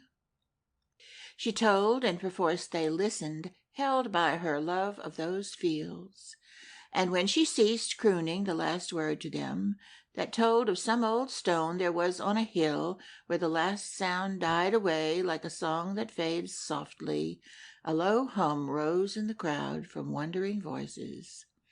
She stood there silent while the hum roamed up and down and back again. Then one spoke clear and said, She is a witch woman, for none knows her here, and hath seen our village upon starry nights, riding by broom from the country beyond moon's rising. Aye, said the others, speaking deep in awe, she is from that land. And they opened their eyes a little wider, looking towards her in horror, for that land lies not only beyond salvation, but the dooms of the last judgment cross not its borders either, so that those who have trafficked in magic and known the black art walk abroad there boldly, unpunished, a most dreadful sight. Only they must come to it before ever they die, for then it is too late. No, she said, not from the country beyond moon's rising. Whence then? Said they. And again she said, Aragona. And one asked her, What house? She pointed to it, where one window had flashed and blazed at the sunset, but now the shadow of the hill went over it, and someone lit a candle then and placed it in the window. There, she said, and no more words than this came to her lips. It is empty, they shouted, and hath been for years, said one. The candle, she said. An old custom, one answered. It is clear that you know not Aragona. No, she said, I know not that custom. A girl lived there in the old time, one told her, and left it and came not back. And the candle, she said. The folk that dwelt there put it there all their days, lest she should come back, he said. And after? Asked Anemone. They left money by testament, as all men know, for a candle to be lit there always at sunset. The money is long since spent, but we keep the custom." Aye, they waited for her yet. Then she looked long and saw how the thatch had sagged, the doors and windows were gone, except that one window, and it was indeed as they said. The house was empty, and had long been so. There was a hush to see what she would do. All the crowd waited. Ramon Alonzo stood there with his sword to defend her. None stirred. They waited for her yet, and how could she claim to be the one that legend expected? A tale for a winter's night, with none to doubt it of those that warmed at the fire. But in the open air, with the sun still over the skyline, who would believe her? And how tell of the long black years without speaking of magic? A long, long look she took at the tumbled cottage, then turned away and touched Ramon Alonzo's arm. "Come," she said. They went back to the hill, and none followed, but they set guards around the boundary of Aragona, lest he or she should return to corrupt them with magic. For a while he did not speak, seeing her sorrow, but when voices hummed far behind them, their accusations blurred and harmless with distance, and he saw that none pursued, he turned to Anemone. "Where now?" he said, and Anemone answered, "I know not." "Then to my home," said he. And at these words she smiled, for they came to her thoughts like lights to a dark chamber. The past was all gone, but there was still the future. She let him guide her whither he would, and he made a wide circle about Aragona, and then walked towards his home. The sunset faded, and a star came out and peered at them. Others stole out and watched them, and still they strode on swiftly through the night. Anemone spoke little, for she was troubled about the future. What if it should crumble like the past? What if the parents of this splendid young man should refuse to receive one whose natal house was mouldering walls under a sagging roof that was more moss than thatch, upon which oats were growing? Only once she spoke of this on their walk through the dark. But he, thinking yet of Gulvarez, answered so certainly that his father would receive her that she feared so great assurance to be unreasoning, for she knew nothing of the mean, gross man that the lord of the tower was to receive as a son-in-law. The stars that had come out earliest beckoned quietly to others as soon as they saw that pair, and the others came up hastily, and all that peering multitude all night long saw Ramon Alonzo and Anemone walking till the lustre went out of their watching, and they all faded away. In the paleness of morning the young man saw his home lifting a gable above the dark of the forest. He did not tell Anemone what it was, for there was a certain spot from which he wished her to see it first, because from there he believed that the tower looked fairest. But he told her that they were very near his home, for he saw that she was weary. Before they came to that spot from which he wished her to see the tower, they saw a man coming towards them. It was too far to see his face, yet at the first glance Ramon Alonzo thought of Peter, though it was not ever his wont to be up so early, and he had no cause to be going by that road. Then he watched a while to see who it could be. Peter it was, and with a letter for Ramon Alonzo that his father had written overnight. "I started full early," said Peter. Ramon Alonzo took the letter, while Peter's eyes drank in the sight of his young master. Then he looked at Anemone and saw how it was, and said nothing. "My lady," said Ramon Alonzo to Peter, looking up from his letter. And Peter went down on one knee in the road and kissed Anemone's hand.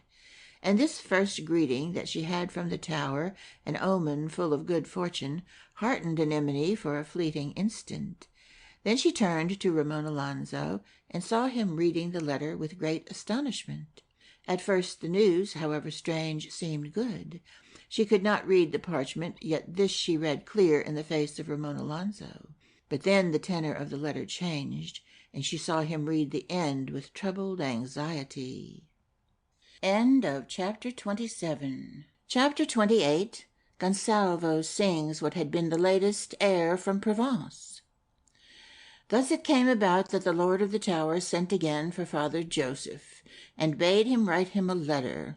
And the letter was folded and sealed and given to Peter to bear to Ramon Alonso at the magical house in the wood.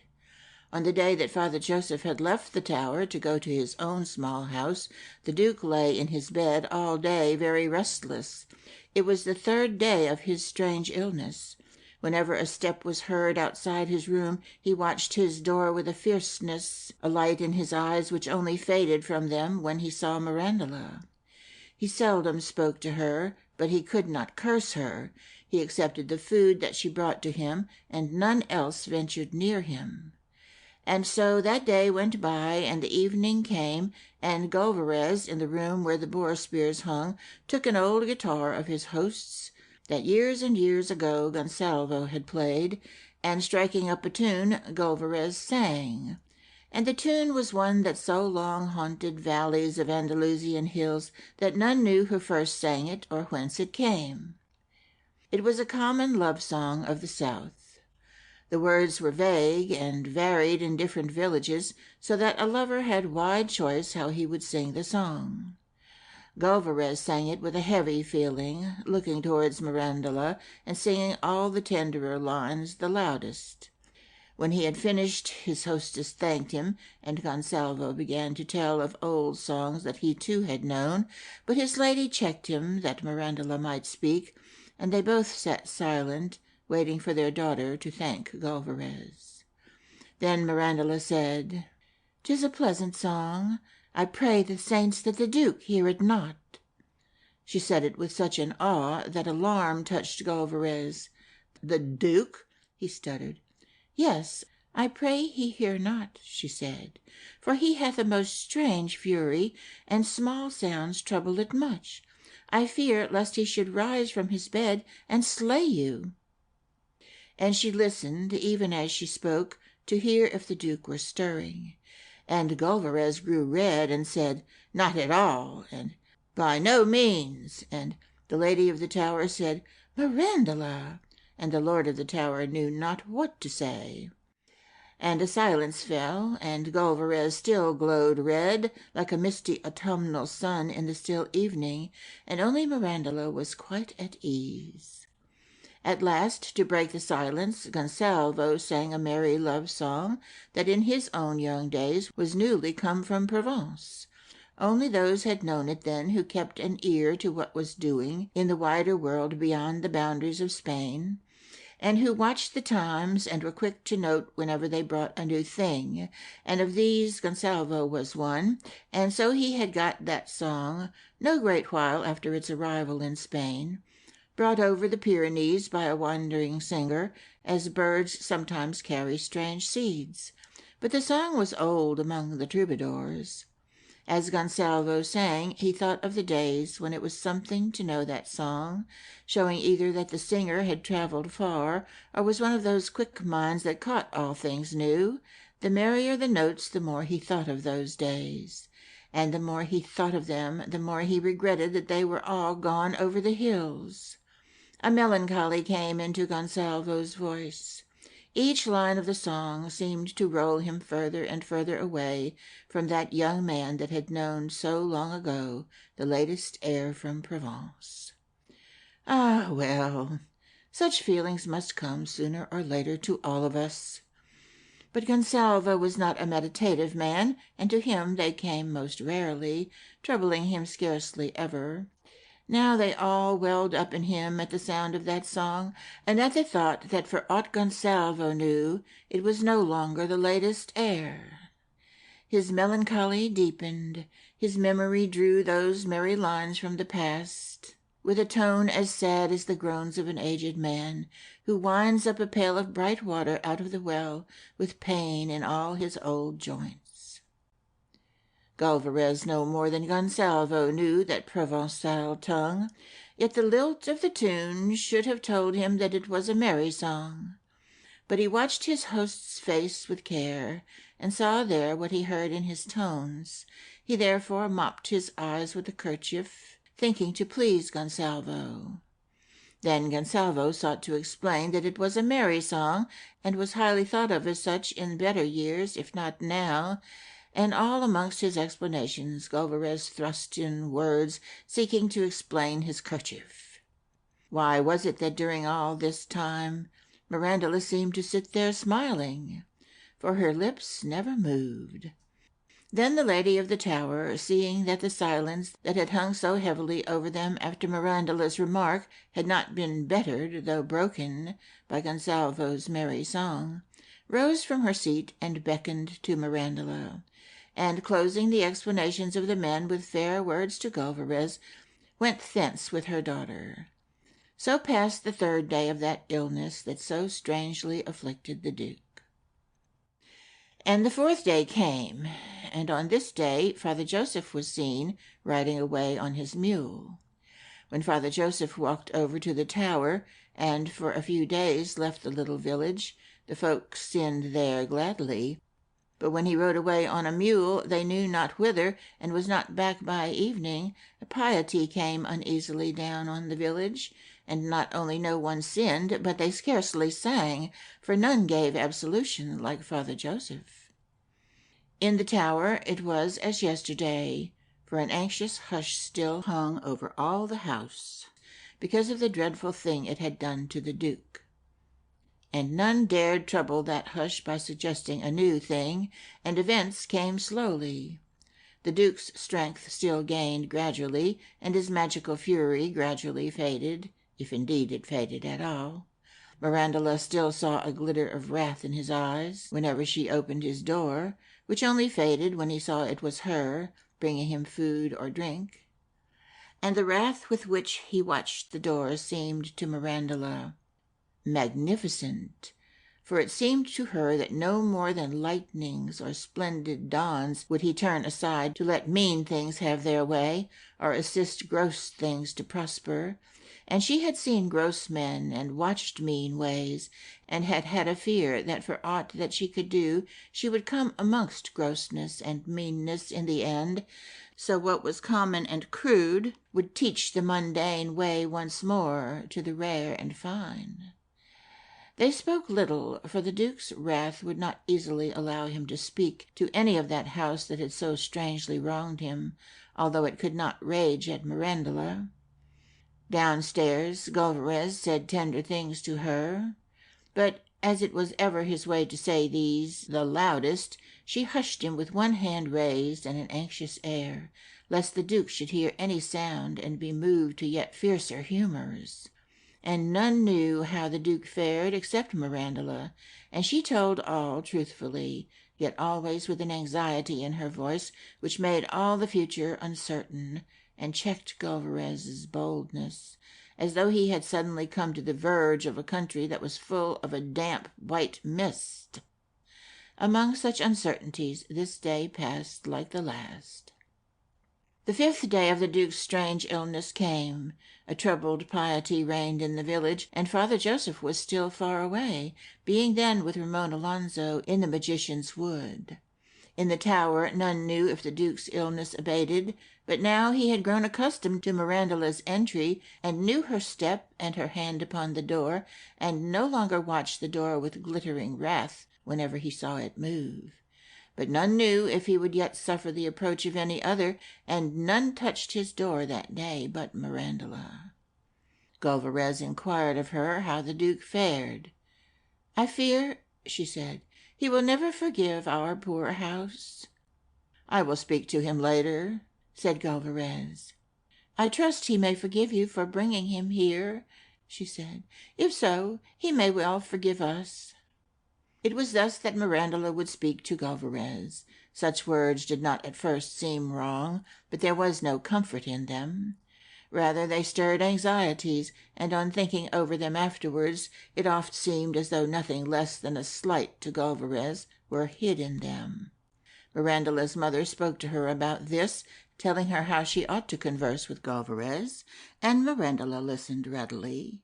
Still it was a hushed house, in which it seemed that nothing dared happen until the Duke was cured. So the fifth day passed, and the next day brought back Father Joseph. tired on his mule, to his little house by the village.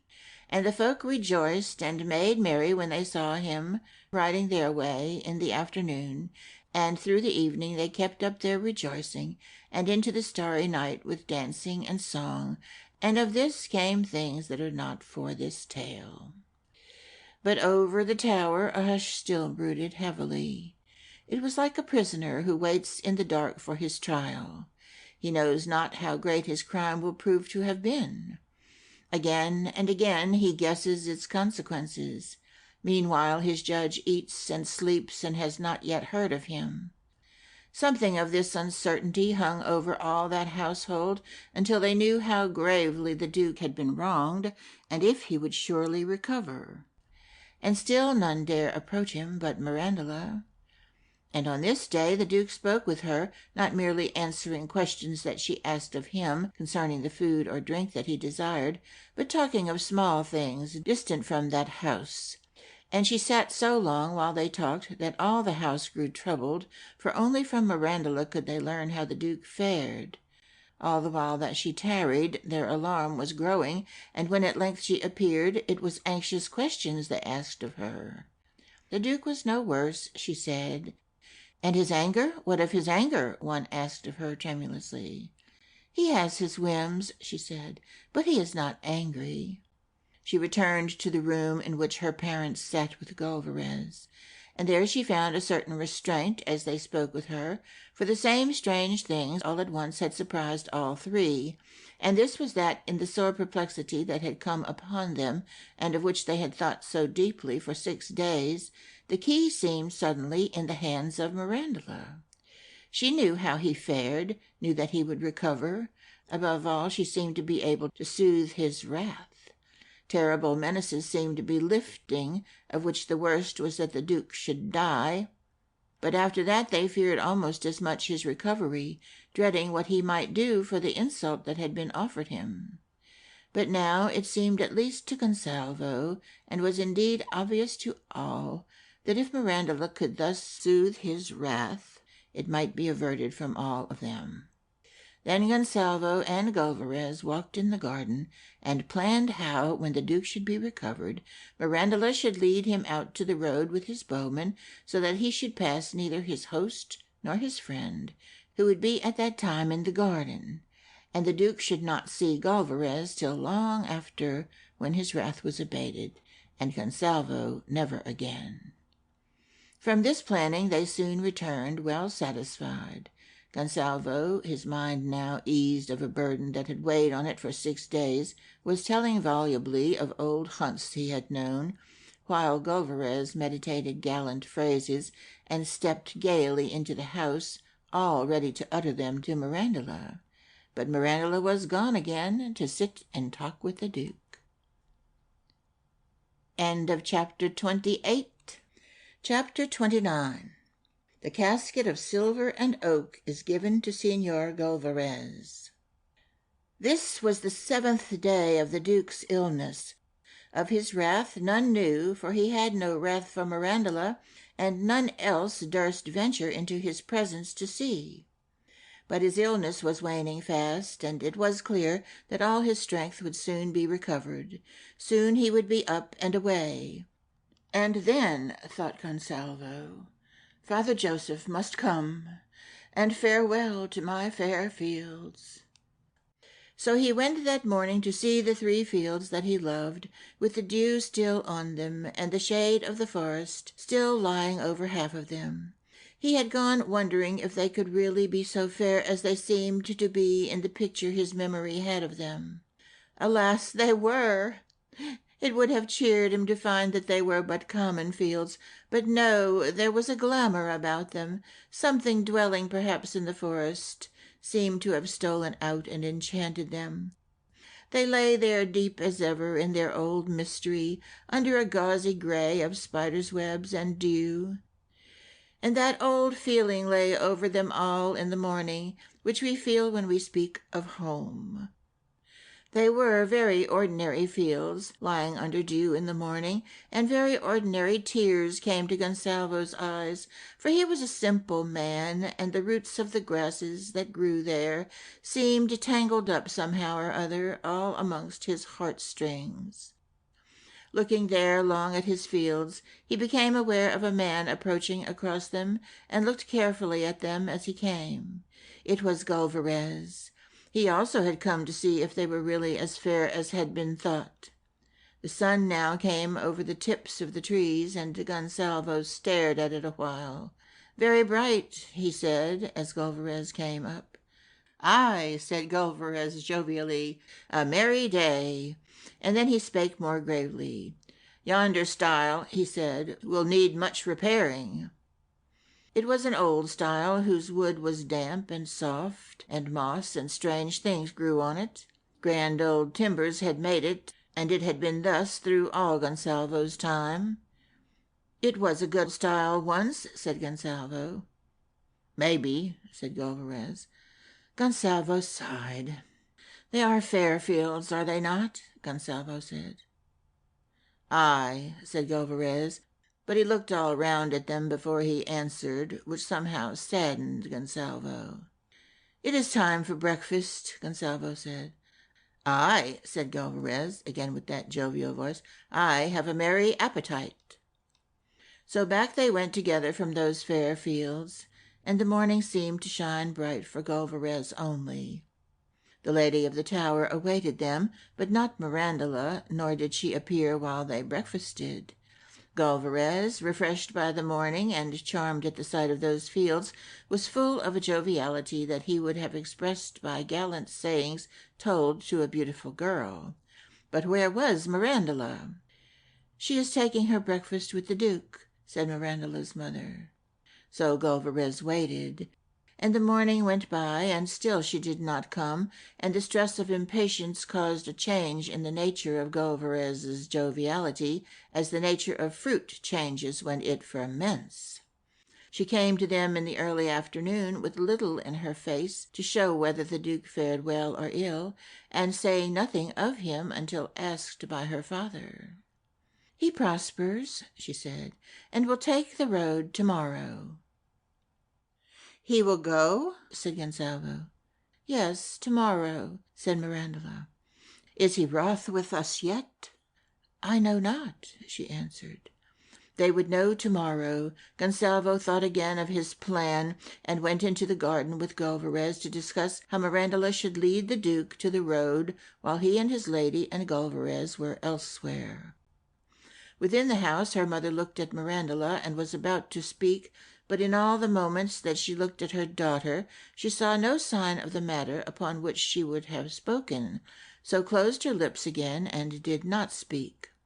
When Gonsalvo and Gulverez came back from the garden, Mirandola had gone again with more food and drink to the Duke. And now Gulverez sat silent, speaking indeed when spoken to, but always returning to brood, as it seemed to Gonsalvo, upon the same theme, whatever that theme might be. He seemed to be thinking some thought, or working upon some problem that was surprisingly new, and that could only be followed with difficulty, and yet could not be left. Once he opened his lips to speak, but what he was going to say seemed so strange to him that in the end he said nothing. So he sat there brooding upon his new thought, a man unaccustomed to thinking, and all the more perplexed at having to brood alone. Yet the thought was too strange to share with Gonsalvo.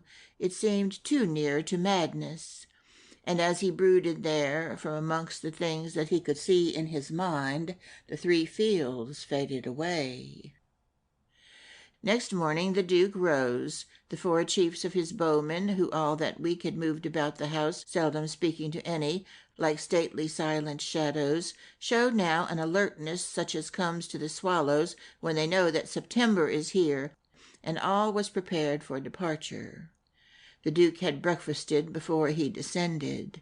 He was all ready for the road. Nothing remained but that Mirandula, meeting him at the foot of the stairs, should lead him by a path through an arm of the forest, the four bowmen following, and out on to the road at a point at which Peter should have his horse for him, when, not seeing his host or Gulliver's where he would be given to expect them, he would ride away, and Mirandula would carry any farewells for him. These were the plans of Gonsalvo, whereby he hoped to escape the wrath of the Duke if that magical anger still smouldered. He had told them to Mirandula overnight, and she had dutifully hearkened and promised to do the bidding of her father. "All will be well," he had said to Gulliver. But Gulliver had maintained that silence of his that was troubled by his new broodings. The step of the Duke was heard on the stair. Behind him tramped his four bowmen. Mirandula looked up. "Your horse is on the road at the end of the path," she said. "I will show you." "Is it not at the door?" he asked. "I think my father sent it to the end of the path," she answered. She gave no reason. There was none.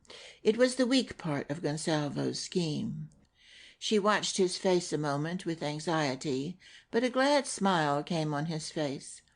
"We will go by the path," he said. Great indeed was the wrong that had been done him in that house, but it pleased the Duke to think, and he invented many reasons to help his contention, that Mirandula could have no part in it. From this he had come to believe that she had no real part in that house, but was something almost elfin that had haunted it out of the forest, or something that had come for a little while to cheer its hateful rooms, as a ray from the sun may briefly enter a dungeon. Indeed, it is hard to say what the Duke was thinking, for his brain was all a-whirl. Whatever he thought was unjust, for Mirandula was the one light to him in the dark inhospitality of that house. But never mind, it all happened so long ago. So they went by the path. It ran through a part of the garden, then to the wild, then turned from the heather and rocks, and ran a while through the forest, and out to the high road. It was the way that Peter and the dairymaids took, for it brought them into the tower by a small door at the back, but the road went by the front door. The Duke walked slowly, full of thought, and quite silent. He had looked long for this day when he could go forth again and hail man once more, and be in the sunlight, and hear the birds, and ride away, and never have any more to do with that house. Yet here were the sunlight and birds, and the house was behind him, and his horse was waiting for him a little way off, and none of the joy he had looked for came near him at all. He was free of that house at last, and unhappy to be free. Never had he thought so much, or thought less clearly, for all his thoughts were contradicting each other, and Mirandula's eyes made it harder to think than ever. They were happy eyes, caring little, it seemed, for his trouble. And what was his trouble? Something profoundly wrong with the bright morning that could not be easily cured, and the future coming up all dull and listless for years and years and years. Indeed, his brain was in a whirl. "You are glad to be leaving us?" said Mirandula, as they crossed the strip of heather. "Yes," said the Duke. "I am sorry." It was the Duke that thought over what he had answered more than Mirandula. She said no more, but he pondered on his own words. He had said he was sorry. Yes, that was the truth of it. An accursed house, no doubt, and yet it had hold of his heartstrings. Sighing, he walked on slowly, and came to the forest with Mirandula beside him, and the four chiefs of his bowmen a short way behind. And now his thoughts became fewer and simpler.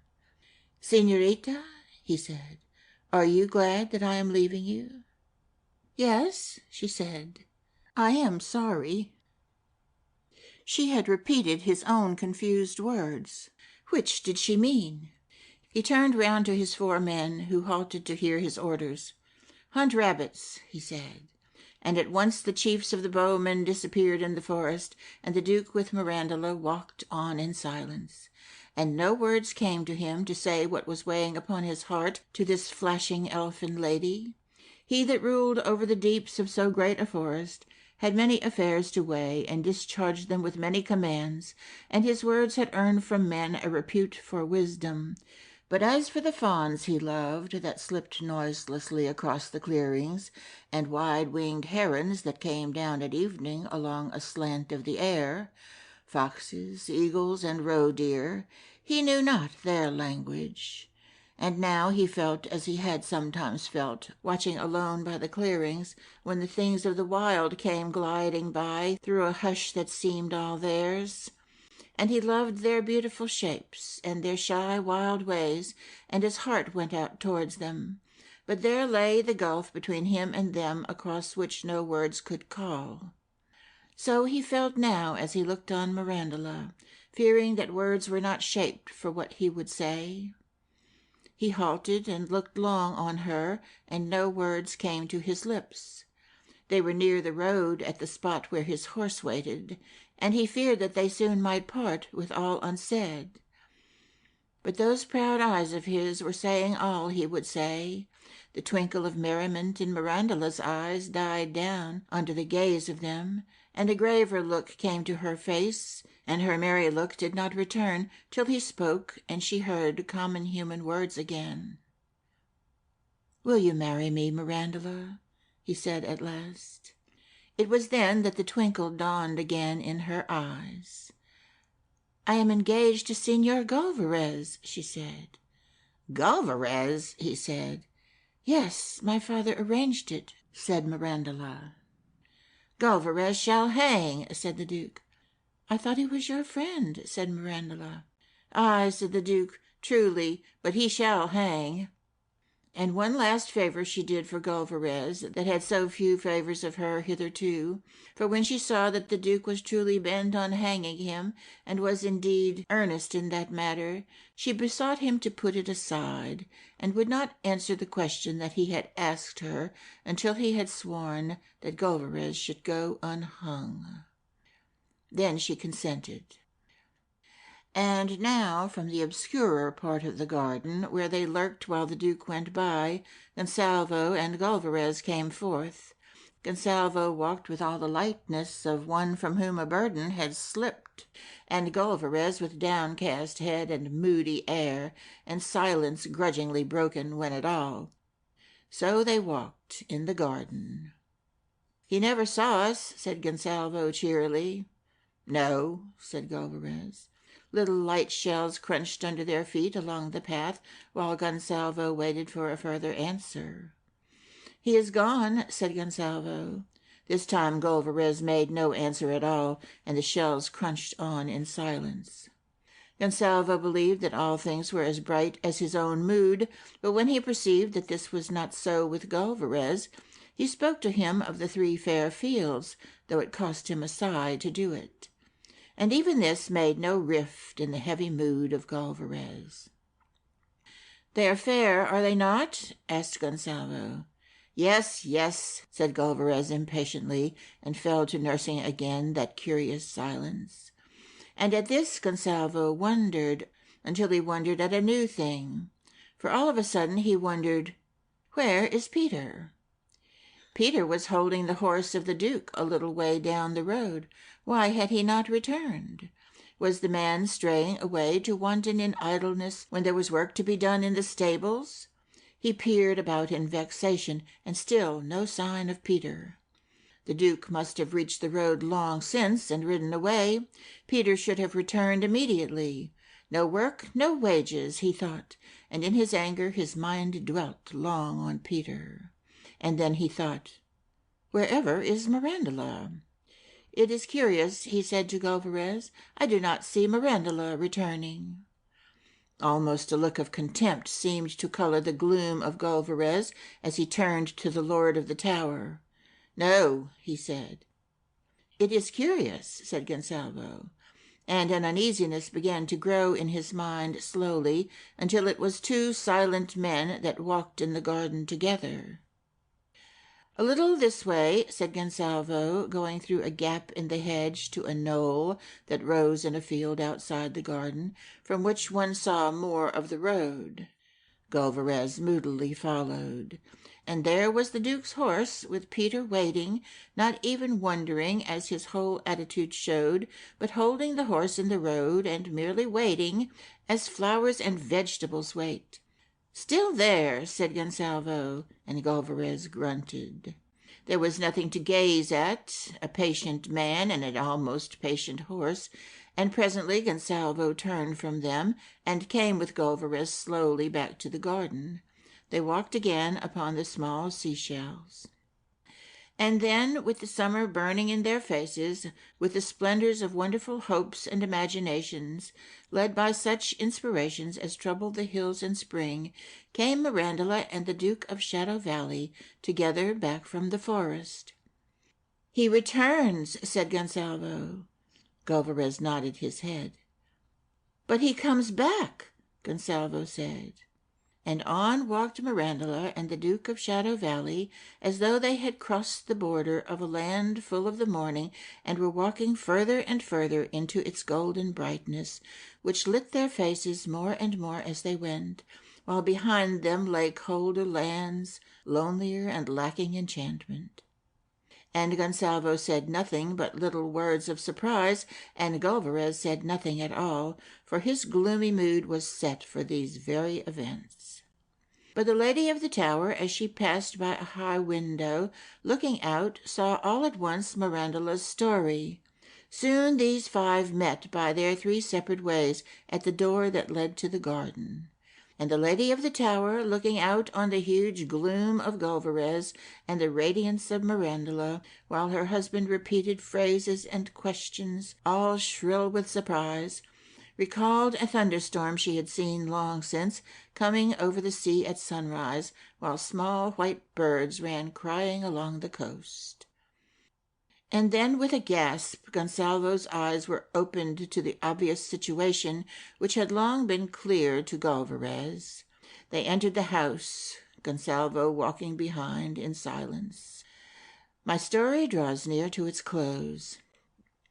In the room where the boar spears hung, they planned the future, as far as men ever do, for they turned blindly and confidently towards the strange, dark ways to speak as though they could see them, and would have spoken, but the Duke talked instead, fervidly, gaily, and lyrically.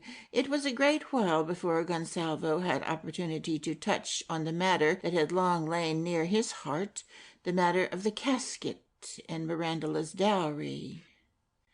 "As for dowry," said the Duke, "give me—" But he spoke incoherently, naming foolish things, a lock of her hair, an eyelash, a common fan.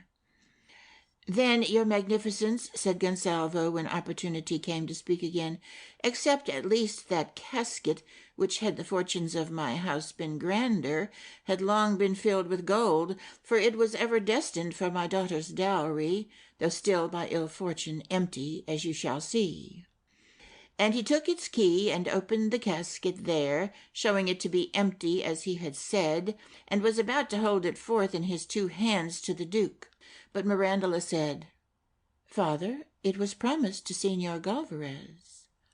Gonsalvo, as he bowed forward with his casket, stopped with a sudden jerk, and looked with amaze at his daughter. But Mirandula's eyes, under curved black lashes, remained unwavering, and she said no more. And after a while, in silence, and puzzled at his own action, Gonsalvo handed the casket to Galvarez, who took it, without any thanks, midmost in that courteous age, and put it under his arm, and walked from the room, and went away from the house. And then the lady of the tower would have spoken, but the Duke spoke again. It was more like the words of such songs as they sometimes sang in youth upon moonlight nights in the golden age, to the tune of a mandolin, than any sober prevision of the future. And as he spoke, thoughts so swam through Gonsalvo's mind, so swift and so unrelated, that he longed with a great yearning for Father Joseph, who had such an easeful way with unruly thoughts, and wondered upon what pretext he could summon him, for the need of a priest was not yet. And then he thought of his son, and that business of gold for the dowry, and the propriety of acquainting him with his sister's betrothal. The occasion was well worthy of a letter, and he slipped from the room and sent Peter in haste for the priest. Plump and mellow and calm, in due course Father Joseph appeared, and his calmness came to Gonsalvo like snow upon torrid sands. And they greeted and spoke a while, and Father Joseph said soothing things that were easy to understand, and this was the letter that was written. My dear son, a thing has befallen so strange that I am readier to marvel at it than to acquaint you with the truth of it, or to tell you how it befell, if indeed this could be told. But it is of those things whose ways are inscrutable, and that befall as they may, and are not to be traced to their origins, or to be studied by any of the arts of philosophy, but are only indeed to be marveled at. The Duke of Shadow Valley is betrothed to your sister, and will marry her. That is as it is. Ask me not how it became so, for I am no philosopher to unravel the causes of events, and methinks that many events are only made for our wonder, and have no cause and no meaning, but that we should wonder at them, as indeed I do at this event, most heartily. Now, this being, as I have said, with the aid of Father Joseph, whose pen has been most ready in this matter, there is no need any longer of that business which we have discussed heretofore. Return home, therefore, with all speed, and abide with us. But of all earthly needs place this the foremost, to wed in due course, and may the saints whose care it is hasten the happy occasion, only the daughter of some illustrious house. For the Duke of Shadow Valley is, as the world knows, the loved companion of the king's self, and they have hunted the magpie together with their falcons, and have strolled abroad when all the city slept, seeking such adventures together as were appropriate to their youth. Bring no shame, therefore, on so illustrious a head by marriage with any house not well established in honor before the coming of the Moors. Your loving father, Gonsalvo of the Tower and Rocky Forest. After the dictation of so long a letter, and the work of signing it with his own hand, and all his wonderings and perplexities, Gonsalvo sat in his chair so much bewildered that he could not wholly extricate his thoughts, nor could even Father Joseph make their meaning perfectly clear to him. And in this perplexed state there came to him all of a sudden one vivid, lucid thought of his 3 fair fields.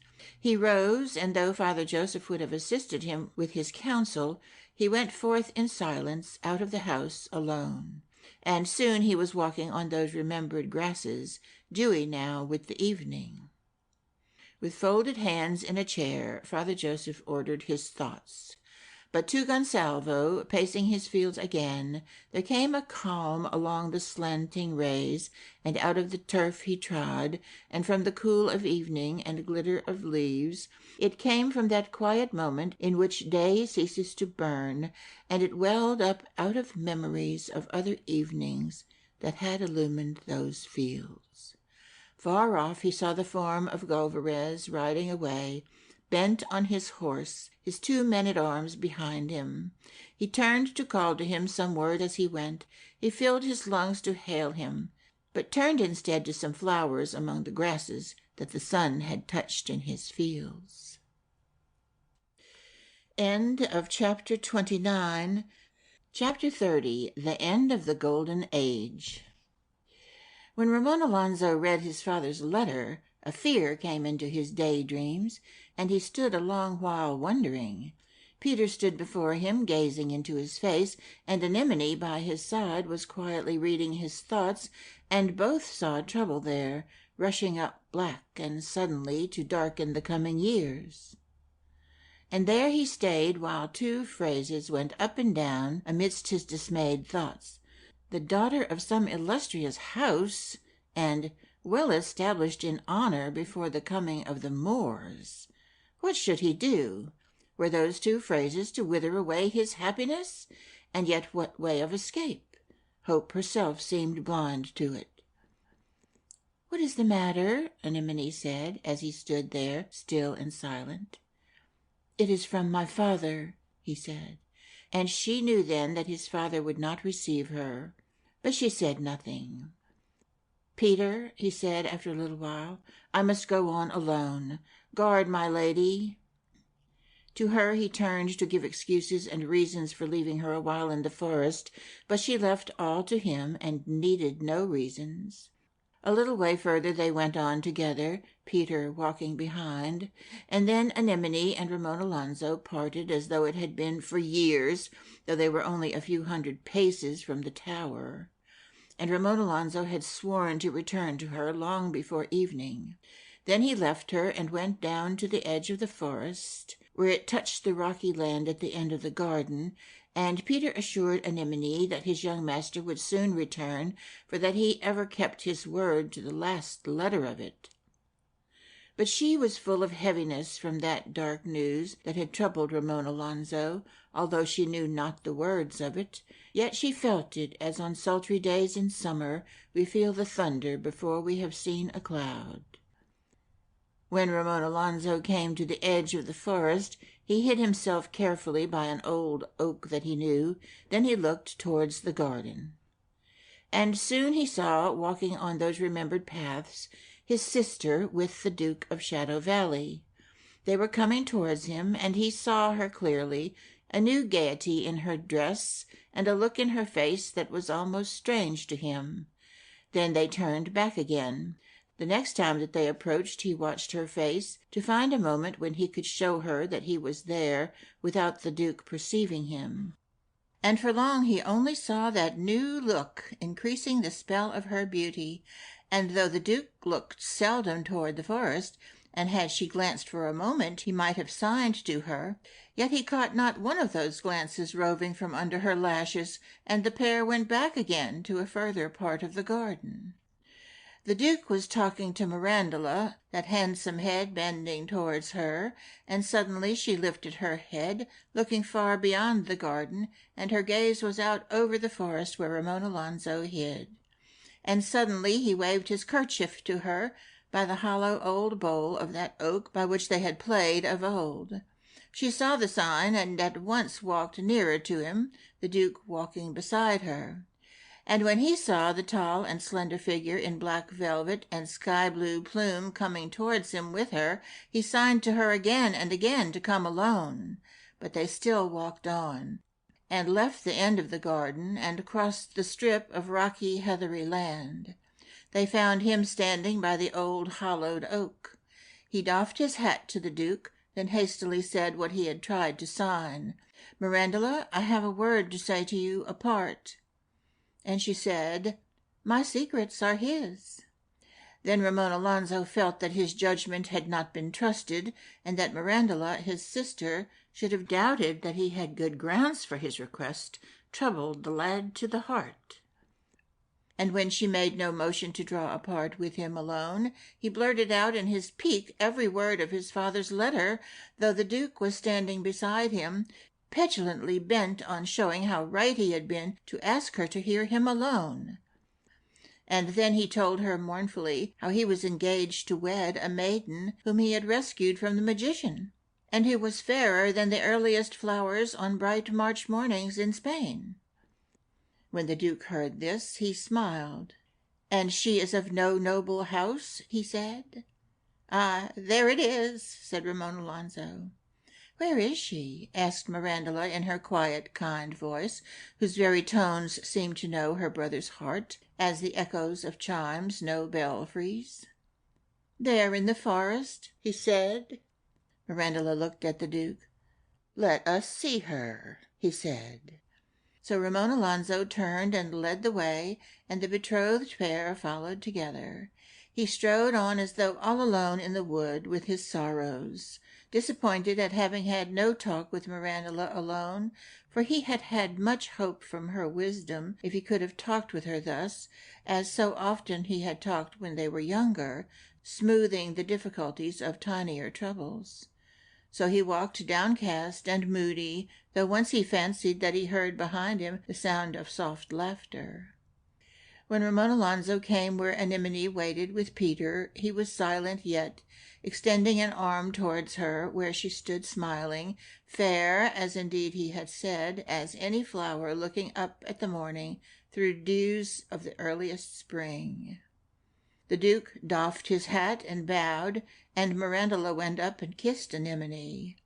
"So I must wed illustriously," said Ramon Alonso in bitterness.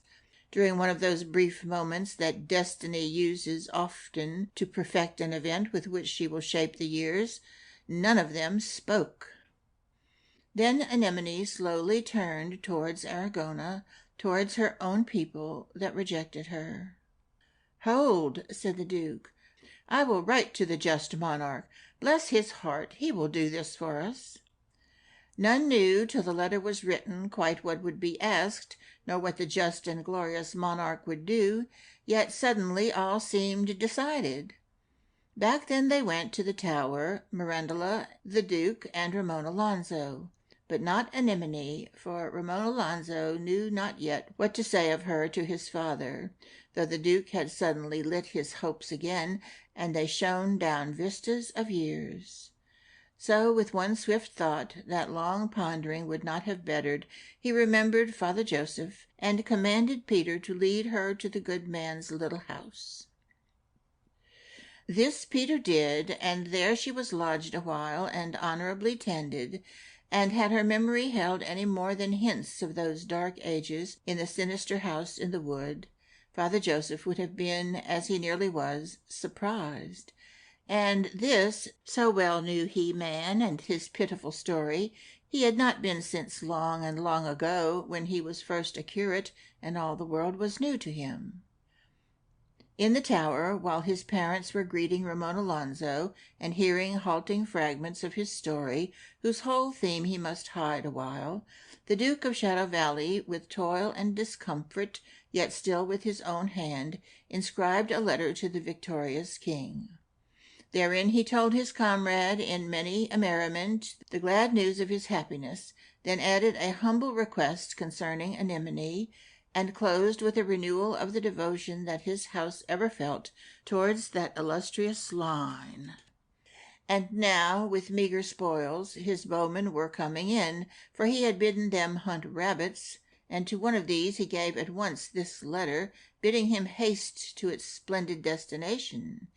And the bowman hastened as he had been commanded, and travelled for all the remainder of that day, and through most of the night, so that he saw the next sunset glint on the spires of that palace that was the glory and joy of the golden age.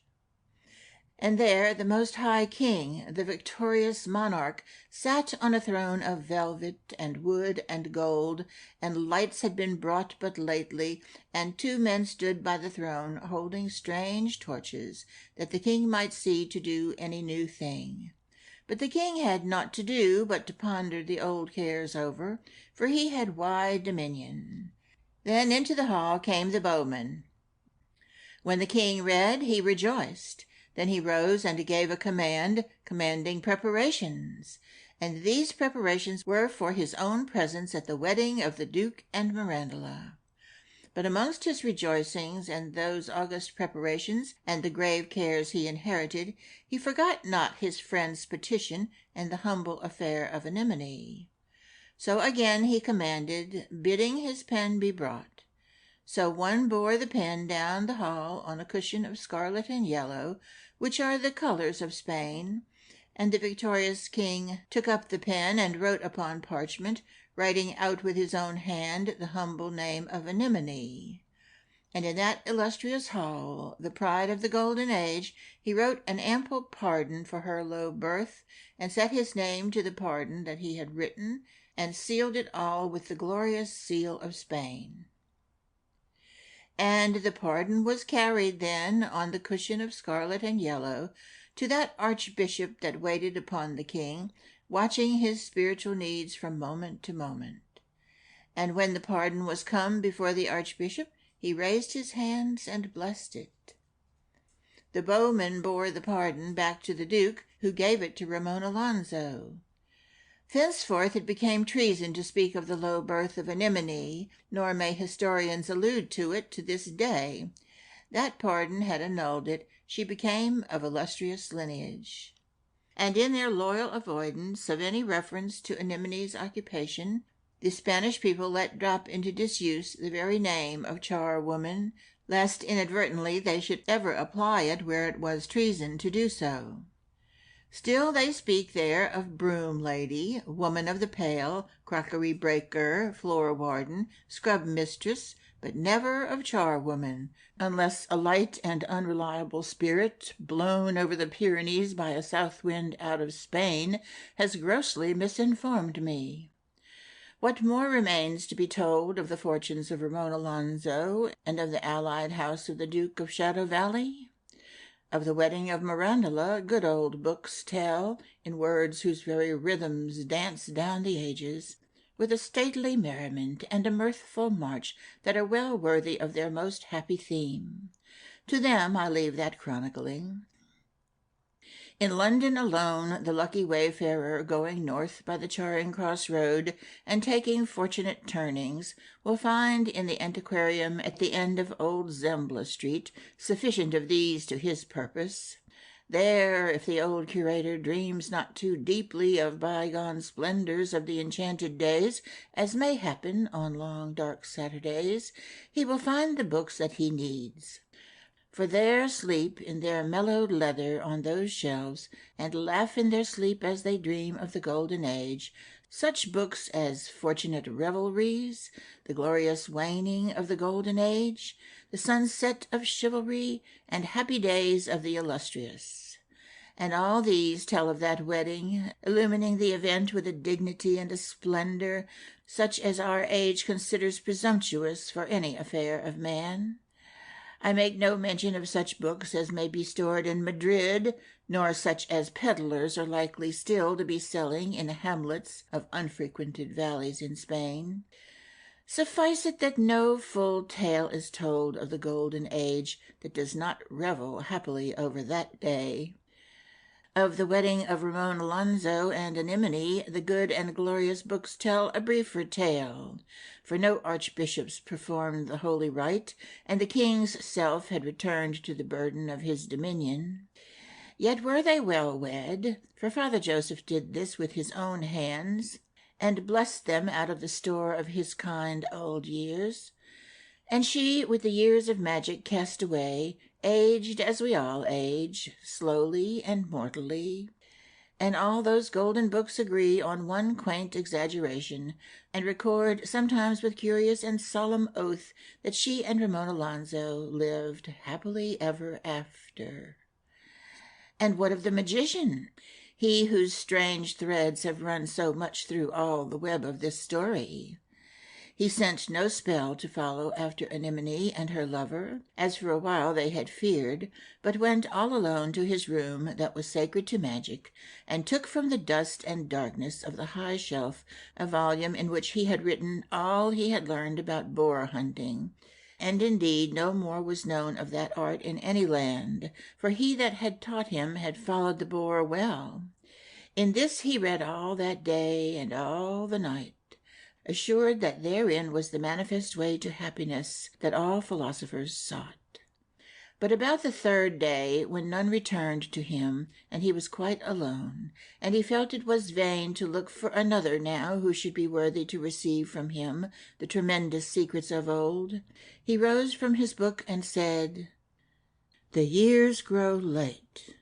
He went then to his tower and quaffed one gulp of that fluid that was named elixir vitae, and carrying the bottle to that passage that for so long Anemone scrubbed, he cast it heavily down upon the stone.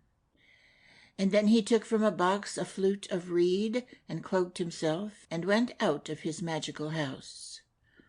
He went a few paces into the wood, then raised the reed to his lips. He blew one bar upon it of curious music, then waited, listening eagerly. And there came to his ears the scurry of little things, nimble, elvish, and sprightly over dead leaves of the wood. At that he strode away, going swiftly northwards, and there followed him all manner of magical things, fays, imps, and fauns, and all such children of Pan. In the open lands he raised his pipe again, and blew on it 2 strange notes, which seemed for a while to haunt the air all round him. Then they drifted slowly afar, and to that call responded the things of the world, tiny enchanted folk from many an elf mound and many a fairy ring. They joined the fantastic group that had come from the deeps of the wood, and followed after the master. And with him went old shadows, some taken from earthly folk, and some that seemed cast upon other fields than ours by other lights than our sun. He led them on through all the beauty of Spain. On the high hills he blew those 2 notes once more, and all that had their sole dwelling in the moonlight and river mist, or in the deep romance that overflows from old tales told at evening in glamour of firesides, came out from their lurking places at the edge of the olden years and the dimness of distance and the other side of grey hills, and followed him over the fields and valleys of Spain, till there came in sight one morning the tips of the Pyrenees. Soon he was crossing these with that wild crew behind him, and butterflies that had followed him out of Spain. He blew his strange notes once upon a peak, where his tall cloaked figure looked tiny seen from the fields, and his uncouth following only specks on the snow. Nevertheless, Spain heard him, and as those notes with their lure and persuasiveness went murmuring among the villages, singing and promising I know not what, and calling away as naught should call from the calm and orderly ways, all the cathedrals rang their bells against him, and the chimes filled all the valleys and lapped over the rims of the hills till all the air of Spain was mellow and musical with them. And yet the things of romance and mystery went leaping after the master. And yet more hearts than ever told of it after turned that day towards the peak and the pass of the Pyrenees. Through the pass he went, and the children of Pan followed. Then they turned eastwards and away and away. In Provence today there are tales that few folk tell, yet still remembered in the hearts of the peasantry. They tell how once the things of the olden time came that way from the mountains, and away they went through Europe, leaving a track of fable and curious folklore that, except where it is lost near cities and highways, can be followed even yet. And after them always went whatever was magical, and all those things that dwelt in the olden time and are only known to us through legend and fable. On and on the magician strode, undaunted by rain or night or rivers or mountains, going onward guided by dawns, always due eastwards. Weariness came on him, and still he strode on, going homeless by quiet hamlets in the night, and waking new desires by the mere soft sound of his footfall and the scurrying of little hooves that always followed his journey. And there came upon him at last those mortal tremors that are about the end of all earthly journeys. He hastened then, and before the human destiny overtook him, he saw one morning, clear where the dawn had been, the luminous rock of the bastions and glittering rampart that rose up sheer from the frontier of the country beyond moon's rising. This he saw, though his eyes were dimming now with fatigue and his long sojourn on earth.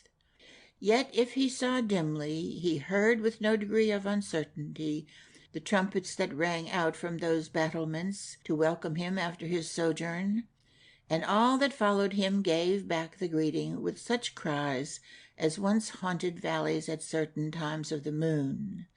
Upon those battlements and by the opening gates were gathered the robed masters that had trafficked with time and dwelt awhile on earth, and handed the mysteries on, and had walked round the back of the grave by the way that they knew, and were even beyond damnation. They raised their hands and blessed him. And now for him and the creatures that followed after, the gates were wide that led through the earthward rampart of the country beyond moon's rising. He limped towards it with all his magical following. He went therein, and the golden age was over. End of The Charwoman's Shadow by Lord Dunsany.